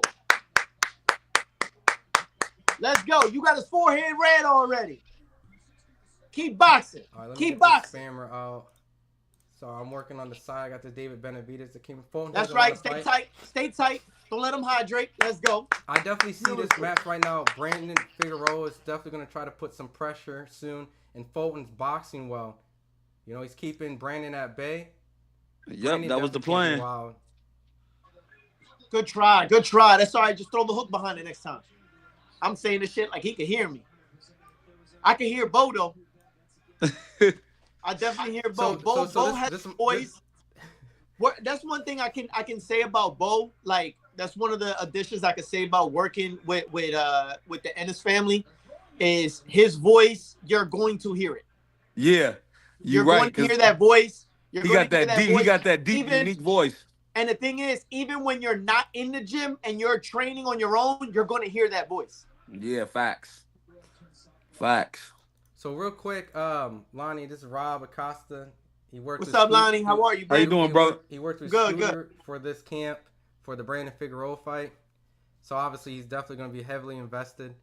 And Lonnie B, beautiful. Hey, listen, I'm going with Scooter too. Yeah, you got Scooter in this fight? Yes, sir. Well, he's looking good right now. You know, he definitely has him at bay. Brandon move that head. He definitely needs to smother. Good body shot. Beautiful. Brandon definitely looks a little wild right now, trying to get to Fulton. Fulton's definitely controlling this a lot better. Get out the gas station. A lot better. Fulton needs to stay off the ropes 1,000%. There you go. Don't go back to the gas station. Caleb Wood says always has good insight. Beautiful. Man. Let's fucking go. I gave that round a scoop. All right. Once Brandon starts touching his body, it's a wrap. That's what someone says. Yo, look. He not sitting, Ron. Hey, Ron, get the fuck off the phone. I'm not on the phone. I'm working, man. You supposed to be calling, not cheerleading. My bad. These guys are sitting here waiting for a commentary, and all I hear is screaming. I'm sorry. And he's criticizing me like, you one of those guys that be screaming at fight. You one of those guys that be screaming. Hey, yo, my bad. You be screaming. All I'm saying Meanwhile, is, I'm screaming my at man this standing. the Pitbull fight. I'm screaming my head off. Screaming my head My off. man standing right now, though. He on the floor. I'm like, oh. Yo, that fight was, oh my God, electric. But look. I just want to razz him. You ain't See? you ain't even got That's the beautiful. Fight up. That's Yo, beautiful. We gotta get your insights, No. man. I You seen on bits phone? and pieces of it. I'm like, yo, that joint. Yo, we back in. All right, we in the third round. We got to make sure we get this David Benavidez fight for you cooking so that you can commentate, man, because you've been in the ring with David. So Yeah. yes. Yep. So Scooter is looking sharp. This is the third round. He's completely Oh, boxing. matter of fact, I'm gonna try to get it up. I'm gonna log back on. Okay, just jump I'm right trying to in. get it up. Hey, Lionel, don't go nowhere. He's coming back. This is your show, man. Fulton is boxing Brandon Figueroa. Well, he tried to throw it overhand right. Brandon looks completely confused and lost at this moment. That's okay. That's all right. It's still early. If he can get inside on Fulton, he can push up on him. He lands Yeah, a but good I don't solid think. shot on Listen, Fulton. bro. Listen. There's a lot of ifs. There's a lot of ifs right now, champ. All right, clinch. Hold him. Beautiful. Walk his ass back to that center. Touchy. There you go. Double that up. Let's go. Where my feints at, Scoop? Where my feints? Brandon's reaching right now. So at this moment in time, when... That's okay. Bro, let me call this fight, man. My bad. I'm sorry. You know I'm invested in this, man. You know that. I'm sorry. I'm not trying to get action. a job with you, bro. I'm sorry. I'm trying to call the action. I'm sorry. See, exactly. My man Raymond said, who winning? Fulton right now is in the third round. He's winning the fight. Pretty much a minute 13 seconds is exactly what everything Fulton needed to do in the first fight. He's doing better. He's boxing. He's moving. He's getting off the ropes. Brandon cannot get to him. He's struggling to cut the range, cut the distance, corner him. Now, when he does get Fulton up on the ropes, he has a better chance when he smothers him. He needs to make it dirty. He's roughing it up. He's putting his elbow on him. Pretty much. Now, watch the hand, ref. Watch the hand. Pretty much at this point, Brandon definitely needs to go for broke. Because if he's trying to box Fulton, he's going to lose this fight. Everything he did in the first fight was so much better. So much better. Right now, I think he's trying to, quote, box him. But Beautiful. He's prepared. He's ready. He's definitely trying to make sure that this does not fall into the style that he was in the first fight. Oh, shit. And a 1-2 from Fulton. Catches Brandon. That shot hurt Brandon. And, Fulton compared this fight to Mayweather-Maidana 2, where the first fight was completely dominant. In an exciting fight where both guys had to fight each other. It was that type of dominant style where Brandon had to come at him. Fulton had to fight in the phone booth. It was just boom, boom, boom, boom, boom. But now, Fulton got the hand speed advantage. Fulton got the wall. So, you were terrible. Hey, I'm about to kick you out right now, bro. No. I'm sorry. Don't kick me out. You were like literally worse than anything you said I was. I was calling that actually. No, you was, but you was also like, bro, what were you hitting? Was you hitting the death? It was an exciting fight, motherfuckers getting It caught. was. I give you that. It definitely was.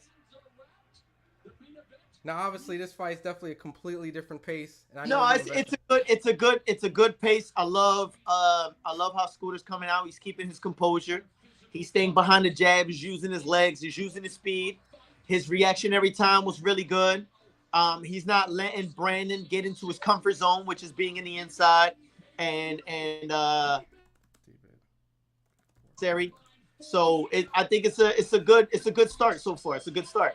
We know that the fight starts to change right around 6 and up. So okay. let's try to maintain this. So fourth round, we got Brandon coming out a little bit more aggressive.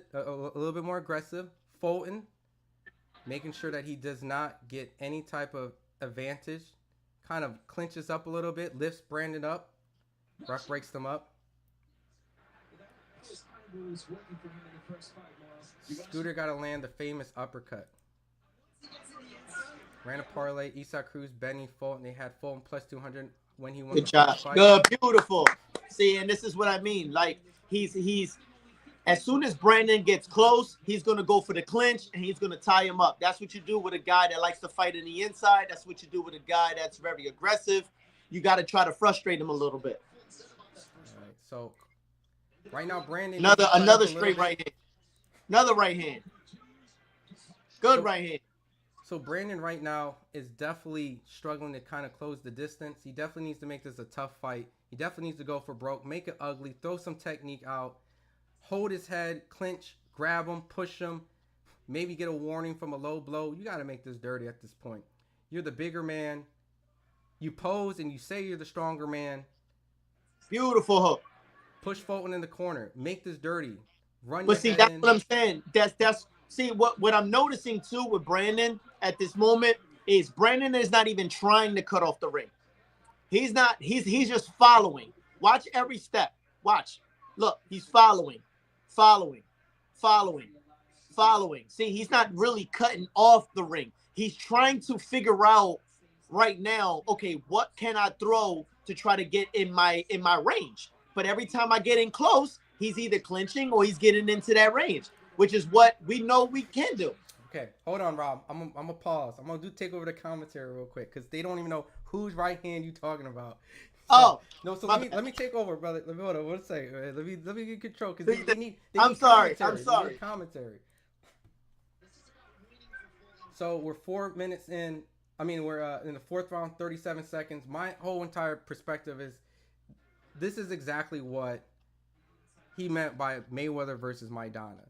The whole entire fight is completely controlled from a distance.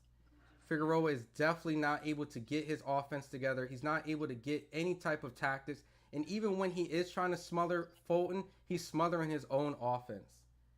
It's a pretty much a sloppy fight from Brandon Figueroa. And Fulton lands this mean uppercut and a left hook and a straight. This has been completely a shutout. 4 rounds and Fulton doesn't even look like he's struggling. He doesn't look like he's out of control. And he's landed a very vicious, mean right straight in this fight. Probably the best punch in the fight. So ultimately, at the end of the day, Fulton has completely dominated Brandon Figueroa. What time is the Shields fight? It's tomorrow. The first 2 fights were good. Fulton's displaying beautiful counter punching. Absolutely. No. Leave Rob alone. He's invested. Hold on. What did they say? No, because they were like, you were very animated in a sense. Squid pasta. He's invested. So going from the Pitbull fight to this fight is a completely night and day difference. So wait, I'm animated. I guess those are the people that are going for Brandon. No. They need commentary. You're not helping. That's what I'm saying. I'm sorry. That's what I was saying. Fighting in Sunday is crazy. That's what Clarissa is doing. Fulton got Brandon confused. You want me to leave and then come back? Possibly. I mean, look. No, you tell me. Let me know. Rob, I'll leave and come back. Rob, I'm in the 5th round. I gotta call this. Give me a sec. We're in the 5th round, 2 minutes and 42 seconds. Brandon is definitely putting a lot of pressure now. He's starting to make some more attempts. He's starting to make it a little bit ugly. Fulton got the high guard up. Brandon's starting to make some attempts to the body. Fulton clinches. Brandon's starting to go for broke a little bit more. He's starting to make it more of a dogfight. Fulton needs to make sure he needs to get out.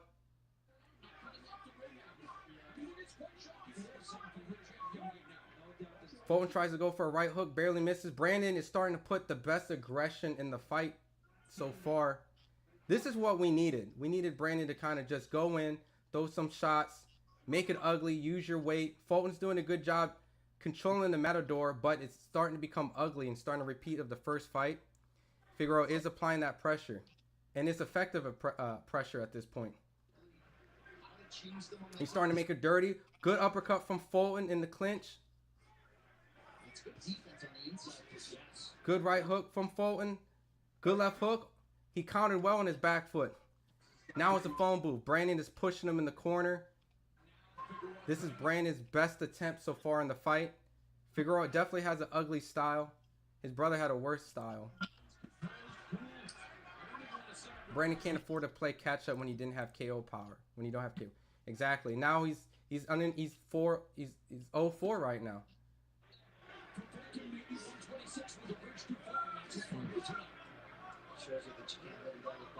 Good body shot from Fulton. This is starting to become more of a pressure fight. This is the fight that Brandon wanted to do. Fulton's receiving it well by firing back. But he's officially in a fight. A lot of clinching, a lot of holding going on right now. The ref breaks it up.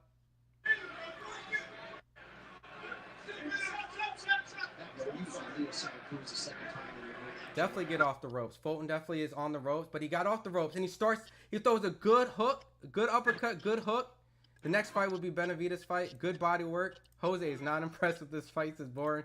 He does have an ugly style, but there's nowhere as bad as his bro. His brother had a terrible style. Someone said it was like Jim Carrey and me, myself, and Irene. Hey, Ron. Yeah. Let me log off, and then I'm going to come back in. Go ahead, man. I know you invested, man. I got to call the fight. All right, go ahead. That's fine. I'll call back. Jose is not happy with this. He said this is not a pay-per-view worthy fight. All right.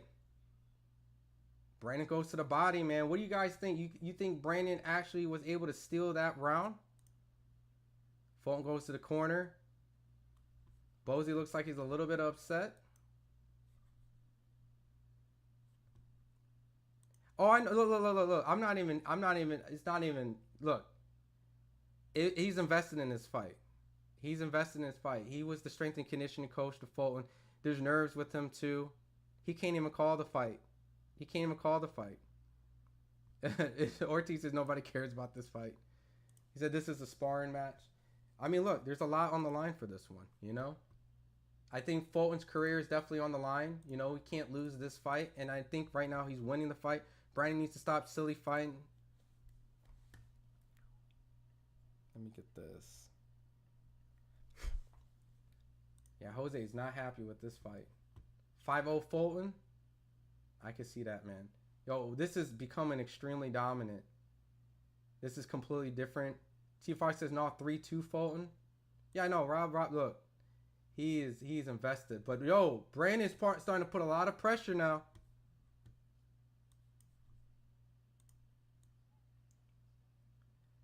Brandon's starting to pick up the momentum. Pitbull did win, bub. Fulton won the 5th. He landed the cleaner, more consistent shots. Okay. Bro says it's a sparring match. Jose's just in here just having fun. But yo, Brandon's starting to land some good shots. Good body shots with Fulton.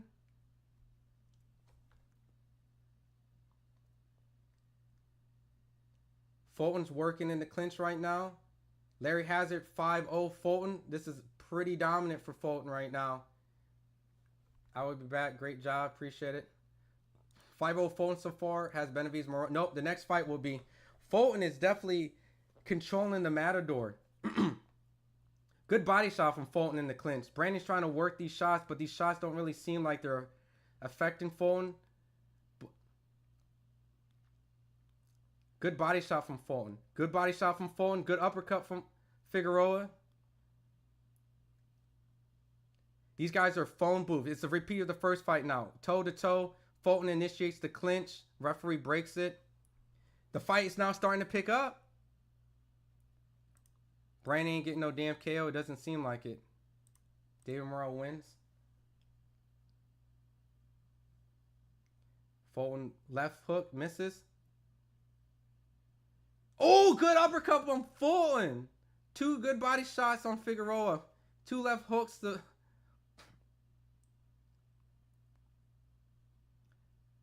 Brandon's a vine puncher, nothing more. Hit the like, appreciate it.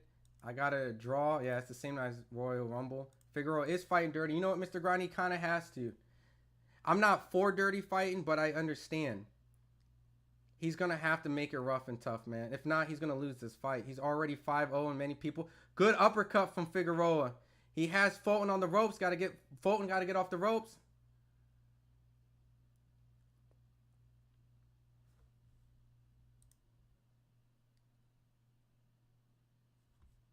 30 seconds away.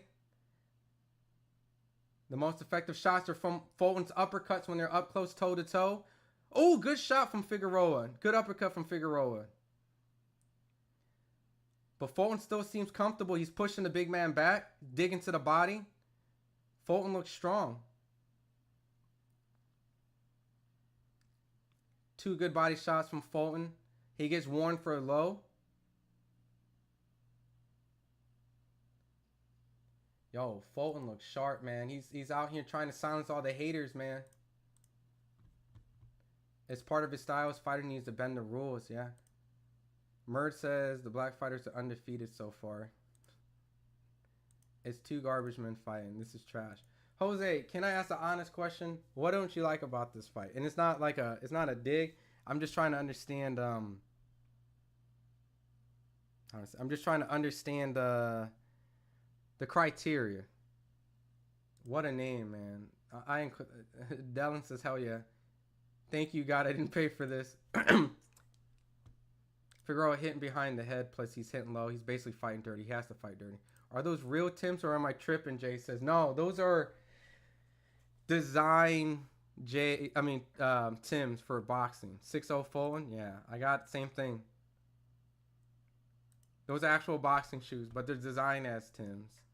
Boxing ain't the same bunch of cars with only 3 fights out of whatever they book are decent, but it's usually only the main event boxing needs help. Guys need to be forced to fight the next best fighter. Yeah. Worm doesn't like this fight either. Terrible fight. It's a boxing match. You know? Figueroa hasn't figured out how to get in on Fulton and be effective.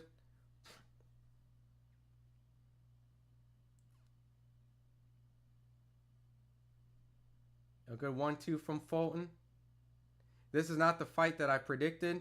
Brandon is not bringing pressure. Brandon is not effectively bringing pressure. He's not landing the volume shots that need to get him the win. Fulton is just controlling him. Fulton won the first 6 rounds. I don't even like Figueroa. 6 is always crazy. I could see 4-2. I could see 5-1 T-Fox. I could see 5-1. They're both mid boxers, not pay-per-view worthy. I mean, they're the supporting card. But Fulton looked aside. He breathed a little bit right there.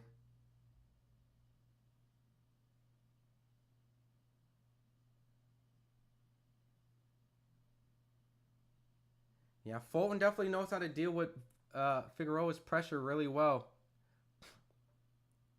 Fulton boxing, Figueroa hugging and not trying to set up offense. Yeah, he's smothering his work. And he's getting outworked. The volume punching is coming from Fulton. Fulton's getting weaker. I noticed that he did look a little side a little bit and he kind of breathed a little bit. This is not co-main event material. I get it, Jose. You're not happy. It's crazy last just for the main event. I just want to see the main event. All these other guys are just... I mean, yeah. The main event comes through. It's going to be crazy. Figueroa is smothering his offense, getting counter-punched. Fulton's landing the cleaner, more consistent punches. Fight's terrible because y'all thought Cool Boy was washed. Hey, at the end of the day, he's silencing the haters, man. I picked against Fulton. Oh, shit. Figueroa lands a good backhand on Fulton. But the offense is not there.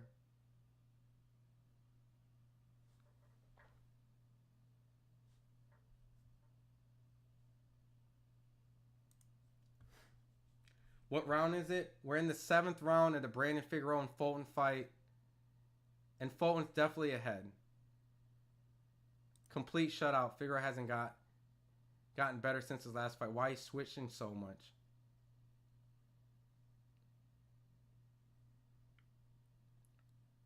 That's terrible, Jose. Get out of here. It's terrible because Brandon simply has no game plan. I agree.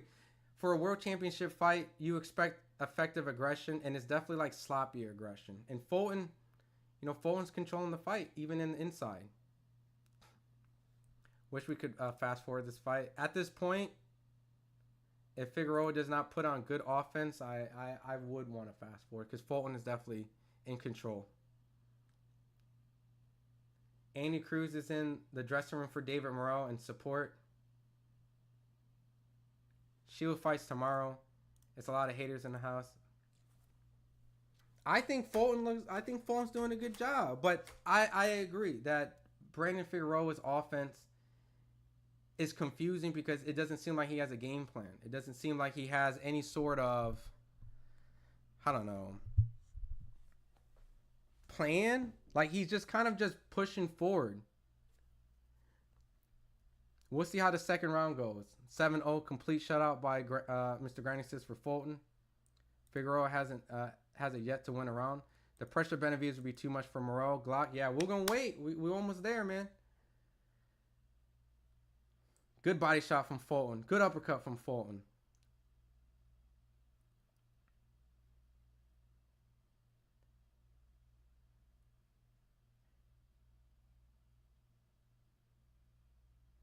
Fulton's putting on a great performance, and Figueroa's putting on a terrible performance. And it's not taking away credit from Fulton. Fulton's doing everything he needs to do, but Figueroa is just kind of just walking in. No setups. Think if you grabbed some paint and brush and did your trim, this would excite you more than this fight. Maybe Figueroa's hoping Fulton will tire out. He's not tiring out. I mean, the crowd is booing. Fulton deserves his win, I agree.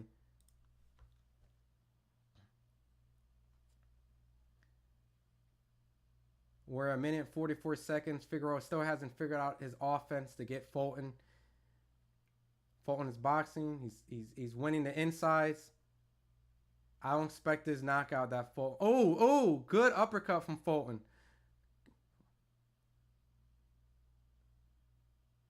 Fulton is on the ropes. Got to get off the ropes. Good body shot, pushing Figueroa off. Yeah, but he's wearing himself out at the same time. Fulton's overrated. Always wins. He has Figueroa's number, though. Figueroa needs to use his jab. I agree. I appreciate Bob hit the lights. Figueroa's setting up Fulton for a knock on the final round. I mean, if he can get him down there. Do you see Fulton fatiguing? The crowd's booing because, I don't know. I mean, they're booing because maybe they don't find this as exciting as that Pitbull fight. Does PBC post highlights? Yeah, they do. Oh, Figueroa, I meant. Oh, good left hook from Fulton. Lands on Figueroa.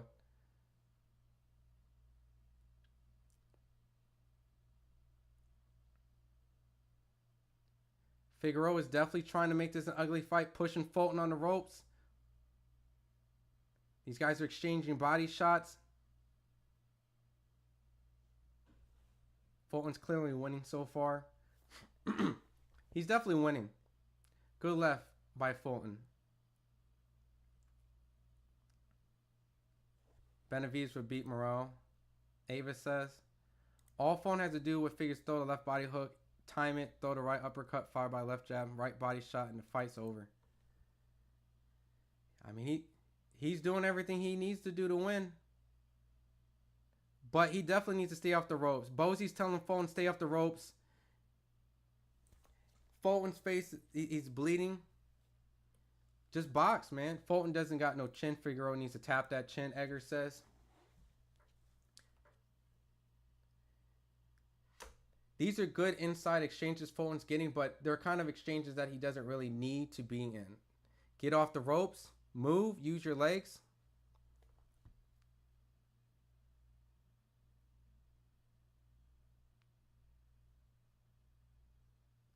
Put your mic down a bit, bro.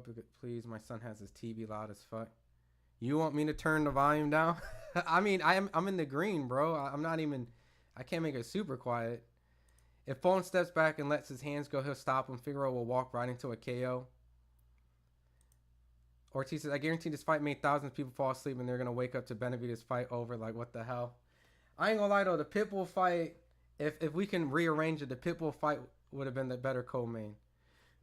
If we knew the results. It's hindsight. Figgy's fighting close, but he's still throwing looping shots up close. Figgy might get KO'd. His head's... These uppercuts from Fulton can definitely hurt Figueroa. 8-0 Fulton, but he needs to be careful. He's bleeding at the nose. Boji tells him get off the ropes. Set that jab up. No, he means put your mic down close to your mouth.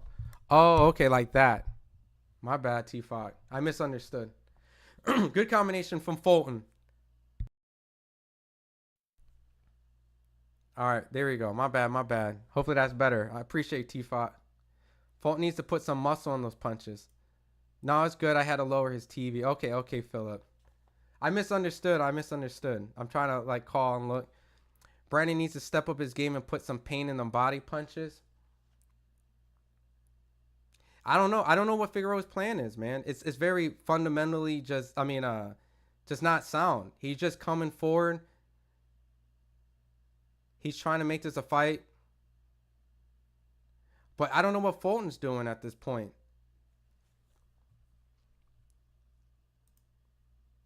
This is not good for Fulton personally. Fulton needs to get out of this. Edgar says I sound fine. Okay, I appreciate it. Fulton took the serious. Figueroa thought he had enough to win. Serious, I'm guilty of charges. I barely stay up. For me being mad, this trash fight would be. When Clarissa fights tomorrow, Benavidez is not Morrell level. That's the next fight. Yo, I know I got Fulton winning the fight, but do you guys agree that Fulton needs to get out of this phone booth fight? He's starting to take a lot of punches. I'm not saying these punches are like devastating shots, but Fulton is starting to fight too much on the ropes. Oh, Fulton eats a good left from Figueroa. Good body shot from Figueroa. Fulton's starting to get tore up a little bit in this corner. I always pay for the fight. It's boring, but you guys are exaggerating. It's not the worst fight I've ever seen. I don't know. It's only boring because I don't care for either fight. That's fair. Jacob says he's about to fold. Fulton's getting tired now. Figueroa's coming on. Yo, the momentum's starting to change. Oh, good punches from Figueroa. Fulton needs to get out of it. Fulton needs to get out of the corner, man. He's starting to take a lot of shots. Edgar said, let's go Figueroa. Yeah, this is how the first fight went. I don't know why they're booing. That was a very exciting last minute. Was that not? Fulton needs to go back what he did in the first half. I agree. This is the first round I gave Figueroa. Really? Fulton does gas out. Punch, dude, punch. You have him in the corner. What the hell? Jose says. Look, Figueroa definitely had his best round right there. I'm not going to lie, man. I've given 3 rounds for Figueroa. Okay. You're my other perspective because I know I've given almost a lot of rounds to Fulton. So, I'm going to keep your scorecard in the back of my pockets to make sure that, I'm not over-exaggerating. Me and, Mr. Granny has 8-1 for Figueroa. So, everyone has Fulton winning. But I think everyone agrees that Figueroa had his best round right there. Maybe he took a round off to get some stamina back. Donnie says. Maybe, dude. But the last round before that, he was on the ropes. Bozy yelled at him, told him to get off the ropes. Fulton ain't really using his legs like he should be. He's starting to box a little bit right now, but Brandon got him back on the ropes. He got uppercuts. He's starting to piece up Fulton a little bit. Figueroa is setting up a knockout watch. Go to the body versus Mexicans. You're not wrong. Fulton's looking good in the first half. Fulton really did. He almost looked like he was going to completely shut out Figueroa. But here comes Brandon. Pushing Fulton on the ropes. Fulton's tying up. Being smart. I agree. Smart, but even if Figueroa wins these next couple rounds, can he win the fight? It's over for Steph in the 10th. Minky says, damn. It's over. He got them heavier shoes on. Chill, Worm. Bro, I don't know where y'all get Brandon being a K artist. This ain't happening. Caleb says. It's going to go down to the scorecards. I feel like it's going to be a scorecards, but I don't know. I'm curious what Fulton's game plan is now. Is he tiring up? He's on the ropes. He's been on the ropes for most of this round.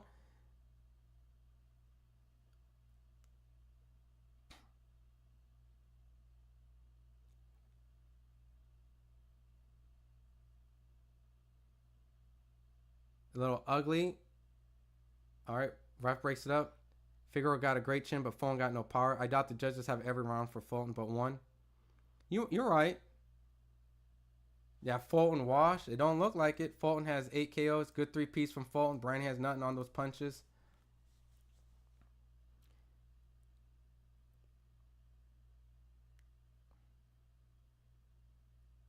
Stay focused. He's just smothering him.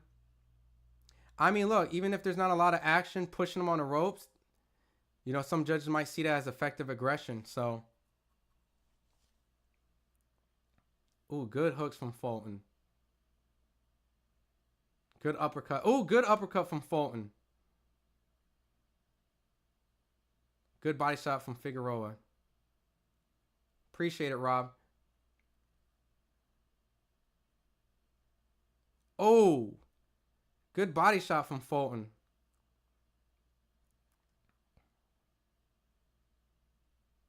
See, the thing that I'm very curious about with this Fulton-Figueroa fight is that even though Fulton definitely looked like he dominated the early half, what is the judges like? What do they see? Do they see this second half, you know, Brandon pushing Fulton on the ropes as winning rounds? Because he has been pushing Fulton. I don't know, man. I don't know, man. Figueroa's throwing a lot of arm punches. I agree. But, you know, Fulton didn't really do too much in that round either. I'm not going to sit here and say that Fulton did an amazing job that round. So, if you got Brandon pushing him on the ropes, trying, throwing a lot of punches, I mean, at a certain point, does the judges give that a Figueroa fight? Who are the judges? I don't know. But early on, Fulton definitely has a good lead. But when your back's on the ropes and you're not really, you know, hurting your opponent or outclassing them, you know, the judges might see a couple of these rounds go to Brandon. I'm not going to lie. Because the early fill-out rounds, they both did a little, but they probably gave it to Brandon. Possibly, you know, that first round. I mean, I gave Fulton the first round for sure.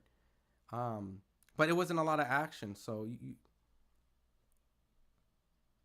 but these rounds that Brandon has Fulton on the ropes, it can sway the judges.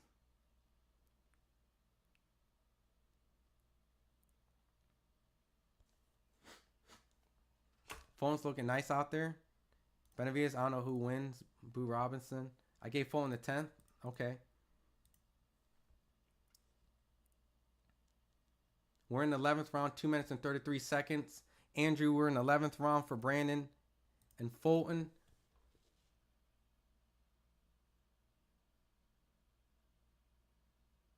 Ooh. Good uppercut from Brandon. The pressure from Brandon is tiring. He's not going to win like that. Hope they put Benavidez to sleep today. He grew up spoiled. Dang.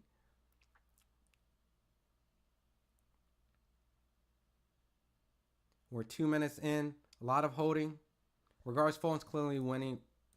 Yeah, at this point, Brandon's going to need to do something dramatic. If not, Fulton's going to win.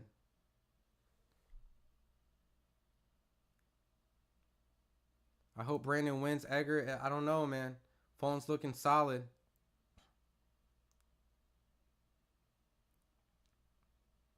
Good body shot from Fulton. Good boxing from Fulton. Fulton's starting to control Brandon again. Brandon seems confused. Brandon seems lost. Brandon got a great engine, though. He does. But I got to give props to Fulton, man. Fulton is handling this pressure very well. I mean, these guys are throwing a lot of punches. So, these guys definitely have great stamina. This is definitely a high-paced fight. I'm very confused on why people are not... Were they expecting... Is it because Brandon isn't destroying Fulton? Yeah, Fulton is controlling this round. Fulton is definitely dominating. Fulton is going to have to win these last two convincingly and not let Figueroa get too much back into the fight. I mean, I feel like there's going to be a funky judge. I do.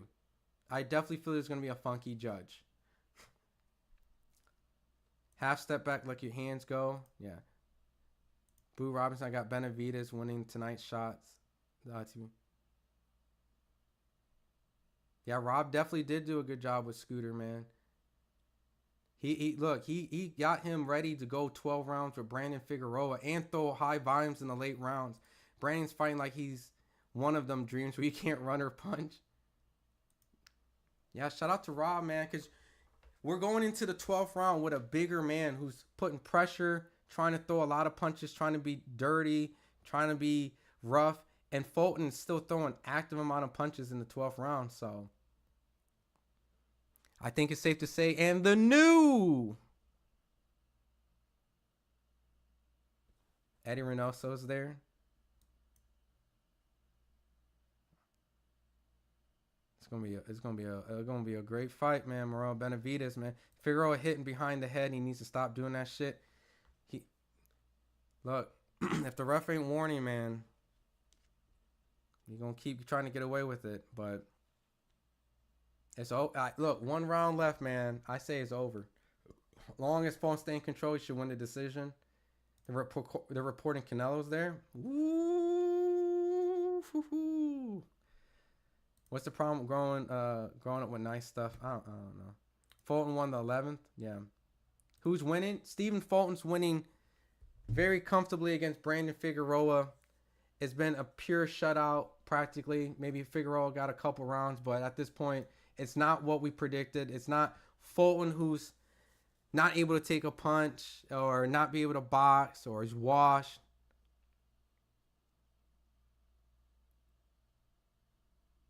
Two minutes and 40 seconds. Fulton's completely dominating this fight. Brandon's going to have to do something very dramatic to win this. Brandon's trying. Benavidez looks like he's going to be okay. Brandon got overconfident. He did. Or did Fulton show up? Because he looks sharp, man. He's keeping his distance. He's well conditioned. Benavidez looks like he's going to be sick. All y'all Brandon fans need to realize he's a volume puncher.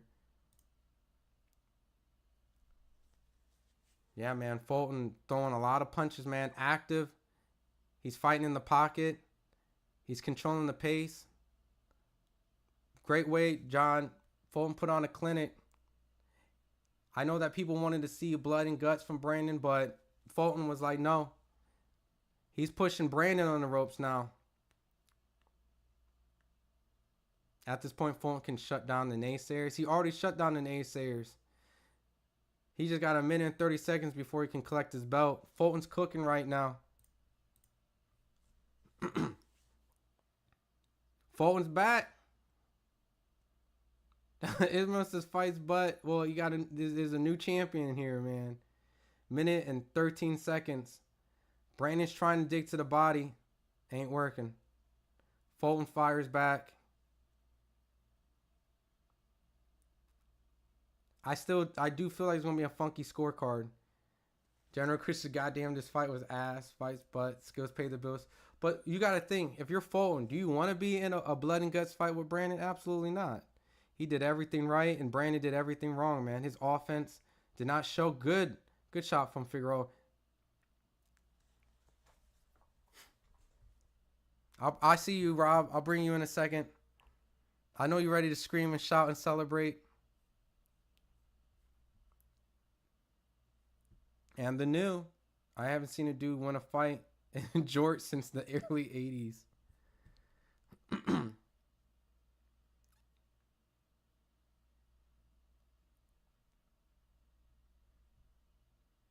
Good uppercut from Fulton.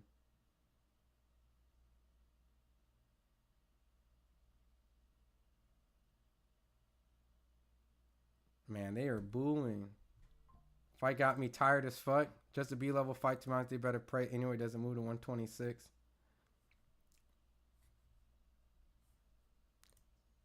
All right, Rob. how you got Fulton going? So my question is.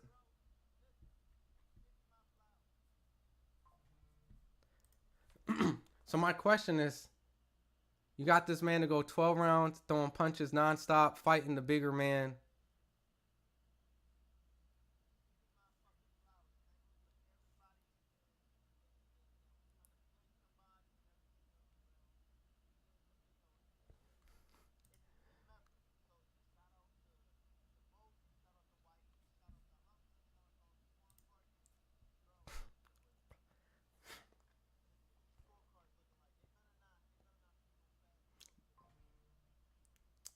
Bullet says you in office. Honcho should do a cloud. You crazy.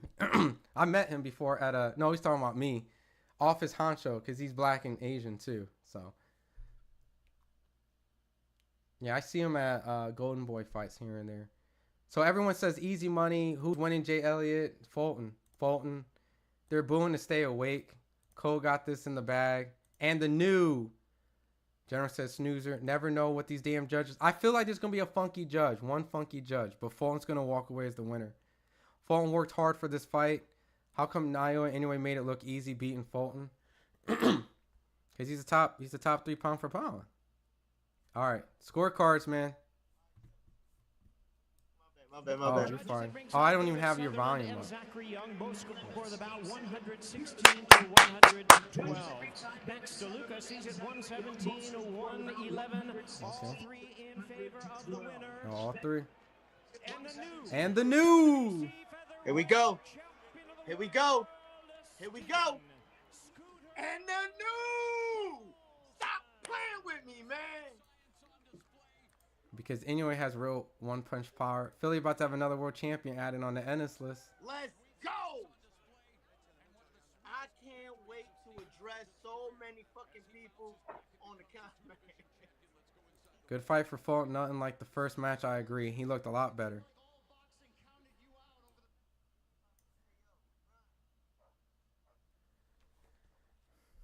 Hey, man. Your nerves was like... hey, first and foremost, congratulations.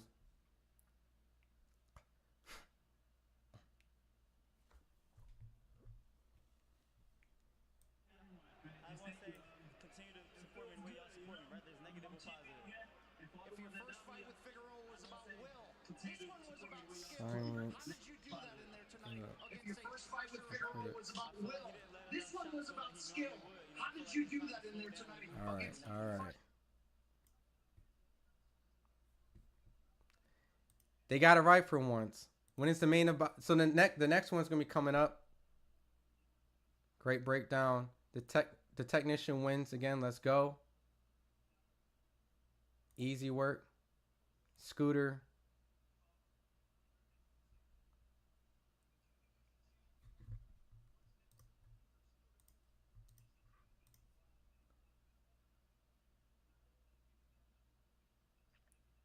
I don't know why they're booing. 9-3 Fulton. I'm probably going to be the closest to the judges.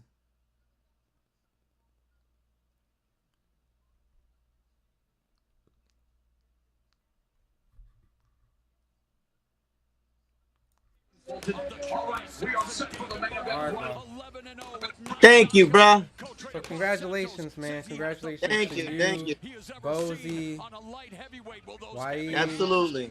and none other than the new 126 WBC World Champion of the World, 2 division. They wanted Scooter banging out with Brandon, use no skills. All right, y'all. So, real quick, Rob. Let everybody know. Appreciate it, Jermaine. Let everybody know where to follow you, because, like I said, they're gonna be seeing. It's right there. I put it on my I put it on my name. Okay. They saying Fulton. Too many casual fans in boxing. There's no better way to win on boxing than with DraftKings. How do I look at the fight? Benavidez will win. All right. You He could have. Still want Figueroa fought like a drunk uncle tonight. Feel the boxing Silence. from the opening bell to the final blow. With DraftKings Sportsbook. Download the app. Enter the promo code and get in on this great offer before the first punch. Life's more fun when you enter on the action. The crown is yours. I want you to know this will be my last dive. Is everything all right? You are a great diver. You don't leave me around. I want his last mission. Yeah, man. Fulton look good, man. Fulton look good, man. Yo, all I'm gonna say is, like I said, I just want my flowers, bruh. You know what I'm saying? You listen. You know my journey, and it's one of many. We put the entire ship at risk. Wait for it. Now! Last Breath, rated PG-13, only in theaters February 28th. Latinos, somos creadores de momentos, momentos compartidos. Somos tan auténticos Latinos como los sabores que nos han unido por generaciones. Somos Yeah, tradición. Dana Dean says, Rob, you definitely did your job. Good job, man. Thank you. Thank you. Now it's time for what we've been waiting for. Phone did a good job. Just needs to stay off the ropes. You listen, bro. So let me address that real quick. Not everybody you're gonna be able to be doing that to. You know what I'm saying? Like there's a lot of like look at Mayweather Cotto. You know, look at Madonna. Look at guys like that. There's some people that it's just sometimes you're just gonna have to bite down and fight. You know. But the goal is to win. The goal is to win in reasonable fashion, and I think that's what was done today. The next fight is probably not going to be that way. It's probably not going to be where Scooter's on the ropes. You know what I mean? He's going to probably just keep him in the center and box like how he did Angelo Leo and all these other guys. Every fight is different, but you know, let's take it. Let's appreciate the win, and then take it fight after fight. One of the things we talked about is when you look back at their first fights, who learned more from that first fight, and I think we found that out tonight. You knew Stephen Fulton Jr. was about business when Bro walked in with some Timberlands on, and the Joe Goose and denim in his shorts. It's main event time coming up, man. Are you going to be able to call this? Yeah. Let me just I'm gonna get back on because I'm gonna answer some comments and stuff like that, and then I'm gonna hop back on. All right, my guy. All right, bro. And again, I thank you, everybody, and I'm gonna do the same thing with the Instagram, so that way people can just, you know, reach out, talk, whatever they want to do. Okay. Yeah, reach out to Rob, man. You know, he put a lot of work with Fulton. There's a lot of, you know, behind the scenes stuff that there's a lot of science behind this, man. Not everybody can do what I do. So, congrats, man, for winning as the underdog, the best win of Thank Stephen Fulton's career. I'll be back on. All right, sounds good. And yeah, Fulton it was a brilliant fight for him. And Eric Bro says, hey Rob, when you're Fulton, get back to Philly. I know the whole city of Philly is going to celebrate because I've been always known Philly be behind the fighters. He did great, but if he was listening to both and keep moving him back to the center of the ring, he could have did more. And he was at 35% Stephen Fulton Jr. Fulton dominated damn near every round, yeah, and he gets booed. I don't know. Maybe there's a lot of Figueroa fans out there. Ooh, that's a crazy comment. Brilliant tactically executed fight. Morrell is going down. It's not what we don't appreciate sweet science. It's just two fighters. Sometimes I see it. I mean, look. At the end of the day, we got Morrell versus Benavidez. It's go time now. So probably fight somebody that. Let me turn this down. Props, coach. I really dislike the bulk of so-called boxing fans these days. Canelo's going to run from the winner of the fight. Is he really at the fight? I don't know why everyone says he's at the fight. The sweet science always wins. Run, Forrest, run. Canelo's a ducky. Just they're seeing who's going to be running from. All right. Let me see. Let me see if I can get... I'm trying to get it on my phone, but I can't. Do you have a laptop? Should I put my money on Benavidez? I mean, look. There's a possibility that Morrell can upset, but the favorite money is Benavidez, man. That's all it is. He's there in a suit. Really? Let me go on Twitter, man. Hold on. Let me find out. Hold on. Let me turn this. What's the streamer? My streamer is down. Okay. Twitter.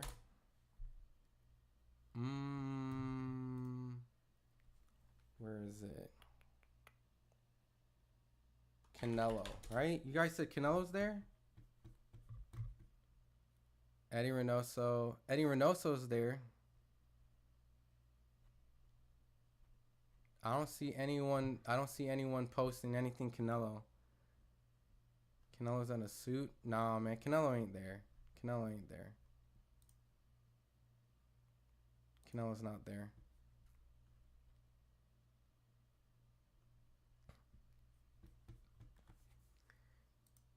Bring in Boo Robinson.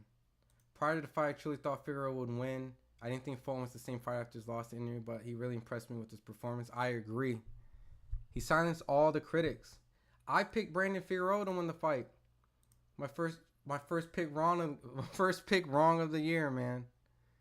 Canelo destroyed Benavidez easily. Dang, I'm nervous. Benavidez needs this, or the hype is over. Ever since the sweet science BS boxing and that needs to be revived state. My heart says Morrell, but my gut says Benavidez. I just hope it's a good, clean fight. I ran a 3-leg parlay. All I need is Benavidez to pull through. Damn. Did you put Fulton on it?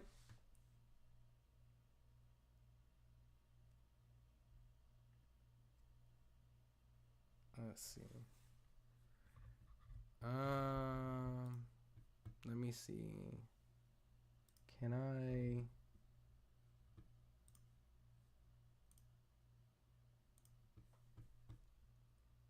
All right. So while we're waiting, because they're about to do their ring walks, it looks like. Let's see. Are they about to do their ring walks coming up soon? Yeah, they're gonna do their ring walks soon. Yeah, ring walks is coming soon. Damn, dude, we're already gonna get the main event already. This is great. Why wouldn't Canelo be stripped if he doesn't fight Benavidez? Well, Benavidez and them not in the same weight class. Fulton got more applause for losing in Japan than winning in the U.S. That's great. Yo, that's bars. That's bars, Mark. That's bars. I'm gonna have to say that. Can I steal that, Mark? I'm gonna steal that. Mark from my live chat said Fulton got more applause for losing in Japan than winning in the U.S. Crazy to think that, but all right. Yo, I'm gonna pin that. That's actually amazing. That's an amazing comment. Hold on, Mark. Let me pin that. I almost put you in timeout by mistake. Replace pin. That is an amazing comment, actually. All right. Mark from live chat said Fulton got more applause. Crazy to think. Crazy to think that, but that is true. Congrats.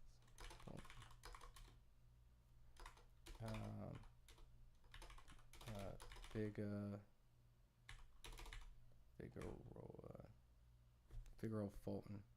There we go. Boom. Yeah, I had to tweet that, Mar. I gave you credit, man. Damn, I was trying to get Lonnie B in this bitch.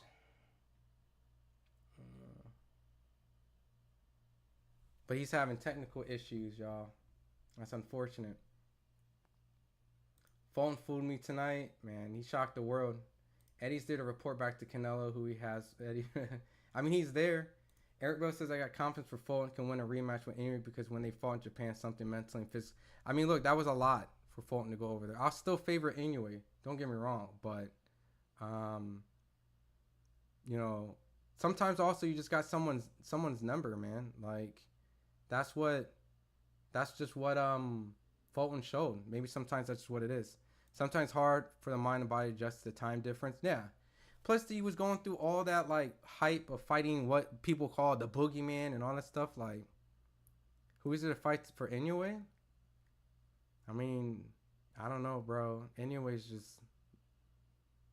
He's still... I mean, you have to go up to 126 again, right? Yeah, man. No, that was a great comment, Mark. I want to see how Benavidez backs out. I just feel like Fulton and Inoue rematch can happen in the U.S. So, I mean, that would be big. Maybe put it in, like, Madison Square Garden, some shit. I'm sticking with betting. It's sweet science. He's not lying. Japanese fight audiences are notoriously more respectful than here in the U.S. Yo. School Skill says, say the name.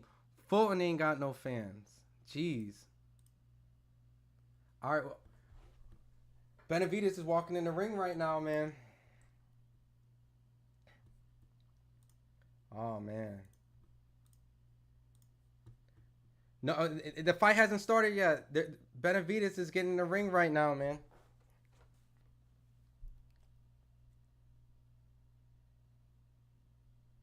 I'm trying to figure out how.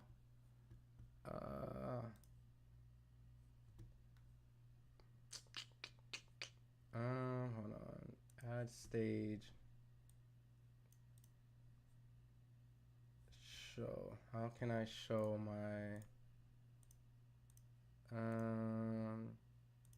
can I screen share? Picture layout.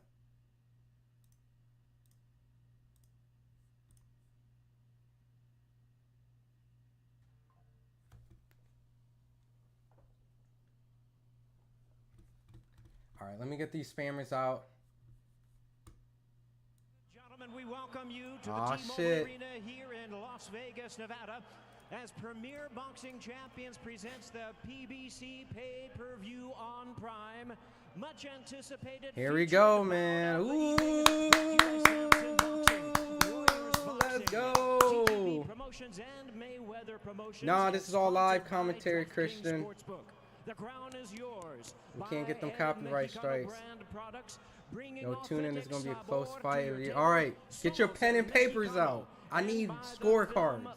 We ain't about to do. Get your pen and papers out. I need scorecards. I'm getting mine right now. February 28th. This unification championship is sanctioned by the WBC President Mauricio Suleiman and the WBA President Gilberto Jesus Mendoza, along with the Nevada State Athletic Name the Commission. celebrity scene. They didn't really show it. They didn't really show celebrities in the crowd.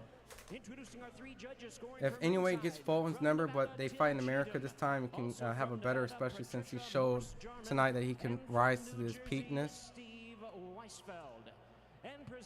Fulton gained heaps of fans in Japan. Just said he lost fans in the U.S. for fighting the best. Yo, I bet you Japan's going crazy off of Fulton's win. Fans, here we go with the main event of the evening. 12 rounds of boxing in a battle of undefeated stars of the sport for the interim WBC and WBA Ah, shit, man. Belts is up. You know you gotta stick with the WBO, the grandfather of them all. Let's go, Benny. Oh, man.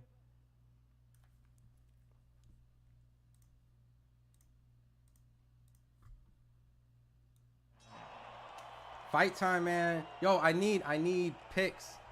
I need how does this fight go down, man? WBA title holder fighting out of the red corner, wearing black trunks with silver trim, fighting out of Minneapolis, Minnesota, by way of TKO, 10 rounds, Benavidez. I got David Benavidez.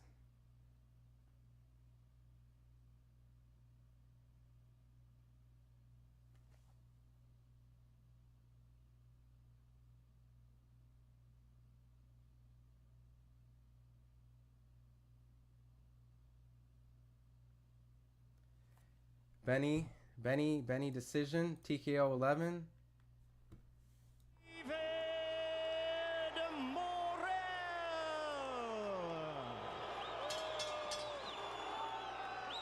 and his Okay. Benny by decision. Okay. No Morrells. No Morrells. I don't see no Morrells in the chat. Not for Morrell to do what Fulton did. I'll tell you this though. Brandon Figueroa ain't no David Benavidez. 50-50. Come on, School of Skills, man. I know you always come on the chat, man. You didn't give a prediction before. You didn't give a prediction before. Ladies and gentlemen, please welcome the hard-hitting two-time WBC middleweight world champion and the current undefeated reigning interim WBC light heavyweight champion of the world, introducing the Mexican monster, David. Oh, shit.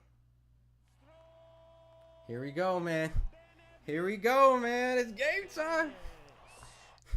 It's who has the most gas in the tank. 60% will still have David Benavidez tonight. Look, I got about 5,000 votes. 62% says David Benavidez. I need him last. Look, right here, this is your proof. If you say Morrell's going to win, I need to see it right here. Right here. If you say David Benavidez and you say, oh, I knew it was going to be an 8th round. It's no, put it right here. Put that shit right here. If not, that's cap. That's cap. I need that right here. This is your imprint. This is proof. I got David Benavidez tonight. I got David Benavidez tonight. But I think Morrell can pull it off. So, what up, Unruly? What's up, Unruly? All right, man. All right, let's go. All right. All right. First round. 2 minutes, 51 seconds. David Benavidez is putting some pressure. Morrell is on his back foot. Morrell's showing a good jab. He's poking the jab out real quick. Showing level changes. Throws a jab. Benavidez is getting out the way. Good jab to the body from Benavidez. Benavidez is definitely going to make this a high-paced fight. Morrell smiles. High guard from Morrell. Morrell's doing level changes going up and down. Benavidez goes, puts some pressure. Good block from David Benavidez. Both high guard. Morrell's going up and down, trying to put level change. David Benavidez does a... Oh, man. Good jab to the body from David Benavidez. David Benavidez looks fast. Ooh, good body shot from David Benavidez. Benavidez is walking Morrell down. Left body shot from David Benavidez. Morrell tries to do some movement. Good body shot from David Benavidez again. Man, David Benavidez looks so poised and so in control. Morrell has a lot of good lateral movement, but right now David Benavidez is definitely landing the significant body shots. Very comfortable. Good defense from David Benavidez. None of these jabs are landing from Morrell. And Morrell has a good solid jab. Good back right from David Benavidez. David Benavidez is definitely in control of the pace. He's landing a lot of shots, getting out of the shots. Morrell has good attempts for these jabs. It's not like these jabs that he's throwing are whack, but Benavidez is showing good defense, good control. Ooh, good left body shot from David Benavidez. And high guard again from Benavidez. Blocks Morrell. Very poised, very controlled. These guys are definitely in the middle of the ring. Morrell definitely cannot crack this defense from David Benavidez. David Benavidez puts pressure on Morrell.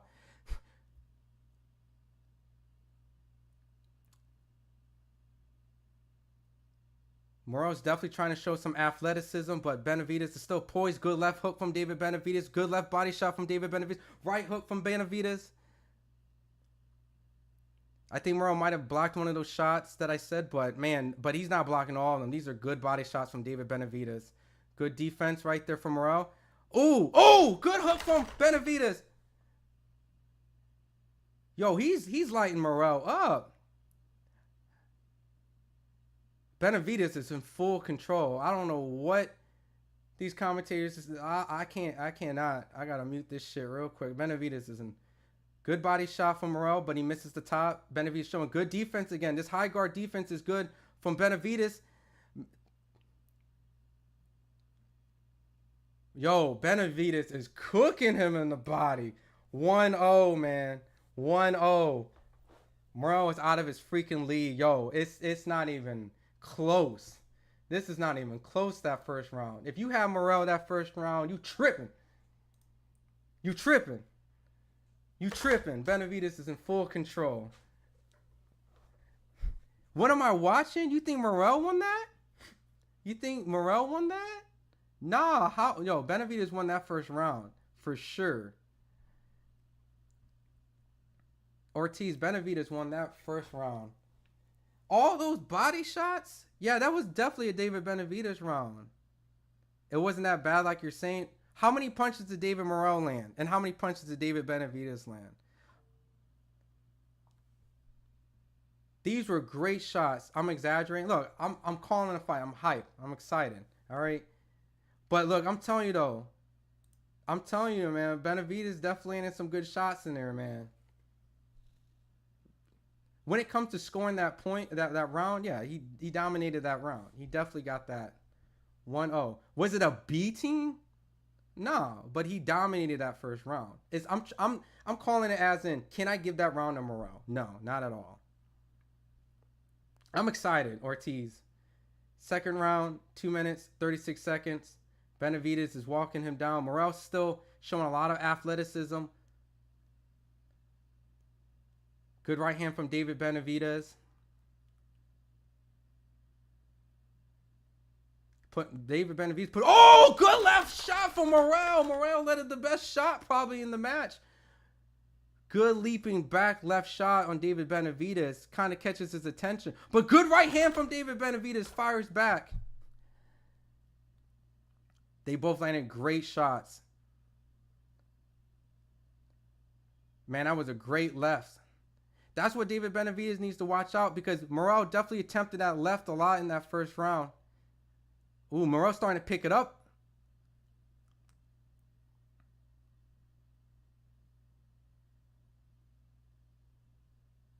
Benavidez putting a lot of pressure on. He's starting to go to the body. Be careful, Benavidez. Don't get too reckless. Morrell definitely took some shots right there. Good body shot from Morrell. Morrell's definitely fighting Benavidez off him. This is effective aggression. Good defense from David Benavidez. Good body shot from Benavidez.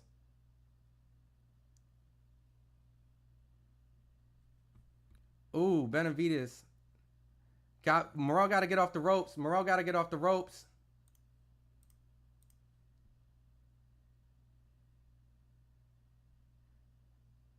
Morrell definitely needs to make sure that he gets Benavidez. Oh, good right hook from Morrell.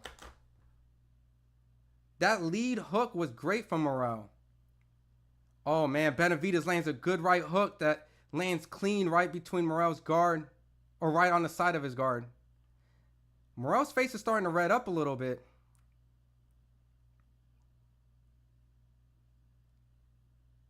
Man, dude, Benavidez is a motherfucker.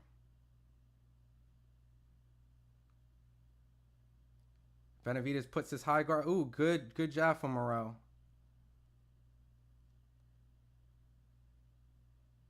I mean, this is a lot from Morrell. Morrell's fighting on his first big stage on pay-per-view against David Benavidez.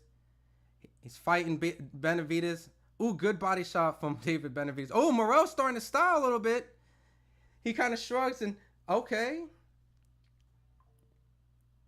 I don't see he's going the distance. Morrell, left side of his face is red. It is red. It is red. That was a better round for Morrell, but I got Benavidez. He had some good shots. He thrown some good. That straight left was vicious. That straight left that Morrell threw. I know he was attempting a little bit in that first round, but he definitely got a really good one off in that second round, without a doubt. This is going to be a classic. Yo, Benavidez's defense looks so good as a high guard, you know? And even sometimes when he pulls back, he pulls back kind of a little bit, not a lot, but he pulls back at the right times when he needed to. I'm not a fan of guys that pull directly back, but good defense. Morrell has a great left hand. Definitely caught Benavidez straight on the chin, but David Benavidez with the pull guard down with the right hook, man, that's that Lomachenko shit. Yeah, 2-0, 2-0. Only way this goes is one of these guys finish what round? Even 1-1. Oh, Morrell's starting to put some shots together.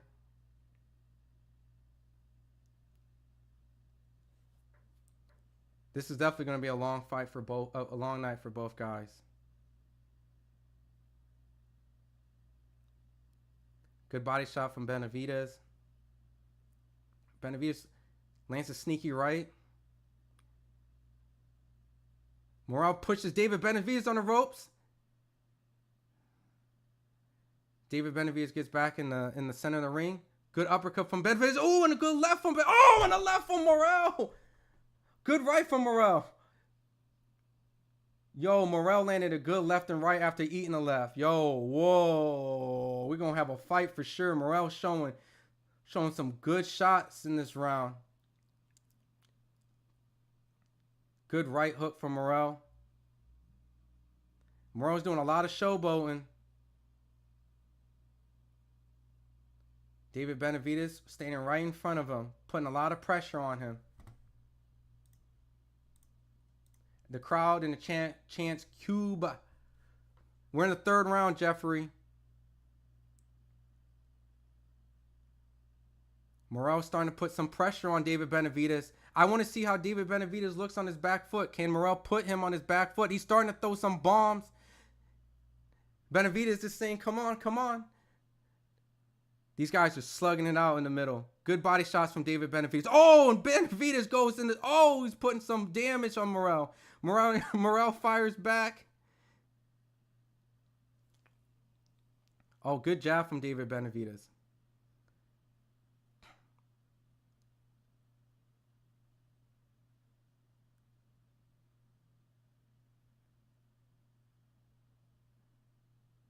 I want Benavidez to lose. I mean, look, even though I'm giving a lot more credit to Benavidez at times, Morrell has a lot of opportunities to hurt and beat David Benavidez. We're only in the third round, 35 seconds. Morrell is definitely a live dog in here. And he's putting a lot of pressure on David Benavidez, which I always want to see. How does it look when you put David Benavidez on the back foot? I want Benavidez to lose. Who won round one, round two? I had Benavidez winning the first 2 rounds personally. And this is a very action-packed round. Personally, I could see this third round be a swing round. Is Benavidez eye cut? I can't really tell. David Benavidez needs to be careful. Dudes gets careless for sure. Morrell took the check over the record. He's not him. He's definitely a live dog, man. Yeah, his eye is cut. Benavidez' eye is a little cut. It's cut a little bit, and I can't tell if it's even... I think it might be bruised a little bit, too. Who won round 1 and 2? I thought Benavidez won the first 2. I could give Morrell the third round. And if I didn't give Morrell the third round...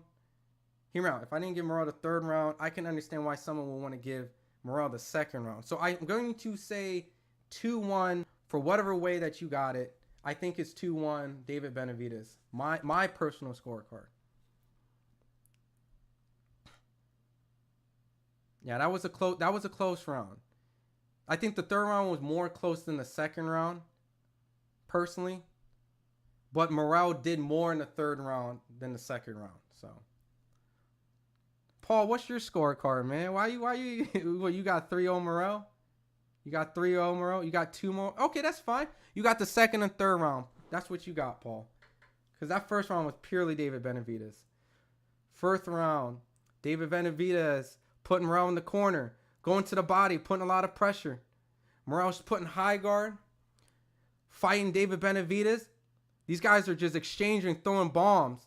Morrell got to be careful. David got to be careful. Don't let your defense go. Oh, good left hook from David Benavidez. Oh, and a right from David Benavidez. Morrell putting some defense now. He's blocking some of these. He eats a straight right in the middle. Oh, shit. Is Morrell trying to... Oh!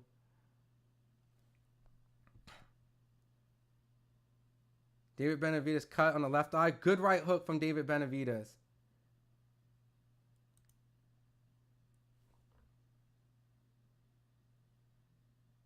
Good body shot from David Benavidez. Alex says Morrell's winning. Sorry, 3-0.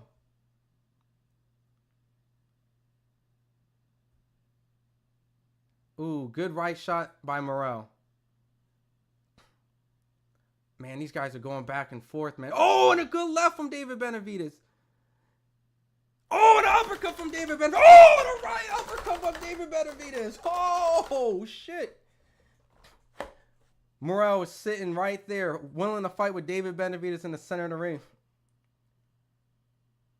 I don't know, man. I know some of you guys keep claiming I'm biased, but I'm just calling what I see, man. And I'm seeing good shots from David Benavidez.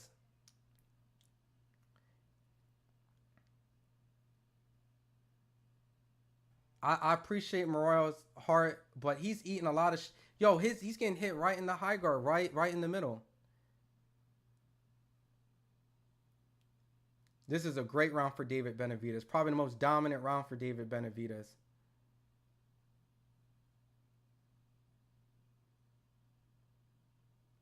David Benavidez minus 700 live.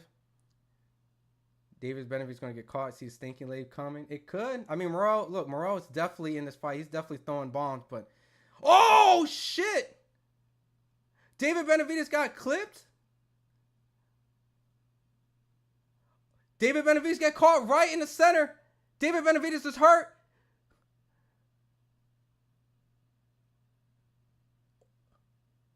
Morrell's teeing off on David Benavidez.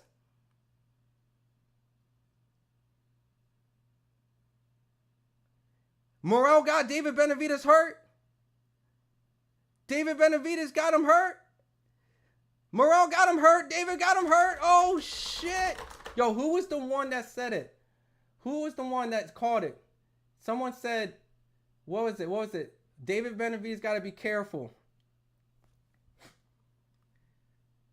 Holy shit. Morrell just cooked Benavidez for a split second.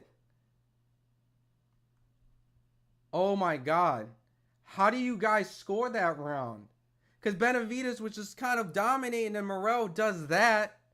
And then he fought back. Do we give that round to Morrell?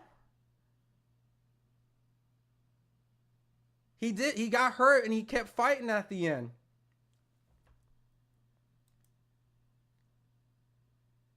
Stanky leg and come. Yeah, that was you, Ortiz. You called it. That's what it was. You were the one that called it, Ortiz. You called Stanky leg. You said Stanky leg was on his way. Oh my God. How did we score that round? Paul, I already know you're giving that one to Morrell. We're in the 5th round. Benavidez comes up 2-2. I'm going to say 2-2. Fuck it. It's 2-2. Is David winning? Yeah. No, David's tied.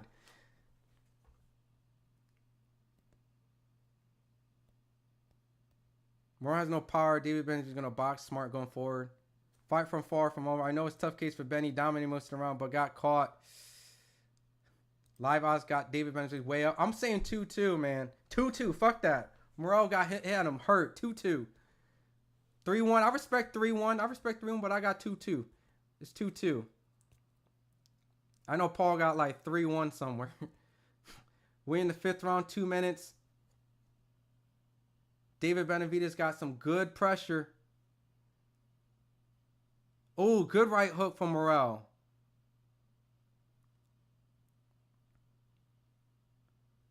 Morrell's putting some good jabs together. Benavidez got to be careful when he walks in. Morrell has good legs. He's showing it.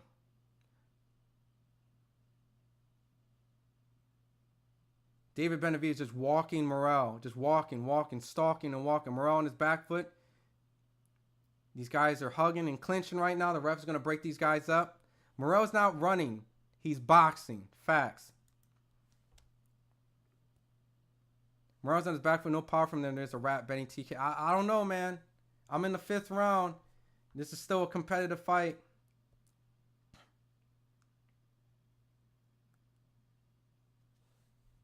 Holy shit. We got a great fight. Little adversity for David Benavidez.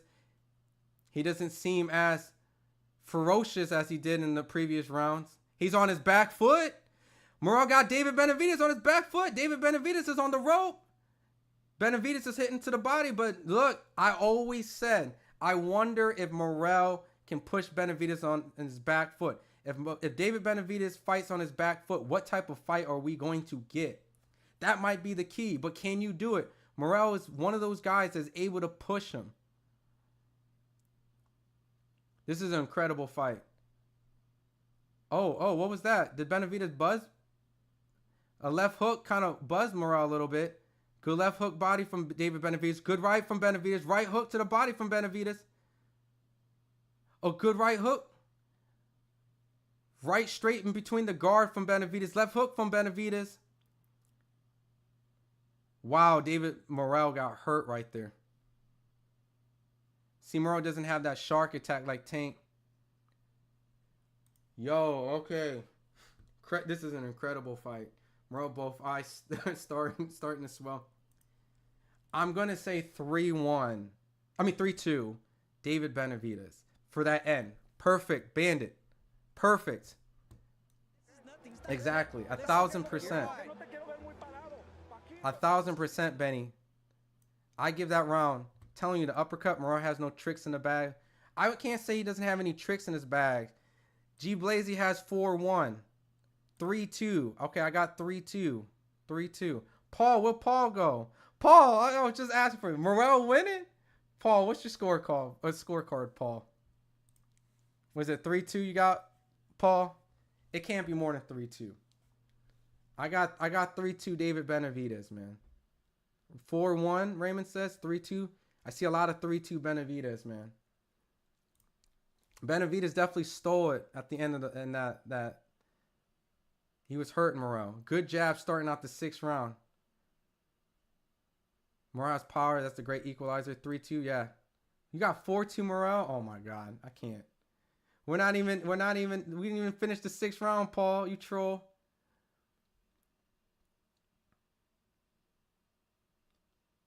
David Benavidez coming forward. Good body shot from David Benavidez. Morrell's legs don't seem like it's bailing him out. Ooh, good 1-2 for Morrell. David Benavidez stalking him. Be careful when you reach with that jab, David Benavidez.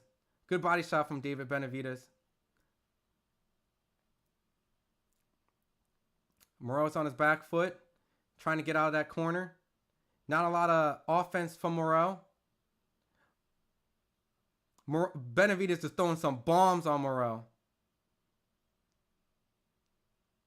Oh, good uppercut from Benavidez. Benavidez is starting to get some shots off. Morrell hasn't thrown anything. He eats a left hook. Morrell ain't throwing no offense. Where's his offense? Morrell ain't showing no offense. Where's his offense? Oh, and he eats a right uppercut. David Benavidez is just landing. Where's Morrell's offense? Morrell ain't throwing no punches. Morrell ain't throwing no punches. All high guard. Is he trying to tire back? Oh, and he eats an uppercut. Morrell eats a right. Morrell's hurt. Morrell's hurt. He eats another uppercut. And he eats another uppercut. Morrell's taking a lot of punishment, guys. Paul, where you at? Paul, where you at? He's fighting Benavidez out. Now he's fighting. Now he's fighting David Benavidez back now. Was he just resting? Morrell's pushing Benavidez on the ropes. Oh, shit!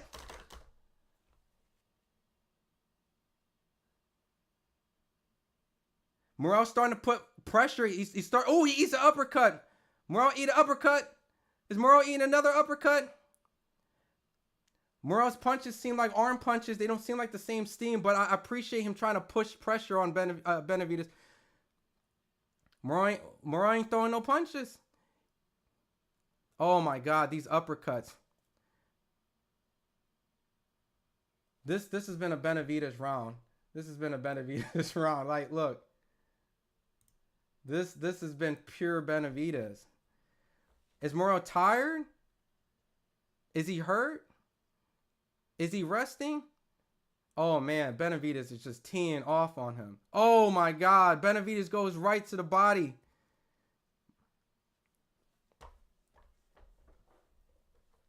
Bro, these are light heavyweights. They are always hitting hard. And you can see the look. They put the camera on Benavidez's wife. She ain't even stressing. She ain't even stressing. That's how you already know the control's there. That was clear, David Benavidez. 4-2. Morrell will KO him. Energy conservative. Yo, Benavidez is talking in the camera. I don't know, man. He's resting for the second half. Okay. I'm going to remember those comments because if it happens, I'm giving y'all props. D-Field, we're going into the 7th round, FM. 7th round, Benavidez 4-2. And don't get me wrong. Morrell actually hurt David Benavidez. He actually hurt him. But Morrell is not throwing no punches. He's not throwing no punches. He's eating uppercuts for days. Like, it's just like he's just gluttony for pain. He's just standing right in front of David Benavidez. Good body shot. We're in the beginning of the 7th round. Morrell saving his energy. Paul says, okay, I'm going to take y'all. I'm going to give y'all props, man.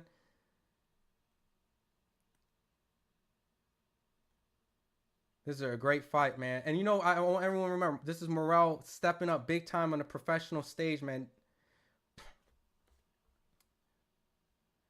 Good jab from David Benavidez. The big problem right now is Morrell, when he high guards, David Benavidez is actually able to hit him in between the high guard pretty often, which is very impressive because Morrell is very athletic. He's very crafty. So for David to kind of land those shots in between, very impressive. Good jab from Morrell. Morrell circles away from David Benavidez. We need more of that. He eats a body shot from David Benavidez. This is where Morrell just needs the box. Oh, and he eats a jab from David Benavidez. Got to keep your hands up, Morrell. Benavidez is just a scary guy, man. Wow. David Benavidez is just putting pressure. Oh, good left hook from Morrell. Benavidez goes right to the body, man. Oh, good uppercut from David Benavidez. Oh, Morrell is taking some serious shots, man. Morrell's eating some serious hooks and some serious uppercuts. Oh, good left hook from Morrell, but he takes a deep breath right after. Morrell's trying to do a lot of level changes, movement, but David Benavidez is just landing very comfortably. He's locked in, man. Good 1-2 from Morrell. I agree, Cuddy Joe. He can't stand toe-to-toe with them. Morrell should have waited 1 year, man. He wanted the fight. He wanted the fight. He eats a right hook right there. 54 seconds in the 7th round. David Benavidez lands a good left hook on Morrell. Morrell lands a good right. Pushes David Benavidez back a little bit. Morrell needs to get his hands up, man. I know he's tired, but them body shots, man.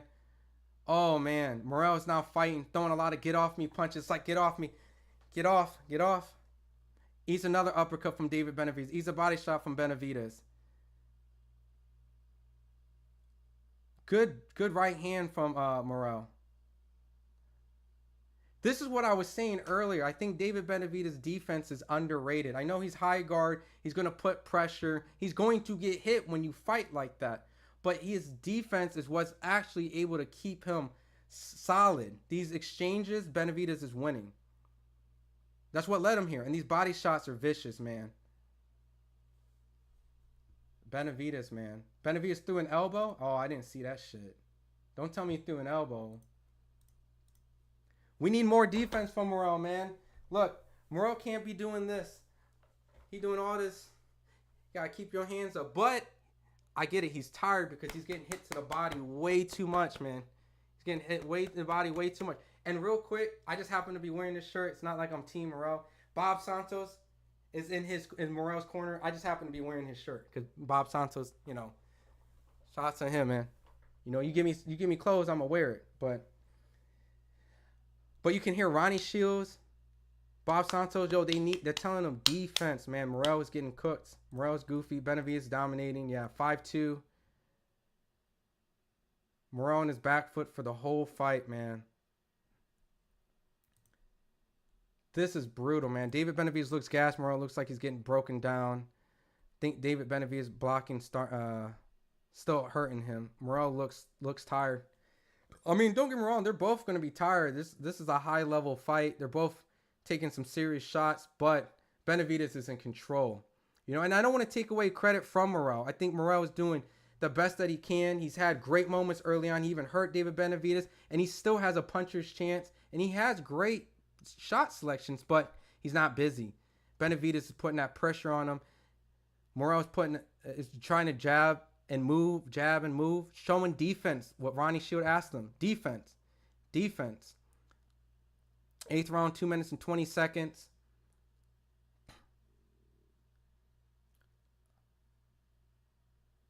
Oh, good jab to the body from Benavidez. Morrell is moving. I like this from Morrell. I like Morrell moving. I like the 1-2. Stay on your back foot. Box. Morrell's doing better. Morrell is getting 30 seconds every second of rest. Morrell looks a lot better in this round. Oh, and a solid back left. I like this from Morrell. I like what I see. Box and move. Box David Benavidez. Box him. You're doing a good job. Ooh, good body shot from David Benavidez. Morrell got some life. Oh, shit. Morrell's boxing very well. Oh, this is a great adjustment from Morrell. Morrell looks amazing right now. Oh, he eats a good left. Morrell, 1-2. Good shot from Morrell. Yo, Morrell's looking good this round. Benavidez hasn't landed anything vicious. Good left from Benavidez. Yo, Morrell's doing well, man. He's fighting strong. 53 seconds. Everything Morrell's doing is solid. Just don't stand in the pocket. He eats a jab. Good uppercut on Morrell. Morrell's looking good this round. We're in the 8th round, Antonio. Benavidez has been cooking him for the last 3-4 rounds, but Morrell's showing some life. He woke up, or Benny's just taking a break. I don't know, but Morrell is definitely looking good this round. I like his boxing ability right now. He's showing good movement, jabbing, getting off the rope. Get off the ropes. Get off the ropes.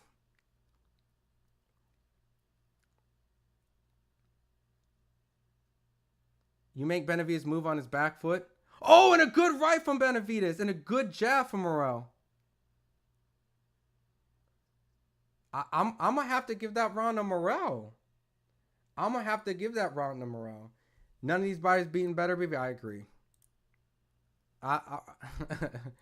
If Arthur beats Bivol, especially if he stops Bivol, neither one of these guys is messing with Arthur.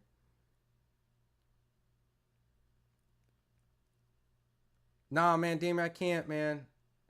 Close, but I'm going to give Morrell that round. I do. Paul, where you at, man? That's the fight I thought he was going to do from the beginning. Yo, Paul, I think Benavidez is winning the fight. But that was a beautiful Morrell round. Morrell did very well that round. If he does that for the remainder of the fight, because you see some of the damage is starting to appear on David Benavidez' face each round a little bit more. Morrell definitely won that stuff. Yeah. So I got 4-3.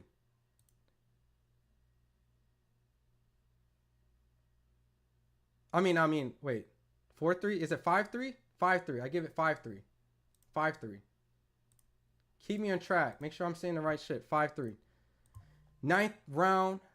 2 minutes and 45 seconds. I gotta get these spammers out, man, so I can read your guys' chat. Sorry, give me 1 second.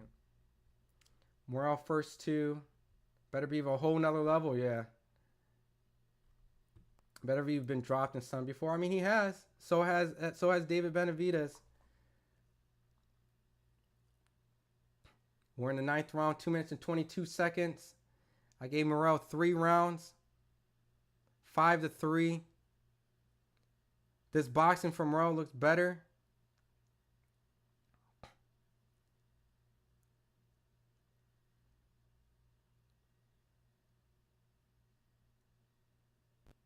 David Benavidez is starting to stalk Morrell. Morrell clinches.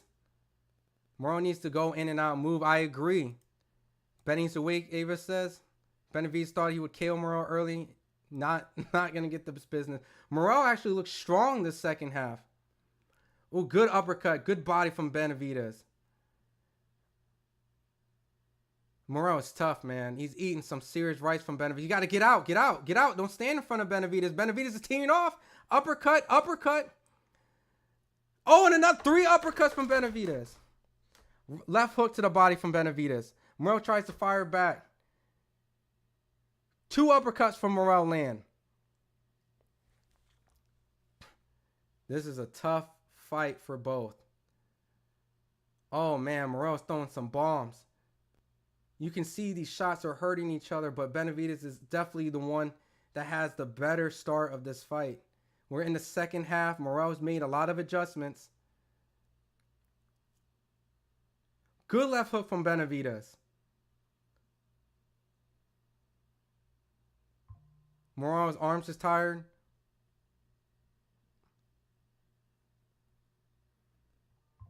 Oh, good body shot from Benavidez. Oh, good right by Morrell.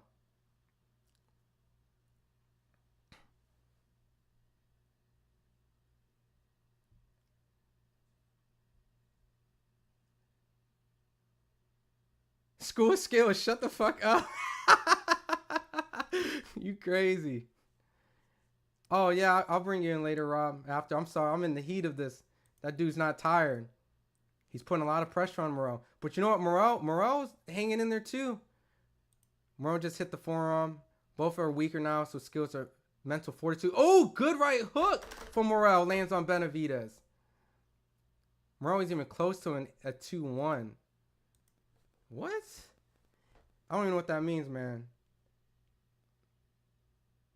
See how differently you react when Morrell throws punches, Benavidez still punches you? You're different. I don't know, man. I don't know what that means, CJ Mack. Morrell's tired. Benavidez is strong. I don't know, man. That was a very tough round. Like, I can't even say, like, Benavidez dominated that round. Put user in timeout.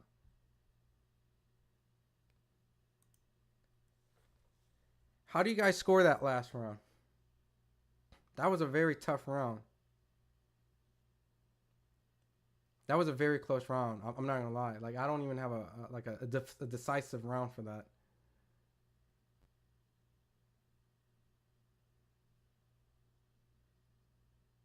Yeah, that was a close round.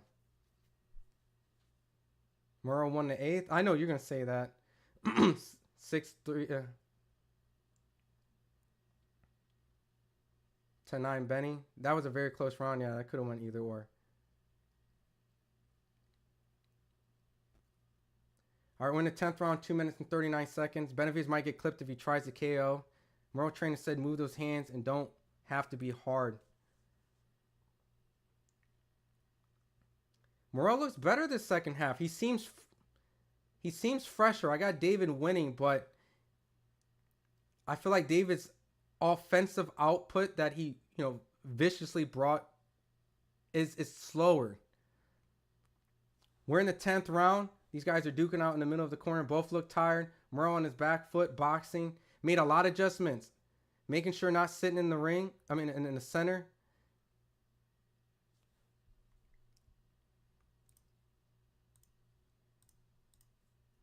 Yo, Morrell's starting to pick David Benavidez off a little bit. Good.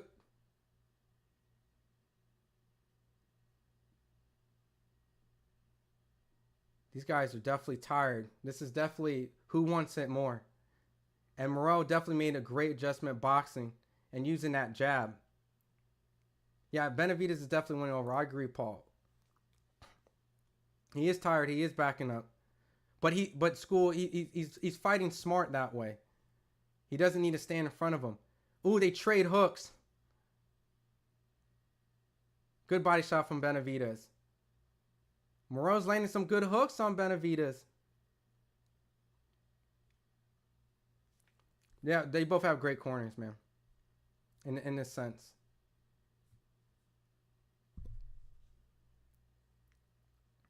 "58 seconds. These guys are just fighting at a slower pace than they originally did, but good body shot from Benavidez. Oh, good right. I don't know if that was blocked. I could be just good body shot from Benavidez. Oh, he's warned to put him up. We're in the 10th round, 38 seconds. Morrell's fighting smart, man. Fight on your back foot. Oh, good right hand from David Benavidez. Good jab from Benavidez. Another good jab from Benavidez. Morrell might need a KO. I'm leaning Morrell.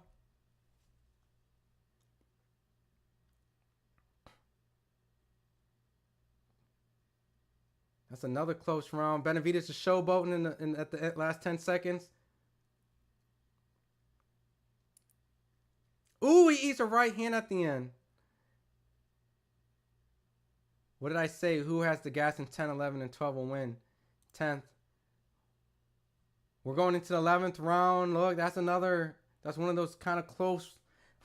I don't know, man. Morrell's too tired to be dancing. Benavidez is now having fun. They're both interim title champs. Close, but I got Morrell that round. I give Morrell that too. I know, listen. I know when you see a fighter kind of going back, that's not necessarily because of the fact that he's forced all the time. That's intelligent. That's intelligent boxing. So I'm going to say 6'4" David Benavidez. right? I like the 6'4 Benavidez.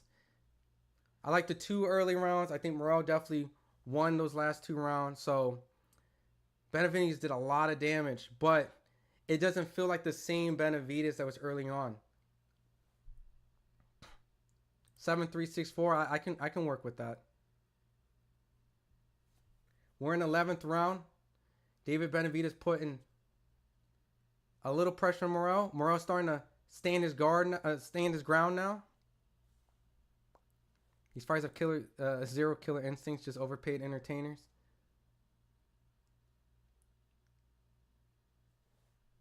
They are some big ass light heavyweights. Morrell's starting to put David Benavidez on the ropes now.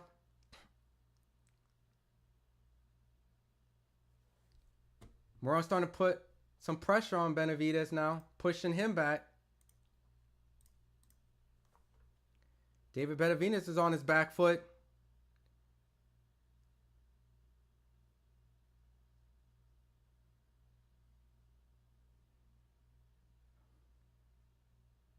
Good body shot from David Benavidez. Yo, Morrell's putting on a fight, man.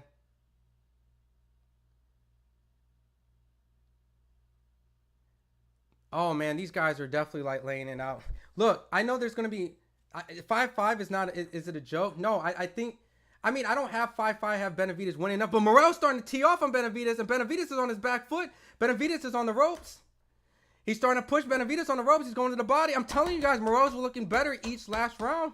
He looks good this round. Yo, Benavidez is signaling, come on the ropes. Come on. He's blocking somebody. He's getting hit by some. Benavidez is starting to jab his way off the ropes. Morrell goes on his back foot. They're in the 11th round. Jinx says Morrell gassed himself out. He's on his back foot now. 53 seconds. He's starting to go on his back foot. David Benavidez is starting to put some pressure. He's starting to throw some jabs. Deep breath in and out from Morrell. Morrell's definitely a little tired.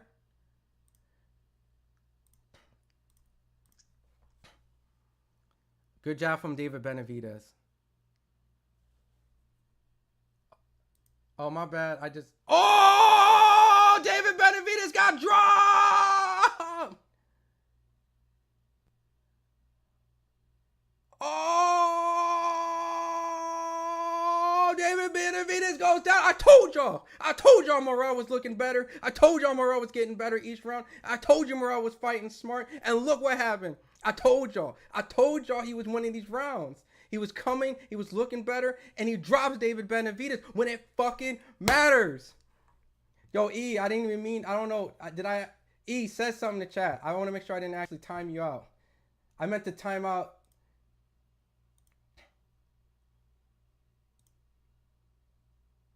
Oh, is Morrell getting a point taken away?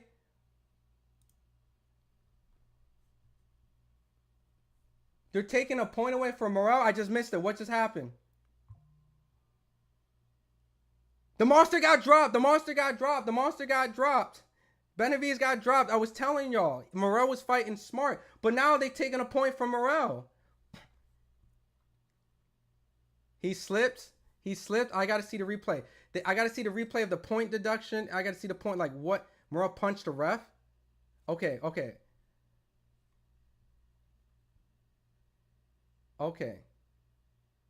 Oh, no. It was after the bell. He hit Benavidez after the bell. What? Really? They took a point away from that? That don't even feel right. I mean, technically he punched him after.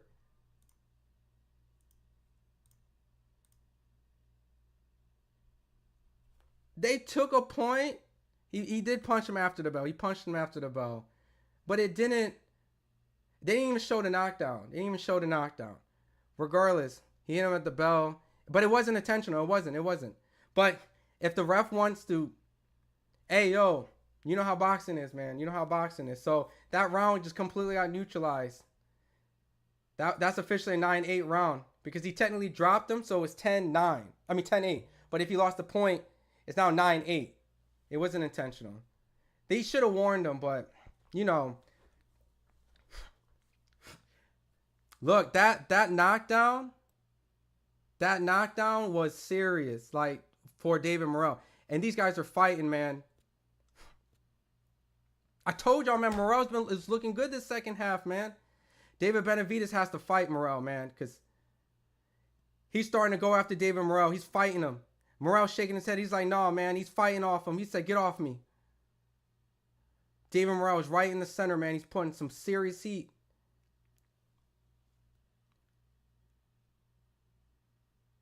They didn't show the replay. I'm going to have to rewind back, but it's technically a knockdown. Yeah, Benny's up. They're fighting. They're in the 12th round, a minute and 52 seconds. Oh, good jab from David Benavidez. Look, this 12th round is needed. 6'5", David Benavidez with the 9-8 round. David Benavidez needs to make sure he closes this round strong, man. Because Morrell is fighting him. Minute and 27 seconds. He's standing right there toe-to-toe. Morrell is pushing David Benavidez back. These guys are just slugging it out at this point. These guys are just letting everything out. These guys are just fighting. I can't even properly score this because David Benavidez is landing good shots. Morrell will fire right back. David Benavidez will go to the body. Morrell will fire right back. I can't even say Morrell's tired. These guys are... Oh, but Morrell wipes his nose a little bit. Oh, he eats a good left. The blood's out of Morrell's mouth. He deeps. I mean, they're both tired. Oh shit! Championship round plus Benny. I can see the judges going 2-1, but honestly, this round is tight. This round is tight. Last 33 seconds, they accidentally headbutt.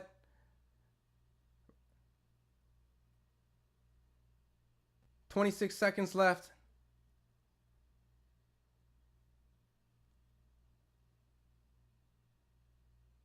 $17 seconds left.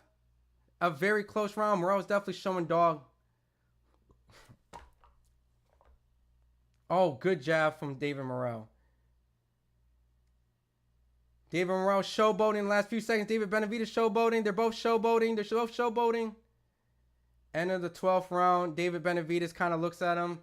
Kind of like, all right, man, good fight. But I can tell David Benavidez is not happy. David Morrell grabs David Benavidez' hand and puts it up. Yeah, give me a rematch.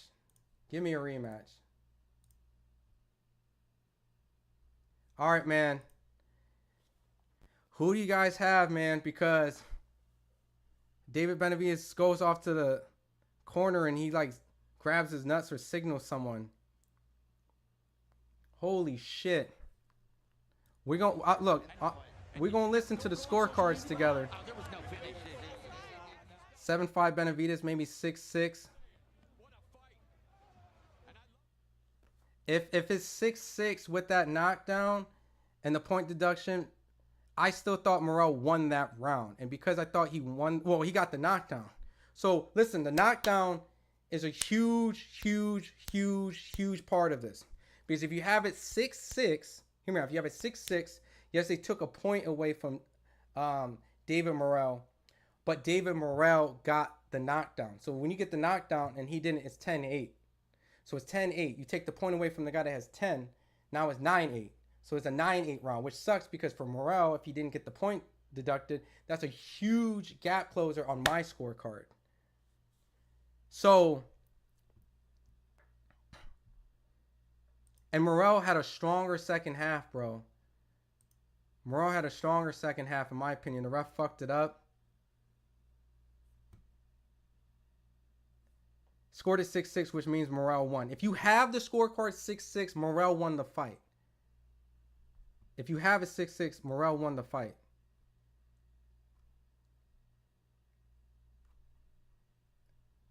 What time is the end? Is over. We're waiting. We're waiting. It can't be a draw. It can't be a draw if it's 6-6.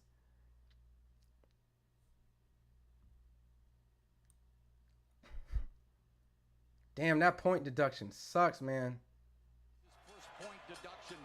The knockdown doesn't count if it was after the bell. The knockdown wasn't after the bell. No. The knockdown happened in the round. The punch after the round, the point after the punch after the round was caused the point deduction. David Benavidez got counted a knockdown in the middle. So it was a legitimate knockdown. Oh my goodness. Ladies and gentlemen, after 12 rounds of action, the judges... Okay. Unanimous decision. They're probably going to give it David Benavidez. They're going to give it David Benavidez.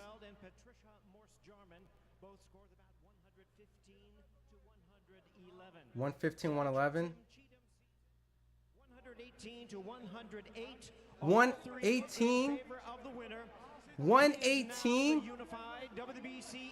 118. The Mexican monster, David El Monstro. Oh, man. I mean, I'm not mad at him. 118? What the hell? I mean, I think David Benavidez won, but 118? 118? What is this? What is these scorecards? 118. I mean, I'm okay with David Benavidez winning.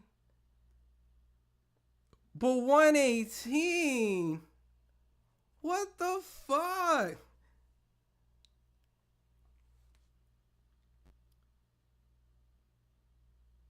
What type of scorecards are these?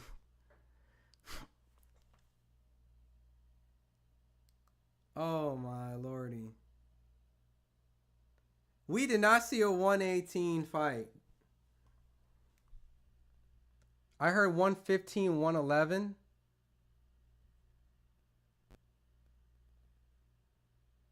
$118 though. I don't know, bro. I mean, look, I already knew Morrell was going to be a tough fight. But does David Benavidez beat Canelo, y'all? After the bell, you know what I mean? And but that was a little bullshit ass knockdown though. He motherfucker got me off balance, but you know. Does David Benavidez beat Canelo? Yo, David slowed down that second half. 118 is diabolical, man. 118 is diabolical, man. All right, let's see. Does David Benavidez beat Canelo? Yeah, Benavidez won. And you know, I'm not mad at that, but 118 is crazy. Morrell just got a whole lot better. He did. He definitely did. And the fact that Morrell fought that type of fight with that little pro experience is very impressive. Extremely impressive. It screwed the judges. It was it was an amazing fight, Bandit. It was an amazing fight. It seems like a lot of people feel like Morrell won the fight, though. I keep seeing robbery. Canelo's king. This is fixed. If Canelo pays Benavidez under the table, Morrell really surprised me. Big fan here from now on. Both those guys would put Canelo to sleep. Canelo won't even fight Morrell. Who cares anymore? Game over. Yeah, where was that energy? Hey, where's Paul at, man? Paul, my brother, man. Paul says, I knew that. No way Morrell can win. He lost fairly, but no way Morrell can win with the money. I mean, look, we're in agreement. Benavidez won, but that was some crazy scorecards, man. The 118. The monster.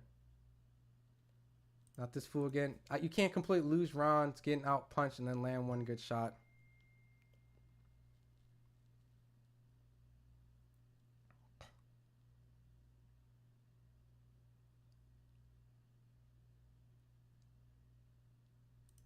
Rematch. Very good fight, but it was very close. Stop playing school skills. It was close.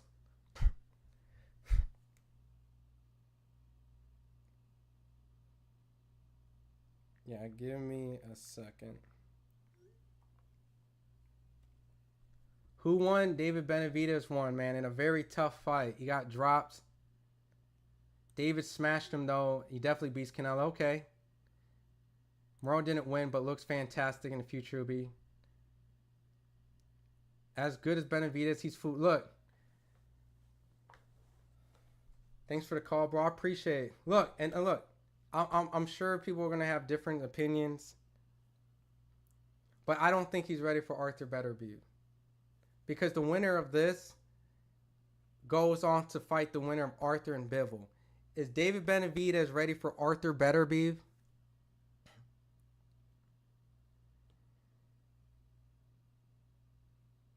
Hold on. Did you watch the fight? I'm going to see.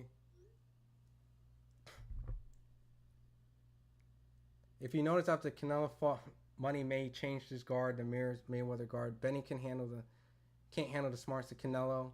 No rematch. Morrell needs more experience. Thought he was going to go fight on the outside. Nope. Canelo's the best weenie. Actually, Bivol. I mean, I thought Bivol won the Arthur fight, but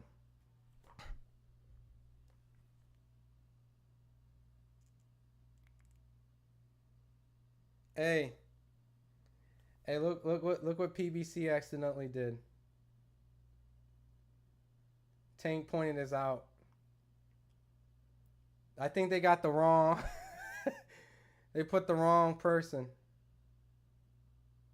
They need to change that.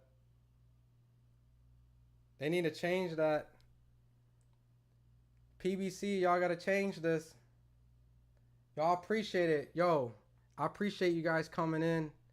You know, real quick before you guys go, I'm gonna have a lot of fight reactions, and we're gonna have the post-fight. So if you guys want to kick it, hang around a little bit. Let me see. I think they did it on purpose. Hold on. Let me turn this down real quick. Let me see. We're gonna have some footage. Hold on. Boom. Right here. Boom. We're gonna have some footage from the fight. Let me see. Give me 1 second. Let me bear with me. Give me 1 second.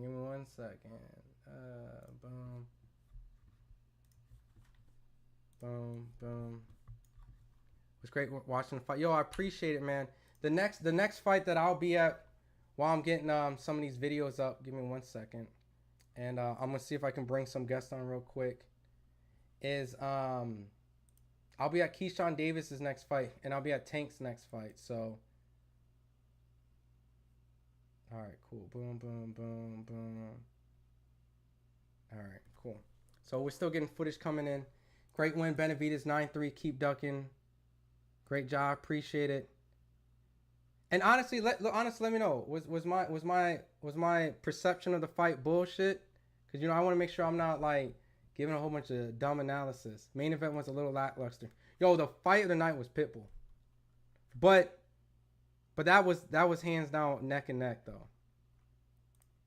Caleb Woods, man, $2 super chat, man. I appreciate it, man. I appreciate you rocking. You guys definitely. What I said, FightHype is gonna be a long flight from back to Minnesota. Hey, it's a long flight for both, but yeah. I definitely got David. I had David Benavidez winning the fight, and I picked him, but Morrell got it. Look, real quick, everybody in here, you cannot say you are not a David Morrell fan afterwards. You cannot. Absolutely not. There's no way in hell you guys leave here and not be a David Morrell fan. No, I was entertained. I appreciate it. Mexico has the best boxers on earth. Morrell won. It's a good fight, man. Good job. Look. Thanks, Woods, for the super chat. That 3-leg parlay got me with the smiles. Timmy says I was watching the fight on my stick and shut off at 12. No. Yo, Mark, I tweeted you out. Also, real quick while I'm getting some stuff, if you guys want to follow socials Let me see. I'm gonna start tweeting a little bit more. I'm gonna start. That's my Instagram. That's my Twitter. So if you guys obviously want to engage, like I said, I'll be at Keyshawn Davis's next fight and Javante's next fight. So I'll be live on the scene. So maybe, I don't know, maybe figure out to do a live. Maybe. We'll see what we can do. King Fee says, yo, that was a draw. I mean, look, if it was a draw, that means Morrell won. Morrell rocked him like 3 times. He just got tired. He'll win the rematch. You did fine. The knockdown, you got a little quirky, but okay, that's fair. Like I said, Morrell needed 1 more year. On Instagram, something like that. Jump on live. Yo, I'm gonna bring some people in. Jump in. So I don't know if you guys are familiar with my boy Lonnie B. My boy Lonnie B sparred David Benavidez and he sparred Arthur Beterbiev, right? Also got my boy Robert Costa, who's the strength and conditioning coach of Stephen Fulton. So while I'm getting footage, you want me to bring some guys in? Hold on. Let me hold on. Let me get this going right here. Boom. Let me see. Let me get where's my okay, right there. All right. Jump in. Yeah, I'm in it. I'm getting my boy Lonnie B, man. He sparred Arthur Beterbiev and David Benavidez. You guys can ask him any questions too. Also, I'm gonna get my boy Rob. $10 super chat. Give us your email. You earned this, man. Look, I appreciate you guys. You know what I mean? Look, I'm really excited. Hold on. Let me stop recording. Okay, let me get this recording. Live in effect. First and foremost, before I announce Lonnie B, thank you so much for the $10 super chat, Attorney Bailey. When you say give us your email, you earned this, what do you mean? You just want me to throw my email out there? Or my socials? Here, I'll throw my socials up one more time. Boom. There we go. But while I do that, Lonnie, I'm sad that you didn't get to call the fight, but I know we had some technical difficulties, right? Real quick, my man right here, Lonnie B, who sparred David Benavidez and sparred Arthur Beterbiev. I'm gonna get to that. All right. And also, real quick, I want to shout out once again Attorney Bailey for the $10 super chat. You've always supported me, Lonnie. What did you think about that fight, first and foremost?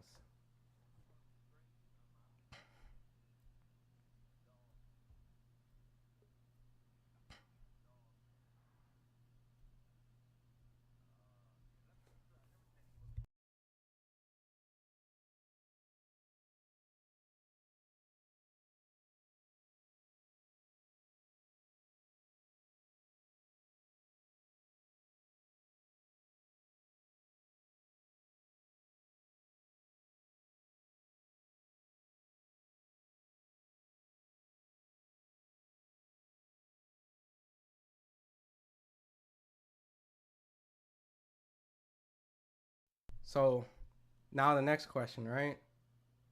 I know David Benavidez did well. David Morrell came with little pro experience, dropped him. I'm sure did well.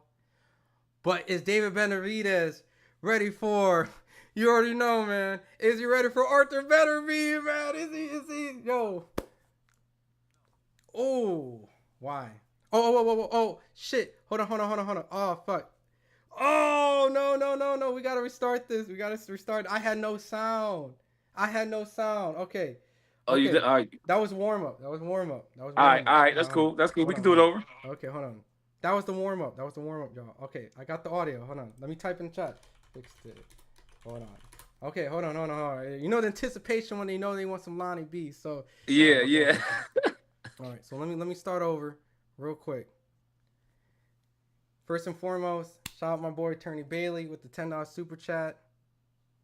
Always showing love. Lonnie, before I start getting on to the questions, what did you think about that fight?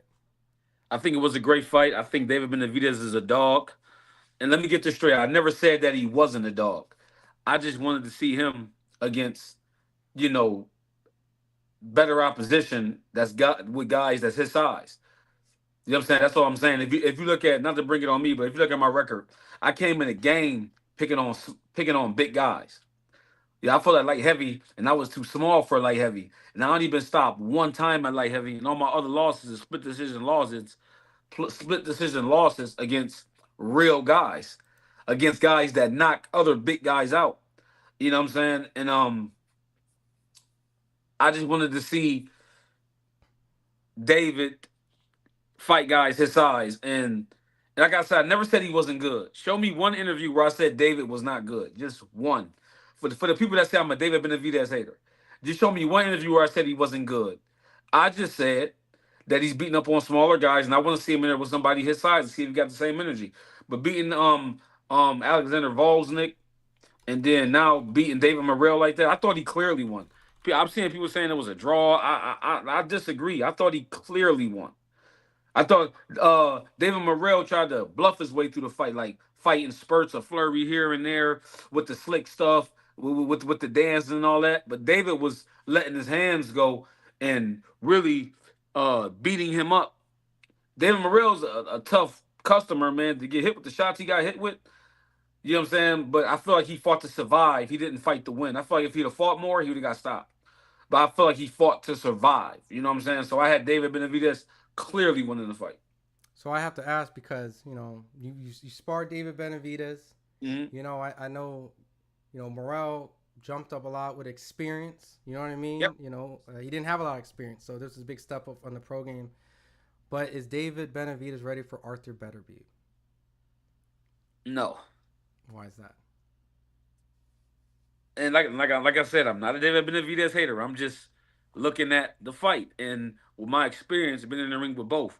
If he's going to give Arthur a good fight, he got to come way better than that, because that style he got, just standing in front of you, blocking, and countering. I don't think that's a good. That will serve him well fighting Arthur with a guy who's extremely physically strong. Arthur is physically an animal and punches extremely hard, and going toe to toe with Arthur. And to prove I'm right, look at Bivol, who's a very good fighter. He kept moving and moving and moving and moving and moving and moving and moving. But if you stand there with Arthur, it's only a matter of time before you end up on the ground. Hey, trust me, I've tried it plenty of times. Well, I mean, he's essentially he's the mandatory for Arthur Yeah. and Bivol, so that would be essentially his next fight. And right? and the thing is, I believe Morrell. I don't want to say. Yeah, I can say buzz Benavidez in like the third round with like a check hook. Like kind of like buzzed him a little bit. But Benavidez is tough, man. He came back firing. I thought he clearly won. But with Arthur, he can't afford to get hit with this, because sometimes David Benavidez, he get lazy because he be winning. He be winning so convincingly. He start dropping his hands and jabbing, leaning forward, and leaving his chin out there and leaving his legs straight up. With Arthur, he can't do that. He can't do that. He cannot. So if he going to give Arthur a good fight or potentially beat Arthur, he's going to have to tighten his game up. He's going to have to kind of fight mid-range and keep his hands up and move his head and be prepared to take some vicious shots. And the fact that Morrell was able to skate and to the finishing bell when at times looked like Benavidez was going to stop him, and then Benavidez didn't, it shows me he may not be the biggest puncher at this weight. So my concern is, will he be able to hit Arthur with something that make Arthur respect him? Next question then. If he can't beat Arthur, can he beat Canelo? Yes, I think he can beat Canelo. I think Canelo's relatively too small for David Benavidez. I think David Benavidez. I don't think Canelo will be able to keep him off with that level of activity. I don't think Benavidez would. I don't think Canelo will be able to keep Benavidez off of him. Mm-hmm. And Benavidez, you listen. If they came with the right amount of money, me and David would have been fighting. But I tell you like this, that would have been a tough fight. Well, let me let me bring in my boy Rob real quick. I'm gonna kind of bring, Go ahead, yeah. Let's and do it. first and foremost, let me get this recording right here. So, once again, for a lot of people who don't know, this is Rob right here. Want to obviously re-congratulate you for, working with Stephen Fulton and Cool Boy. He shocked a lot of people. A lot of naysayers thought that Figueroa was going to, myself included, I made a prediction on PBC's, social media platform. So humbly, I was wrong. But I also say that was Stephen Fulton's best win, because that was Brandon when he said, hey, I'm comfortable here. He was destroying everybody. Fulton was the underdog. So congratulations to you. I was just talking to Lonnie, who's been in the ring with Arthur. He's been in the ring with David. But I wanted to get your thoughts on what you saw in the main event. First, thank you, bro. I appreciate it. It was a complete team effort. So I not only had a great role and great opportunity to work with Scooter, but Bozy had a good play in this.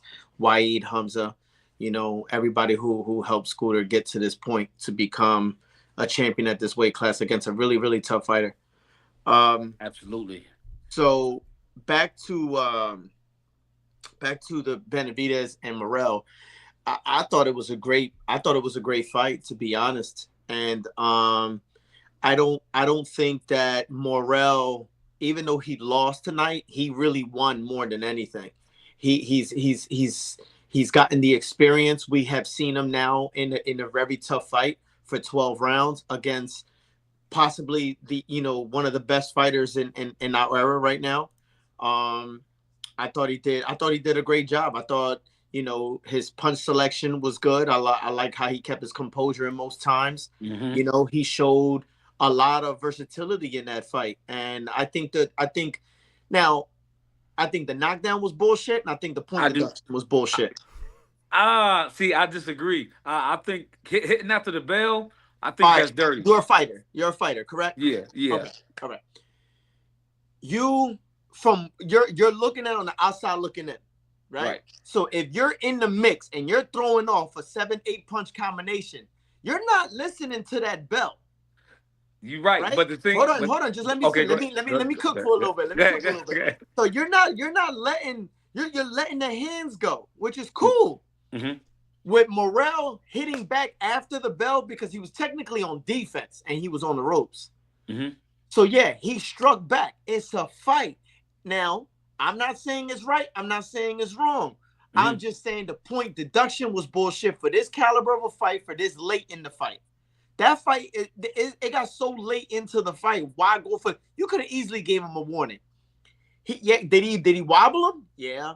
But at the end of the day, let's be honest, bro. Like you got that knockdown, you got some flame built in you, and then you threw a 7-8 punch combination, and you hit him 2 after the bell. So technically, 2 wrongs don't make a right. I hear what you're saying, but here's my thing. I think the knockdown was bull, but I think you're right. When you fighting, you can't hear the bell. But when the ref jump in front of you and you punch after that, that's why I think he took the point away. Because all right, fair enough. What happened when Wilder fought when he knocked out Theory? Yeah, and he tried to hold him. He damn near flung the ref all the way up to the other side. Oh yeah.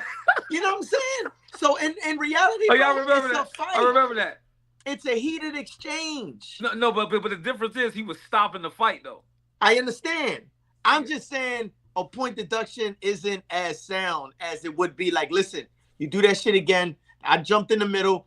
You know what I mean? No, I know. No, listen, I totally agree. Because usually you see refs give a warning first, like, he went straight into the point deduction, like he had money on Benavidez or something. Yeah, but I think he did that. I think because he the knockdown David was more off balance, and it's like, you gotta think the ref is in the heat of the moment too. So he well, let me be fair. That was bull crap. I can understand that.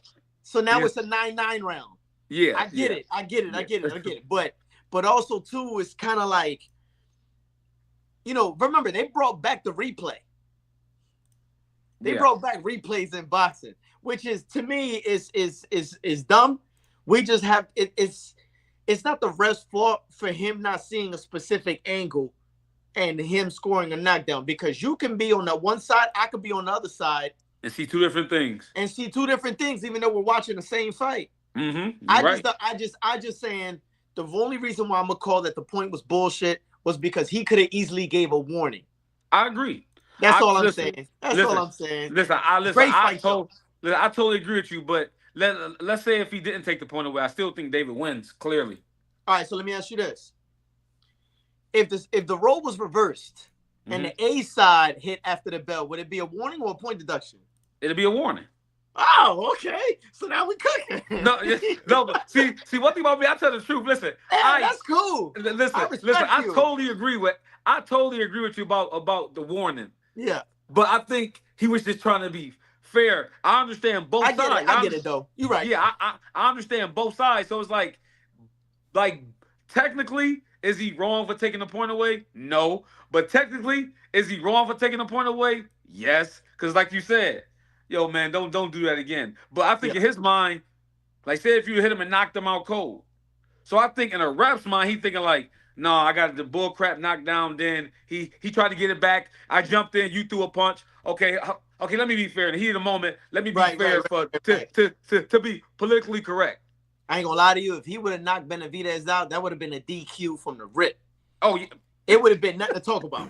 You know what I'm saying? A rematch is what we were right. So, about. so that's why I think I thought it was a great performance, and I know you sparred. I know you sparred him before and everything. So I know that there is a major, significant difference between sparring and actually competing. Right. But you personally are in camp seeing what adjustments this person can make or cannot make. Right. Styles make fights. So we knew that Benavidez was working on something. We knew that Morrell was working on something.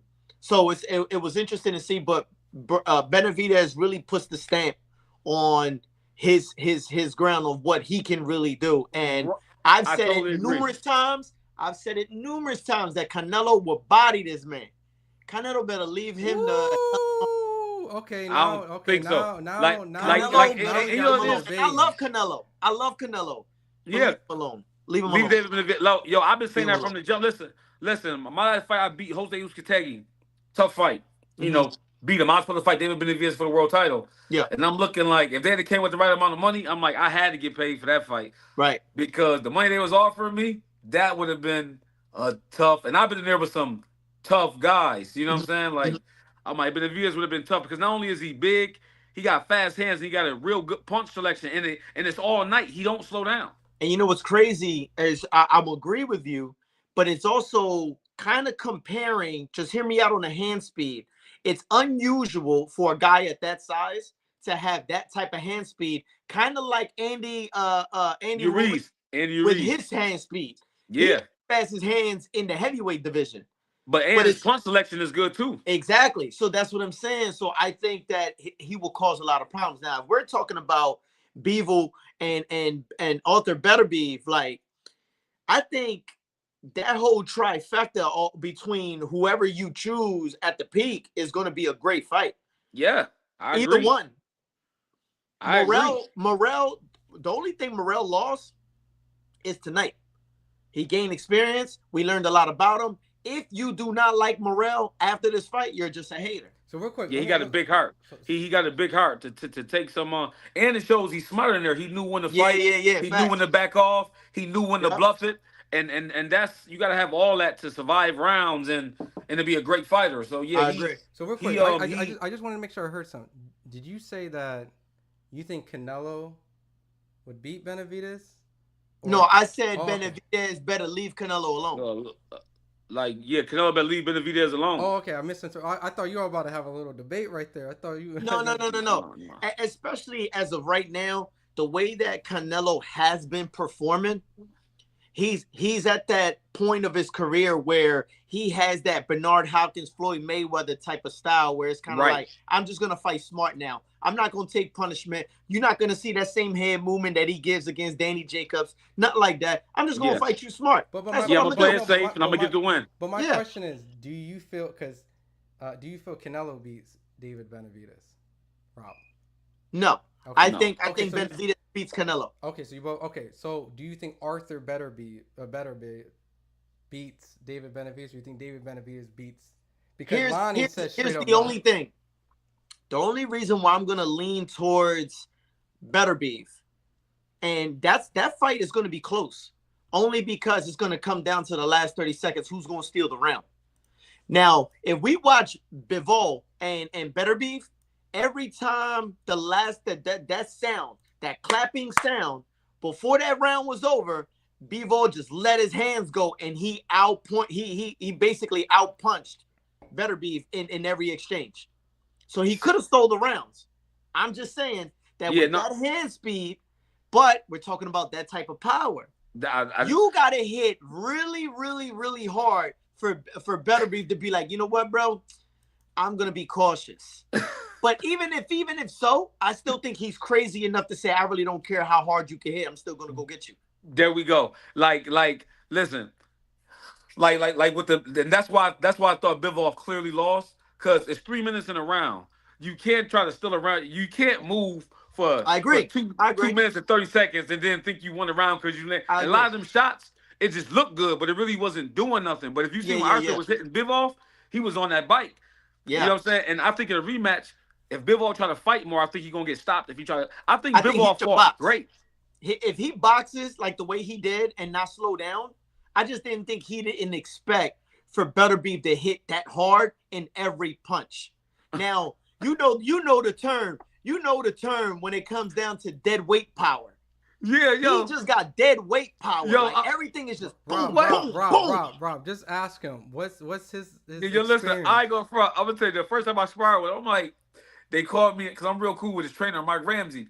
So when they called me in spar, I said, I come spar with him. Like me, I'm like, I don't care. I think I'm the best. I don't care. Yeah. Yo, when I see him, like, he don't even lie. I'm sizing him up. So I asked Mark, I said, Mark, how you want me to box? Mark said, just do your best. So now I'm offended. That's what he said to you? Oh, so shit. Everybody knew but you. Yeah, so now, yo, and this is when he first came here, so now I'm offended. I'm like, okay, now I'm gonna whoop this dude. Yeah. Because I just lost to Kovalev, but I beat 4 top contenders, like, back to back. So I said, this dude ain't even got a professional fight yet. Yeah, okay, I'm about to show y'all. Yo, when he hit me, I just say, yo, this dude is gonna knock everybody out. No, I was with Mayweather at the time. I was signed to Mayweather. I went back to Floyd gym. I said, yo, it's another Russian that's going to knock everybody out. They tried to crucify me in the gym. Mm-hmm. What? You always... I'm like, listen to me. This Russian is way better than Kovalev. And the thing is, he boxes good. He got one of them styles from the outside. You like, he ain't all... But when you get in there, you like... He got a European style. Which side note, Lonnie fought Kovalev, so he's not just, he's... No, but what I'm saying is Beterbiev has a European style. No, I know. I was just adding 2 cents for people to know. Lonnie actually fought Kovalev. I actually fought him in a real fight. So he's actually comparing Arthur and Kovalev's punching power. And I thought Kovalev, I said, yo, it's interesting with David Morrell, because you got some fighters who lose fights and then can never mentally get back. Mm-hmm. Look at Prince Nassim Ahmed. He lost to what's his name? We talking about Barrera? Yeah. Barrera. He lost to Barrera, and he never was able to bounce back. Yeah. You know what I'm saying? So you got some fighters that get better. And if David Morrell can stay mentally tough, he's gonna be a way better fighter if he can. This is just the tip of the iceberg for him. Like, yeah, he's got so long of a career, and let's be honest, at this weight class, Benavidez will pass the torch to him. You know what I'm saying? Yeah. And Beterbiev is what, almost 40? Yeah. So come on, bro. Like, he's gonna run the division soon. And then it's like, after I lost to Kovalev, not to cut you off, after I lost to Kovalev, I got way better. Yeah, as you should though. I got way. I said, But so when I got up there with Arthur, I'm like, I've been hit by. I know he don't punch that hard. Yeah. When he hit me with let me ask you something. Being in there with that caliber of a guy, like, is it a one-shot power, or is it like dead weight, like it's heavy? You understand what I'm saying? It's like death. It's just like it's like boom, and it's like your body going. You get your body going in shock, like Oh, like like yeah. Like, bro, I didn't expect that. right, like what wait, hold up, am I in a boxing match or did he hit me with something? Like Yeah. it's when he hit me, I'm like, wait. So your body goes into shock, kind of like when you jump into cold ass water from not There we expecting go. what it is, and your There we body's go. like, oh shit. Whoa, and you kind of be stuck for Okay. or it's like you get into a fight, somebody stabbing you, and then you just drop like Yeah. like you know what I'm saying, like That's and like crazy. and Crazy. and he's like really good too. He really know how to box. Okay. Coming forward, you know how to come over that jab. You know how to jab. You know, like he do a lot of good stuff in there where you can feel like he gonna hit you, and he look like he right there to hit, but you can't hit him, but he can hit you. Yeah. And you like, yo, you start thinking like, damn, what if I die? What if he catch me? Or like you start thinking like that. You know what I'm saying? So that's why my hat go off to Bivol because I'm like, yo, for Bivol to know how to like that fight remind me of the fight that happened tonight with Benavidez and Morrell. Yeah. Because Morrell was picking the spots like, no, I ain't okay. Now I can go. Okay. Yeah. You know what I'm saying? And Bivol, kudos to him. He fought the exact same way. He like, yo, Yeah. I'm gonna do what I can do, but I'm not gonna get stopped. Yeah. But that's IQ, man. They both got a great amateur background too. Right. So, yeah. That's definitely IQ. So Benavidez and I got Arthur stopping Benavidez unless he tighten up because like the performance he gave today, he can't fight like that against Arthur. He gonna get knocked out. No. We know that, but styles make fights. Yeah, styles make fights, but with David standing there with just that blocking, oh nah, that ain't gonna work. I ain't gonna lie to you. I think Benavidez doesn't beat Bivol or Butterbeef. Yeah, I agree. I agree. And the fact that Bivol been in there with Arthur and then fight Benavidez. And no, it's just the IQ that Bivol has. Like he's just very sharp. Like he doesn't waste shots. He's really, really sharp. And you see when David tonight, not to cut you off, but you see when David when he because he's winning so decisively. The word I'm looking for. He's winning so concisely. You know what I'm trying to say.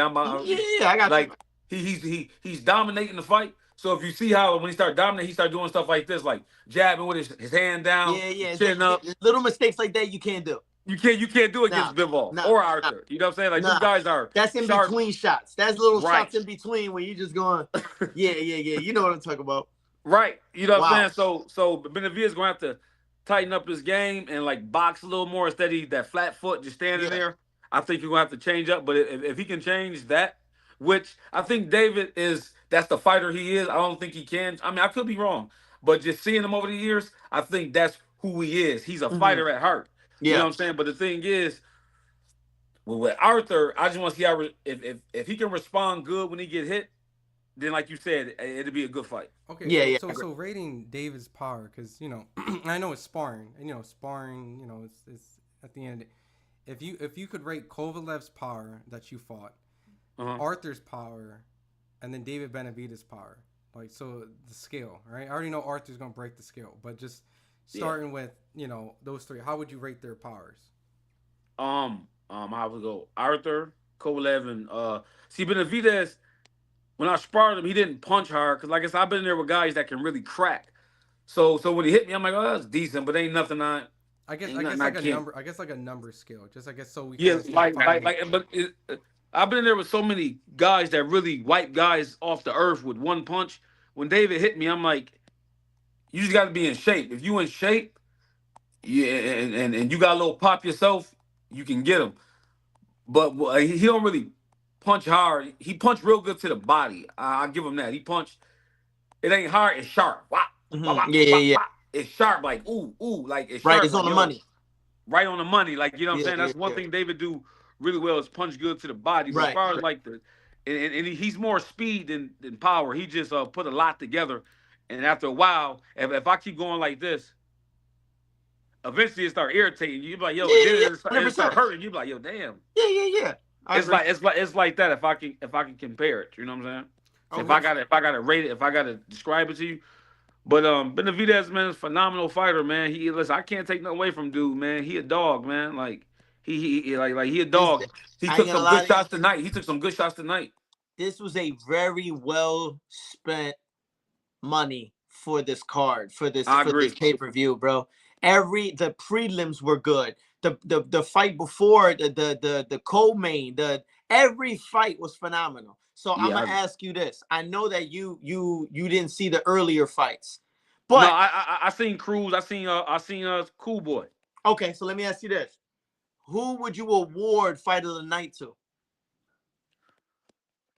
That's a tough one. Cause if I absolutely gun to my head had to pick, I'm gonna go with Cruz and Farrell. I just was about to, I was I thinking about.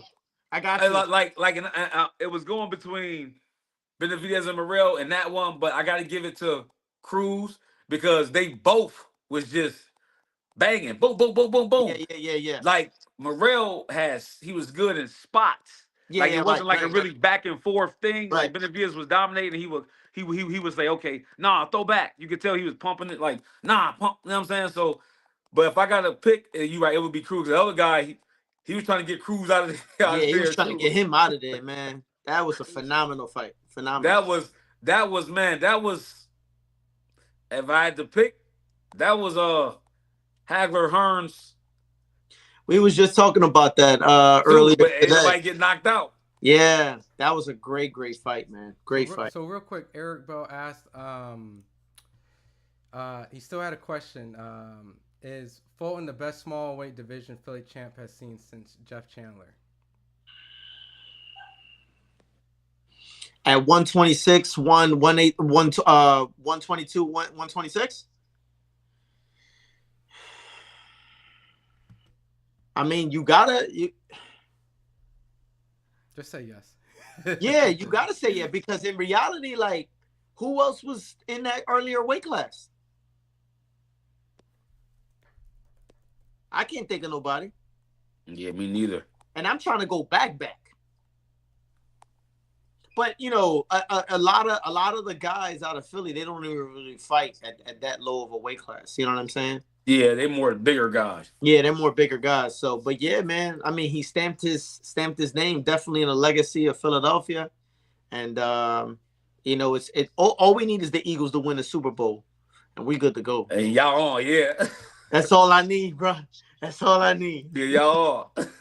Oh yeah, so I see the Alivo fight was also a good one too.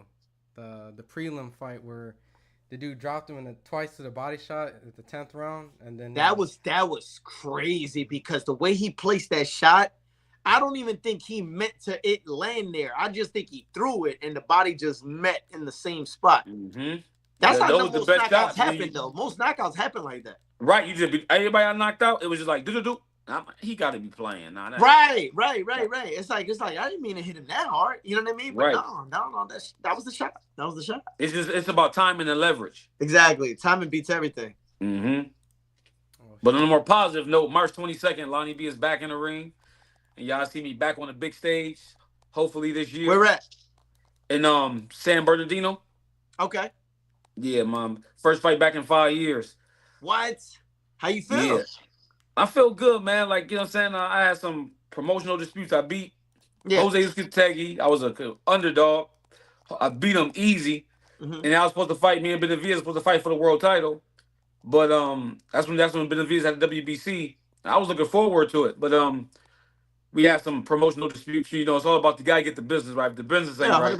100%. Like, But you know what's crazy is that you're coming back into a time where it's really a good time for you, and that's what I'm. And you got that opportunity, bro. Right there. And the crazy part is I've been sparring. I've been sparring with world champions. I ain't gonna say no names, but I was sparring, and they was like, "Yo, you gotta start fighting again, dude. Like you too good of a fighter not to be fighting. Like you too good, man." And then it's crazy. I just got this call. Like, and I'm like, absolutely, I want to fight. So that's what's up, man. Yeah, the weight coming down good, and Cool Boy was at my gym training at DLX. Oh, okay, cool. Yeah, he was there. So I'm back, and thanks for everybody that support me. Thanks for everybody that hate me, but I'm making some noise this year. I promise you that. You gotta thank those that hate you too, bro. Yeah, listen. You got to. I get so many hate messages. You hater. Yeah, Yeah, I'm like, but my man trained over there at DLX too. Rel. He with oh yeah, Shakur and everybody else. yeah. Yeah. Shakur was just in there today. Yeah. That's a workhorse right there. So real Yeah, quick, facts. real quick, $5 super chat. My guy Attorney Bailey, he be paying the light bills to run this stream. He put Styles make fights. Better be hurts to the body in Bibble's fight, or let's see, Beef hurt to the body in Bibble's fight. I think he's saying that Arthur got hurt to the body in the Bibble fight. Well, show me, because I must have missed that part. I might be misreading. I just want to make sure. But he says David's good with body. Okay, so it is. So he said Better Beef got hurt to the body. David's good with the body shots, as Lionel stated. David versus Better Beef would be an interesting fight. But see, here's the problem. It's not the fact that you're good with the body shot.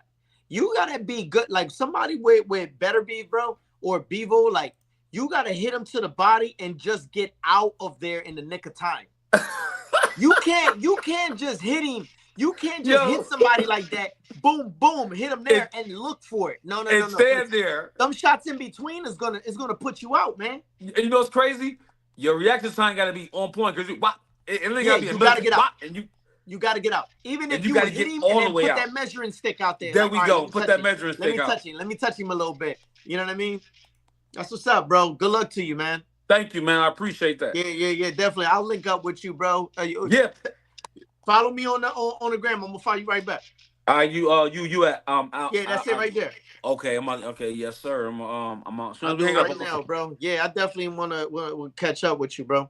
Thank you, man. I appreciate that, man. Look, man, tonight was a good night of fights, man. Yo, it was a great night, bro.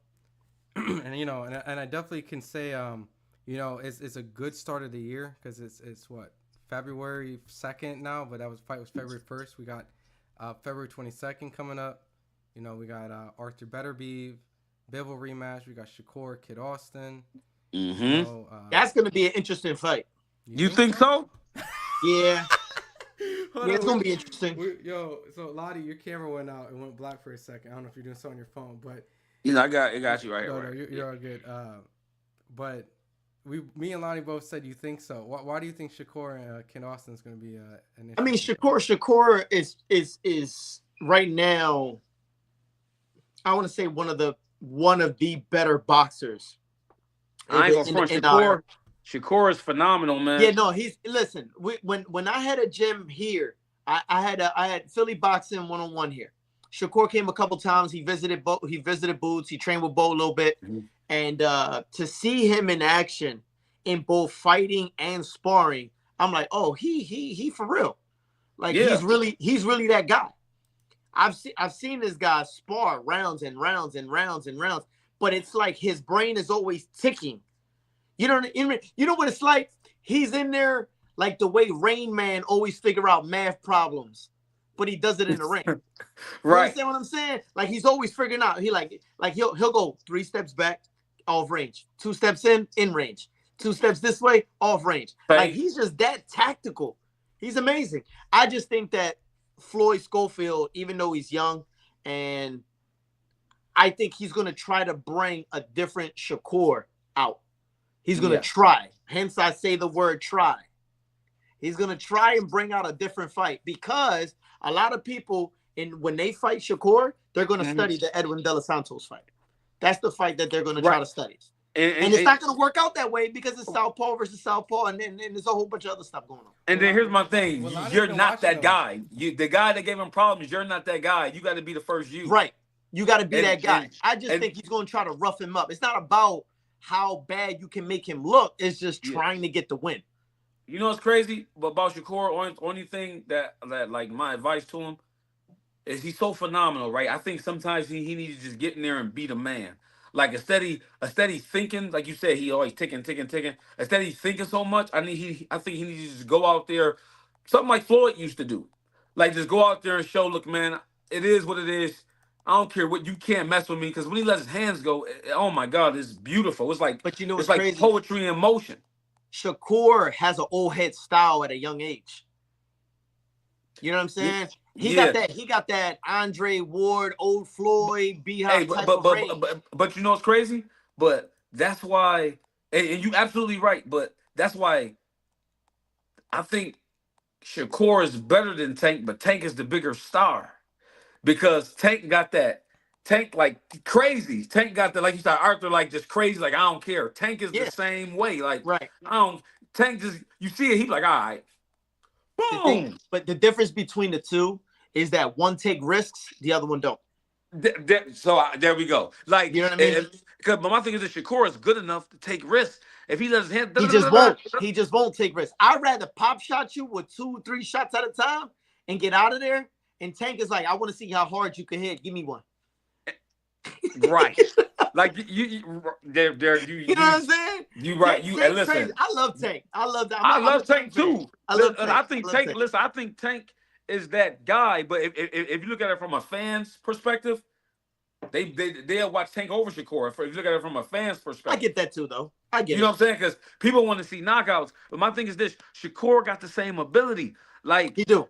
I just wish he stopped thinking so much and just go out there and be the man. Like I'm the man. You know what? You know, in all honesty, and what I think is going on, the type of issues that Shakur might have ran into is he's so good that he's gets bored. He's bored because he's so good. Right. There we go. You know what I'm saying? So it's kind of like you're so good that you're bored, so you're it's not like challenged. boxing too easy for him. Right. So you don't get challenged. Do you think enough. he's gonna get bored in this Kid Austin fight? You think this Kid Austin fight is the one where he kind of shows he's the man and kind of like because we all right? It's only gonna take a couple rounds for Shakur to figure you out. Like 2 or 3, if that. Like look at me. I got Shakur crushing this kid. I'm not gonna lie. But man, listen. Like I said in another interview, if Schofield lose, okay, so what? You lost to Shakur. Yeah, you're supposed to. But if he wins, it's like sky's the limit. So it's a win-win situation. Yeah. You get what I'm saying? So it's like, yo. And then it sucks for Shakur because they're gonna be like, oh, well, you supposed to beat him. You know how the haters go in boxing. Oh, supposed to. Yo, you know, I use this example all the time, bro. And it's gonna sound so messed up, but it's the truth. Boxing, the way you could describe the fan satisfaction in boxing, you will never get 100% likes, right? Facts. So it doesn't matter what you do, you're always going to be unliked by somebody, and it could be somebody as dumb as saying you cherry pick, you got pillow hands, or you take too long to fight, you're boring. Like they use the most dumbest ass excuse. Just and to say whatever it is they gotta say. Because I say, like, if you ask me that, they say, how many fights you got? Yeah. Oh, okay. Right. Exactly. Listen, you can't be liked by everybody, right? Right. So there is in reality, just hear what I'm saying. It's gonna sound fucked up, but just hear what I'm saying. There are more people in this world that loved Michael Jackson more than they love Jesus. You absolutely right. You understand what I'm saying? Hey, it makes still crazy. Today. That's still today. What I'm saying? Like that's a crazy way to put it, but it's the truth. So it's you're not gonna be liked by everybody. That's okay. You're right. You absolutely right. That's a good. Now I'm stealing that from you. Yeah, thanks, man. Appreciate it. but I'm gonna shout you out on it though. Oh yeah, no doubt, bro. My man. Yo, good luck to you, bro. Thank you, man. I appreciate that. Yeah, no doubt. Well, awesome. Well, look, you know, for final words, you know, obviously, I'm glad that you guys were able to jump on and contribute, and you know, it's something new, right? I normally go live. You guys are like 2 new guys, you know, I'm bringing on here and there, so hopefully you guys want to jump on more, especially when the topics are like relevant, you know, towards you guys. You know, like I said, Lonnie is getting back. He's gonna be fighting March 22nd, right? Yep. And you know, he shared the ring, you know, with these guys, so you know, he obviously has a great, you know, perspective. I know not everyone's going to agree with you, but they didn't agree with Roy Jones, Timothy Bradley, Andre Ward. So I really love you always breaking down and being honest. And you know, and also you, Rob, I know you couldn't really give a lot of sauce about the Cool Boy stuff, but you know, once again, congratulations on the win. I know that, you know, we'll do some breakdowns. I know we did an interview about some other stuff, so obviously that win is going to bring some more merit to your name, and you know, hopefully the fans are more familiar with you guys. And you know, any last message that you guys want to let let the fans know out there before I switch over. I think I got some fight reactions I'm gonna play before I head off. Yeah, no, do your thing, Lionel. Take the floor, bro. You good? No, I'm good. It's time for me to go do my road work. Oh, all right. Yeah. How many you doing? About 6 miles. Okay. All right. Say no more. Like, yeah, 6 miles. You know what I mean? All right. All right. Weight is good? It's getting there. All right, good. All right, cool. Hit me up if anything, bro. Yes, sir. Yes, All sir. right, Ron, thank you so much for having me on, bro. I might need some tips. Yeah, no, anytime you want it, bro. Just hit me up, bro. All right. You guys lock in, man. Y'all make a thing. You know what I mean? Yeah. I'm gonna follow. I'm I love to help you, bro. Just hit me up whenever. Thank you, man. I appreciate it. I'm definitely hitting you up. Like, yo, what can I do for this? Yeah, I got you. You have my word. Ron would tell he's the Philly best, man. He's worked with Boots. Yeah, bro. I'm telling you, I got Scooter. He's worked with. Word. Okay, yeah, I'm definitely be hitting you up. All right, bro. Yo, I thank y'all so much for inviting me on, bro. No, thank you for kicking it with me, man. Ron, you my man. I'll talk to you soon. Yeah, All congratulations. right. And you guys take care, man. Yes, sir. All right, Ron. Talk to you soon. All right, bro. Oh, real quick, Lonnie. Attorney Blaze says, would you be willing to face Plant? You sparred Plant before too, all right? So. Yeah, I sparred Caleb. Caleb like a brother, but I mean, that's like a brother. But only way we would fight if he was to call me out. If he was to call me out, I can't turn down no smoke. So fighters will fight. Of course, the fighter's gonna say yes, but obviously, it has to make sense. And right, got to make sense, right? So, but of course, man. Well, look, Lonnie, I'll hit you up, man. We got to do some follow-up interviews. Yeah. I'm gonna clip some stuff from this. I'm gonna post it. So. Okay. At the end of the day, man, keep being you, man. Appreciate you interacting with the fans, and I'm gonna play some of this footage that we got. I'm gonna sign off. So hit me up later, man. All right, champ. All right, bet. All right, let me get this. Boom. All right, so real quick, y'all. Hold on, I'm not officially done. Let me turn my. Okay, so real quick, I'm not done. Eric Bell, see you tomorrow. Not done yet.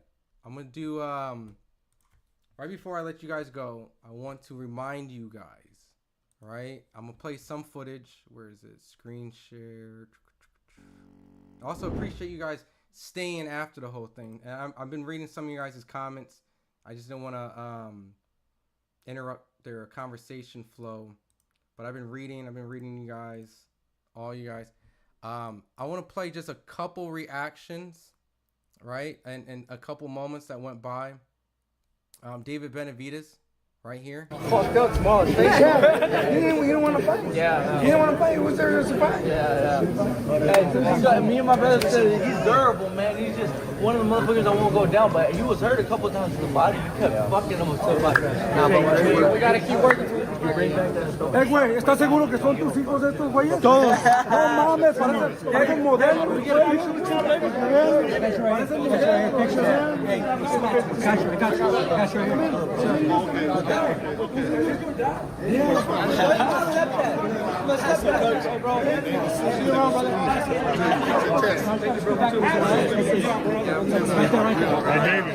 Was it easier? Clarissa Shields.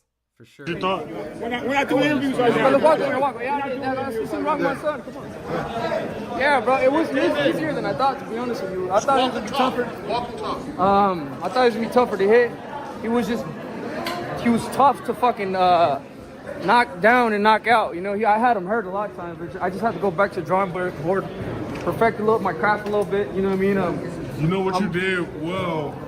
One thing that I noticed that you was talking about. You said that you would start faster, and you definitely did that. You started with a faster pace, and you maintained that pace throughout the fights. To the point where as though you made it look like he was fighting in spurts. Yeah, thank you. Did you feel like he was fighting in spurts, like he would try to steal rounds? Yeah, I want to see the punch output because I felt like I was so fucking accurate. I landed a lot. Because I know I was hitting every side of the body. You actually outlanded him in every category, including jab. You outlanded him all around the board. And it's funny because every time I get in the ring, what's up, my boy? That was stuff like, hey. He said he was better, that I'm not better than him at throwing jabs, throwing combinations. I think I outboxed him towards the end of the rounds, the end of the fight. So I think I think that just what level I'm on. You know what I mean? I'm excited to just keep showing the world what level I'm on.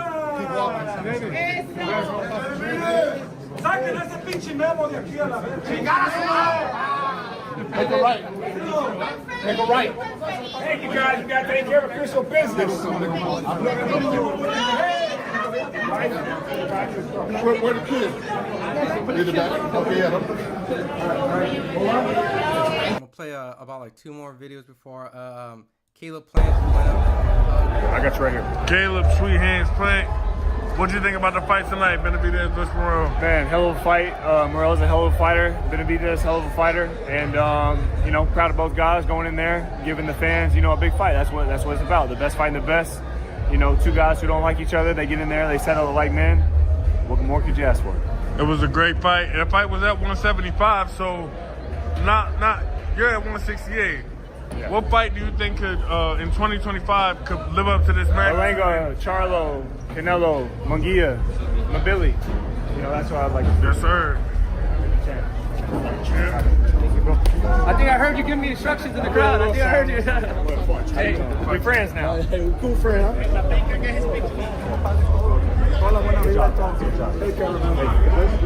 Man.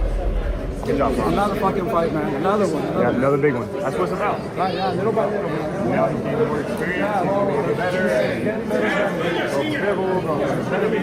and good job.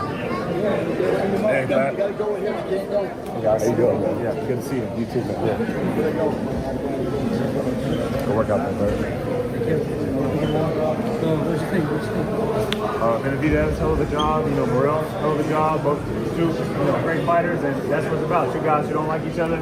They get in there, they roll the dice, they give the fans a great fight, and you know, move on to the next. Are these the best type of fights that people want to see? It's the fight people want to see, man. That's why, you know, me and Benavidez, you know, we agreed to not like each other. We got in there, we settled it like men, and you know, that's what it's about. So, you know, tip my hat to Mr. David Benavidez, another great win, another great performance, and you know, he gets more experience that he can carry to the next fight. Oh yeah, we got a Charlo fight, that Malenga fight, that Munguia fight, the Canelo rematch. You guys know I'm down the road with anybody. So. And if David can make 168, we can run it back. But I don't know if he can now. I don't know if he can. He done made 30. He done confident. Good to see you. Yeah. Good fight tonight. Yeah, it was. Did you see my fight? I got here late, so I missed it, but I'm sure you did today. I did. You're smiling, so.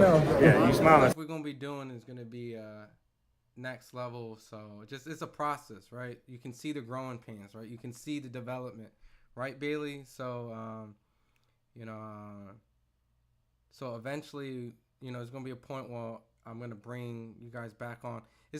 All this is new to me, right? And you know, it hasn't even been like not even close to a year even getting this stuff going. So you know, hopefully you see a lot of improvements, and like I said, a lot of the contribution you guys do just goes right back into it. So I know you won. I'm his mental coach. Who? I'm David's mental coach. You got a strong mind, and you keep going. Keep doing your thing. Thanks, man. Yes, sir. Thank you. Thanks a lot. Keep doing your thing with him. Keep that boy right. All right. Yep. Champ, last thing before I let you go, can you update us fans on Revenge Tour, when we can get some gear, where we can get it at, and the whole Revenge Tour mentality right now? Yeah, just probably later this summer, be having a nice drop, and it'll be my best drop yet, best quality from you know, the packaging to the quality of the product. So stay tuned. Thank you, Champ. Yes. All right, cool. I think I wanted to watch one more. First Cuban increase in his stock. Yo, Morrell is always going to be someone I'm going to watch.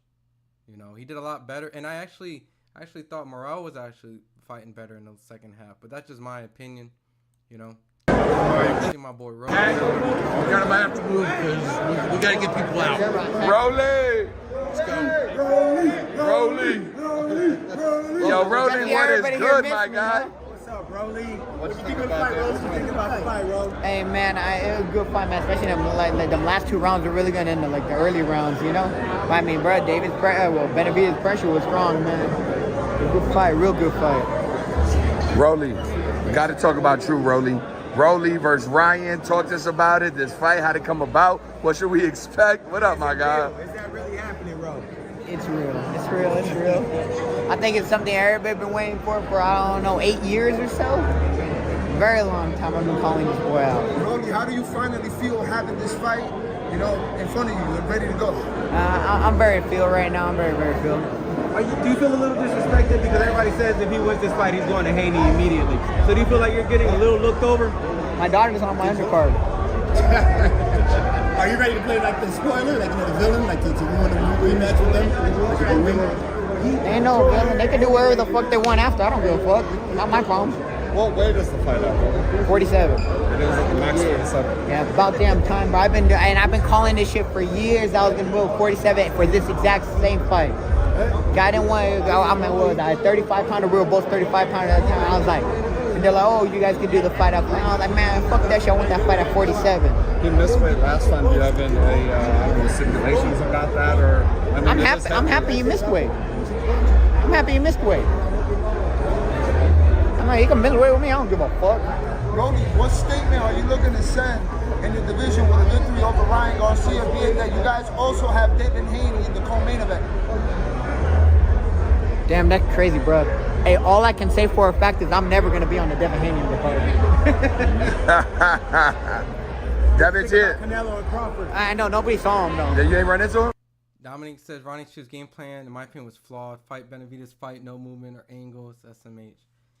I mean, it was tough, man. David Benavidez came out very sharp. I thought he was on his way of possibly stopping him. The way that it was going, man. Benavidez knocks Canelo outside inside 4 rounds. That's correct. I thought he was going to fight more amateur and Cuban. Not good for fans, but good for results. That's why I thought he did really well in the second half. Personally, I thought Morrell was actually closing up the fight a little bit better that second half, and that's where he kind of got what David felt was a bullshit knockdown. But Morrell learned from this. But Lino said that we have to see how Morrell bounces back, like Canelo after a loss. Munguia, yeah, I agree. I don't think nobody even noticed him. Rolly, what you think about Canelo and Crawford, Rolly? Rolly, look, that's Brian saying, what up, bro? That fight ain't even close with Canelo and Crawford. What's up, boy? Following me forever. That's good. Yes, sir. That's what's up. You ready? Yes, sir. Hey, yo, that's Rolly versus Ryan. Who you got? I respect both fighters. It's gonna be a good fight. May the best man win. Facts. Hey, Rolly, no matter what's going on with your career, no matter how much, everything, how much do you love the fact that the fans, no matter what, always want to get a piece of you?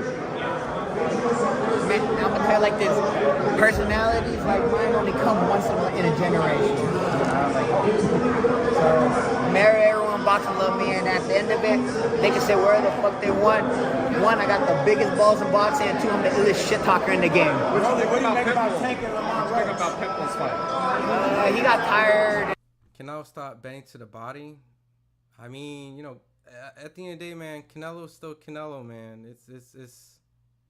I mean, I don't know what the odds are, but you know, you can never count Canelo out, man. I know Canelo for sure will be, if he did fight David Benavidez, he's gonna put his all into that. Better Beef stops bending to the body round 8. Also, I felt Morrell gassed out in round 4. Results of drug testing. I mean, look, I'm not gonna open up that Pandora's box again. I've already got kind of chewed out a little bit in certain aspects, but that's with some fighters. That's what they were saying. So, but no skill. No, Ben has always been a monster. In the second half of the fight, got cracked. It's so behind now that you know, the fight and the whole drug testing thing. I'm just gonna use it as a fight build up. So and I'm just going to you know, the truth will come out later if it's really true. Vegas don't know shit about boxing. They really thought Scoot was going to lose. Just came out 1K. Yo, hey, there's always an upset, man. Hey, I picked Brandon Figueroa, man. I kind of, you know what I mean? But it happens. It's boxing. And shout out to Fulton, man. That Mexican dude was tough. Yeah, that Mexican dude was real. I didn't think Pitbull was gonna be in a war either, man. I knew School would whoop him. Look, if he came back as Stephen Fulton, which he did, the Stephen Fulton, then yeah. But we weren't for sure because the Castro fight, you know, the Castro was a tougher fight than Brandon Figueroa, and it should have been. You know what I mean? I expected this fight to be more like the Castro fight, and the Castro fight to be more like how he fought Figueroa. But fighters rise to the occasion. There was a lot on the line. He knew that there was a lot that he can benefit from winning this fight, and he knew there was going to be a lot that was going to happen to him if he lost. So he showed up, man. That's what real champions do, man. They show up. So tough, man. Hey, you know, it was a real good fight. Should Pitbull go back down? I can't go against Tank on that. The dude coming up, you know, and Tank, Tank was top 3 pound for pound fighter. Holy fuck Ryan Garcia, bro. Tell him. No Vaseline, boy. Ryan, do you watch the NBA? Give me here, brother. I hardly watch boxing. Give me here. Let's fucking go, baby. I hardly watch boxing. Let's see. All right, this is gonna be my last video before I dip out. David Morrell. Morrell. Still made like 5 times. Right here.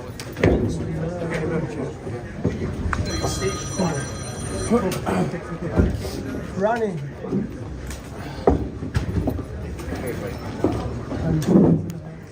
Best fight was in the prelims. That Olivo fight. That Olivo fight was fire, bro. There's a lot of good fights.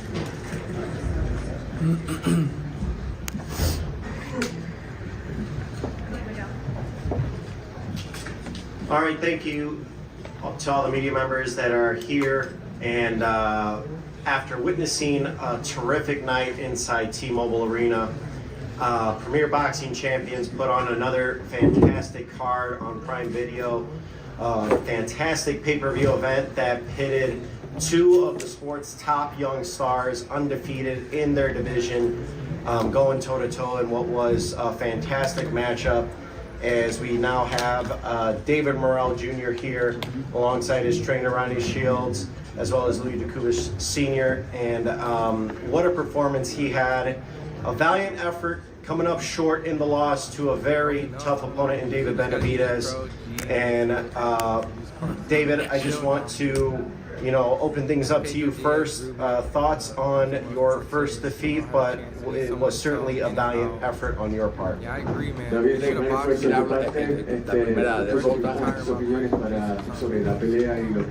Fue tu primera derrota, pero un gran espectáculo para todos. No te escuché al principio, Mate. Que no, tu opinión sobre esta pelea, lo que fue un gran espectáculo, un gran esfuerzo de tu parte. No, pues me siento súper contento con el trabajo realizado. No salió como teníamos pensado, se preparó bien. Como siempre se ha dicho, solamente un David se trae victorioso, en este momento fue él. Felicidades para él y para su equipo de trabajo. Y nada, simplemente seguir trabajando, seguir esforzándonos más y para obtener la victoria en un futuro cercano. We prepared well. It didn't go like we wanted, like we expected, but we always knew that only one day it was going to prevail. The only thing that's left is to learn from it, move on, and be better next time. All right, now I will open questions up, so please raise your hand in an orderly fashion and we'll try to get to you.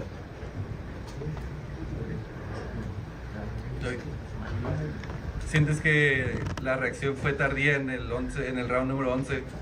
¿Cómo? ¿Sientes que la reacción tuya fue tardía y que se podía haber hecho algo mejor con ese tipo de pelea que hiciste en la partida de round 11? Sí. Do you feel like that, like you woke up too late in the 11th round and that you could have done more in the beginning, like earlier in the fight? Sí. More.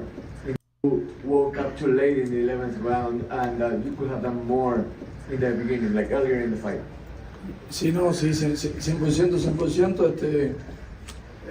Me tardé un poco me tardé en reaccionar y creo que ese fue uno de los errores que cometí en este combate, pero nada, simplemente sucedió, fue cuando básicamente no me sentí los últimos 3 rounds y bueno, pero bueno, demasiado tarde. It was one of my mistakes. Hold on, real quick. I'm gonna play Benavidez is live, so we're gonna watch his. Did you see how I set it up? I punched his left hand out the way and then fucking put that uppercut in there. That shit was pretty sweet. It was. If he can make it. What did you say? I'm sorry. What did you say in the corner? You looked at the camera on TV and you said something, but we couldn't hear the audio. Obviously. I said, "This is Monsters World." I said, "We're in Monsters World right now." Yeah, but it was like I said, bro. I'm just having fun in these fights. Like, this is really my passion. You know what I mean? And I think you guys, I've evolved not only as a fighter, but like, you know, I've been able to speak better throughout the years. And you know, I'm just having fun with this, and I'm just really becoming my own character. You know, and I feel like, you know, I'm gonna be the face of boxing soon, and I feel like I could really, you know, take over the sport. And especially with performances like this. I mean, to give the people what they wanted to see. I didn't run from nobody. We're freaking going toe to toe, you know, the whole fight, and yeah, man, that's what people want to see. Congratulations, David. This is Cynthia Conte from Best Women's Boxing Show, period. At what point in the fight did you figure out his game plan? Because he didn't think you were going to stand toe-to-toe. I didn't think he was going to stand toe-to-toe with you, but he did. So at what point did you figure that out? Well, I mean, I feel like people, when they fight me, they don't think I'm as good as I am. They don't think I have defense. They don't think I can box. They don't think I have a jab. So they kind of... Okay, so awesome. So we're gonna get the footage coming from our correspondents out at the fight. So they'll be coming in. Mistakes where. But look, your boy's tired. Definitely, please. There's a few things I want to let you guys know. I really appreciate the last amount of squad that stayed in. Obviously, you guys are the OGs, the troopers. Let me get this real quick.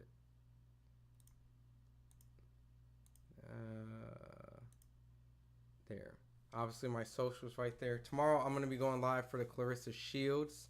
So please keep a notification early on. We'll be going live, breaking that fight down on a Sunday. And then please stay locked also on FightHype, because I didn't watch everything, all right? We still got a whole bunch of stuff that's dropping. David Benavidez, manager, goes at it with David. Oh, see, I got to watch this now. Okay, I can't leave. But as you can see, we got a lot of stuff. Trevor McCumbee, a whole bunch of stuff. So definitely peep this. But I gotta watch. He was supposed to get him tired. He was getting him tired. He was the one taking him at the championship rounds. He's the one who's getting tired and hurt in the fight. He was hurt twice in the fight. He never hurt him. I'll tell you that. Marcus Hayes down here at FightHype TV. Louis, I'm glad you got the microphone. This week you've had big exchanges with David. A lot has been said back and forth. Let me get your reaction to the performance of Morrell and Benavidez tonight. Well, I think it was a great fight. Okay, you know, I believe that you know that Benavidez is a hell of a fighter. You know, he's a strong guy, comes forward. Okay, but you know, a referee really wasn't on our side on that fight. I mean, people saw it. You know, and you know, he's worked Benavidez' last 3 fights, I believe. So we try to, you know, not want that referee. We couldn't do it. We couldn't get away with it. But we did not want him because he's worked Benavidez' last fights. You know. And, you know, it was the referee, believe me, in the 11th round, we took that point away from him, took the momentum away from him going into the 12th round because he had him hurt. And he gave him more time to recoup and everything else after that, you know. Was that the only thing that the referee did that was egregious? Well, he was hitting Morrell with a lot of low blows. He never called no low blows either, you know. So that's what's going on. All right, next one, here. EURWorld.com. Did he turn out to be as tough as you may have thought? Obviamente sabía que no iba a ser una pelea I fácil. didn't really see an issue with I mean, the point, I wish there was a warning, but he did hit him after the bell. So, I mean, at the end of the day, I mean, some people might prefer a warning, but he technically hit him after the bell. So if the ref wanted to take the point away, it was fair kingdom. So, you know, I just wish it was a warning. But sometimes, how do you warn consistent punches after the bell? I mean, I don't know, but... And I think he did warn him for a low. Entiendo que es una pelea fácil y obviamente sé que un poquito fuerte, pero no. En el momento que estuve ahí, no sentí que me lastimó con ningún tipo de golpe. I really want to keep going. I really do want to keep going. I don't want to end it. He called me a thief. He called me a thief, man. And I'm not going to sit here and take it like that. Are you a thief? Huh? Hey, I wish I could trade checks with you guys. I wish I could trade checks with both of you. Oh, David, bring him. All right, he came up to see again. I would never sign with you. Yeah. Let's. I would never sign with you. I would never sign with you. Yeah. David, bring him. I would never sign with you. I would never sign with you. Yeah. I won that fight because the one landing was Benavidez. Let's focus more on the fight. You know, this is yours because it has to go back to you. But I won it, but you know.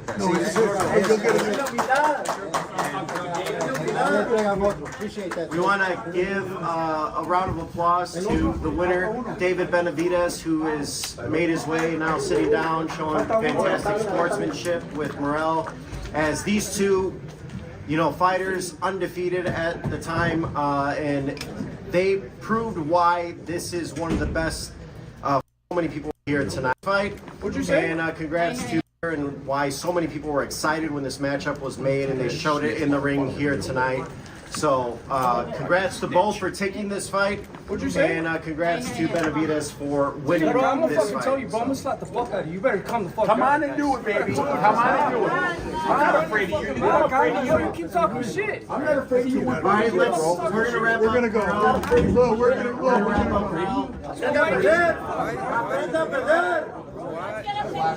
You lay a hand on me and you put another punch. Fight's over, man. Nos está amenazando que vamos a mirar. Vamos a mandar a toda la gente no sé qué. Nos está amenazando. Let's get one picture of Morrell and Benavidez. Muchas gracias. Fantastic. Fantastic. Hey, a todo el fight. equipo, thank you guys. Thank you so much. Thank you so much for the opportunity. Thank you. Thank you, brother. Thank you. Okay, the fighters face forward. Just one quick pick so the media can get. Wait, David. David Benavidez, just stand up. Out this way. Cool. Give it up for David. Down here. And David Benavidez on a. That's wild, bro. Louis needs to chill, man. And they both went low a couple times. Yeah, they did. I really want to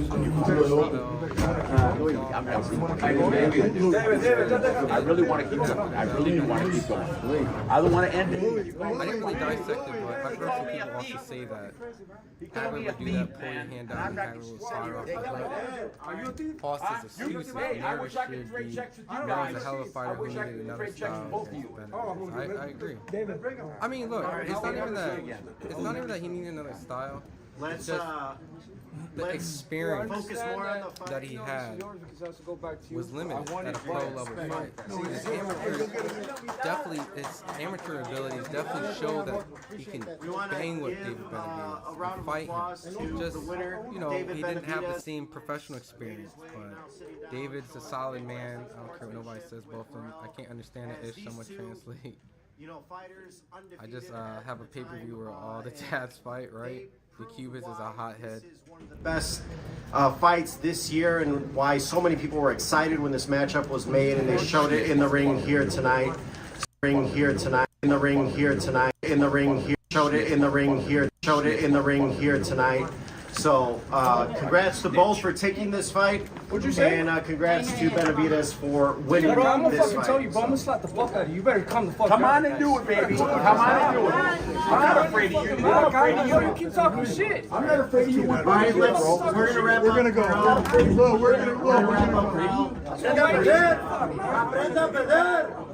get a picture. You lay a hand on me and you put another punch. You lay a hand on me and never put another punch. Oh my lordy. Alright. Well, Morrell can beat Plant. Morrell is still that dude not taking anything away from Benavidez. If the fighter squashed the beef, the Cubas needs to stare down. Yeah. pride, man. Well, all right, man. Like I said, I was gonna hop off. It's definitely getting later. I definitely gotta wake up, do my due diligence tomorrow. As a father and a partner, I can't just sleep all the way in. I definitely have to wake up and help, the fam. But I will be live again tomorrow for the Clarissa Shields fight. Should be a simple, easy night. We can rehash, we can recap. Maybe I'll make a couple phone calls. Maybe I'll get some extra fighters to see. So that guy's coach. Benny's inside game was just too strong. Yeah. And that early lead, Rafael, was just, honestly, man, David was just putting it on him, So, but Morrell did hurt him. You missed the Pitbull fight. Look, if you can find that somewhere, I don't know if Amazon lets you replay it, but, bro, that Pitbull fight was crazy, man. That was crazy. And the prelim fight, Rafael. There was some good fights tonight. So, and shout out. So, real quick, good undercard, good prelims. Mark that was in here said a great thing. He said, Fulton got more love in Japan when he lost than he got praise in America when he won. So, that's the truth. I give Fulton 100% props for winning that fight. I picked against him. Nothing personal. Just was curious if Fulton was mentally coming to show the world that he's still cool boy, and he did. So shout out to him. Shout out to Jesus Ramos. He stopped Jason Rosario, former champion, bounced back win after loss against Harrison Lubin. Pitbull put on a great show. Cormel Moulton won. I think Kaipo is fighting. I don't know what the result for the Kaipo fight is, but yeah, man. Pitbull was Pitbull, man. Seen all the prelims. That was fire. Fire's everything. Go help. You better have, absolutely. So, bangers, Young Poppy. Yeah. So, you guys come through tomorrow. Only fight was Mrs. Pitbull. It was a great fight. Timbo jeans and shorts. Yeah. So, as always, man, I really appreciate you guys 1,000%. And I got a lot of fighters that are going to start coming on live. So, we're going to do some lives. We're going to do some breakdowns. Hopefully you like these ideas. Please also give suggestions. If there's things that you would like, things that you dislike. Look, I don't take no offense, all right? This is really more... We didn't really have a consistent Fight Hype live and a whole bunch of cool concepts. I'm trying to do graphics, comments, read everything out.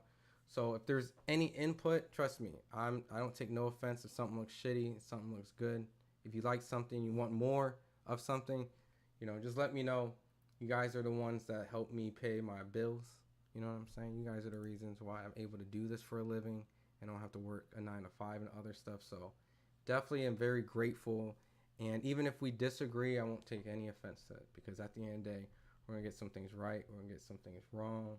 But at the end of the day, as long as we build this cool community, right? Diehard boxing fans, then, we can have a cool space without bringing up, all the other stuff that's relevant, but, race and all that shit and this and all that. Just pure boxing, like fans access to fighters. Okay, I'll bring more fighters. So what I'll do is I'll bring more fighters, bring you guys in the calls with the fighters and let you guys talk to the fighters if that's cool here and there, give you guys minutes and stuff like that. So I'll work on that. I know Bailey really likes that. So, I'll bring in Lonnie and, some of the guys today, slowly start bringing them in, and then I'll start bringing you guys so that you guys can start talking to them and stuff. You should do some highlight shorts, breaking down fights and clean punches. The only thing is, when it comes to that, is that we would have to have the rights to the fight footage. So, like, if I actually have the ability to get the broadcast network's footage, I would totally love to do that stuff. And some channels might have access, or they might do it when they're not supposed to, or they play that fair use game. So, unfortunately, it won't be able to do the analytical fight footage. Like, there's a lot of things I would love to do, but, like, I would totally love to just show the fight and break it down, or previous fights, but, that's copyright footage stuff, so we would have to get permission. But if they give us streams and certain stuff, then I would totally do that. Like, if they gave us access to prelim, to show the prelim, and commentate through that and show highlights, and I could break stuff down. So working on a lot of stuff behind the scenes. Have to get the networks and the promoters get behind it. But if they do, then it's going to be cool. So, but it's late on my time. Like I said, please, we got still David Benavidez stuff going to be dropping from the presser some other reactions. So just stay locked in, see right there. There's constantly more stuff dropping, but I'll be here all night. So right when I'm done, just hop over to the channel and support boxing like you guys do. I'm sure there's content everywhere too. So you guys get your fix then. So I'll see you guys tomorrow. Clarissa Shields will be looking to be undisputed in her 3rd fight in a heavyweight, and I'll be there to commentate as always. So thank you, each and one of you guys. What was really cool is I think we peaked at a certain point, like I think it was like 1,200 people at a point. So we had this bitch rocking, you know what I mean? So once again, thanks you guys as always. And by the way, if you guys haven't noticed, the investment that I put in, the camera didn't shut off. You notice that? I bought this new fan for my camera and it never shut off. So very cool, very awesome that it did that. And it didn't die, so that was a great investment. And yeah, so you guys have a good one. I'll play some music. I'm gonna head out. You guys take care, man. Thanks.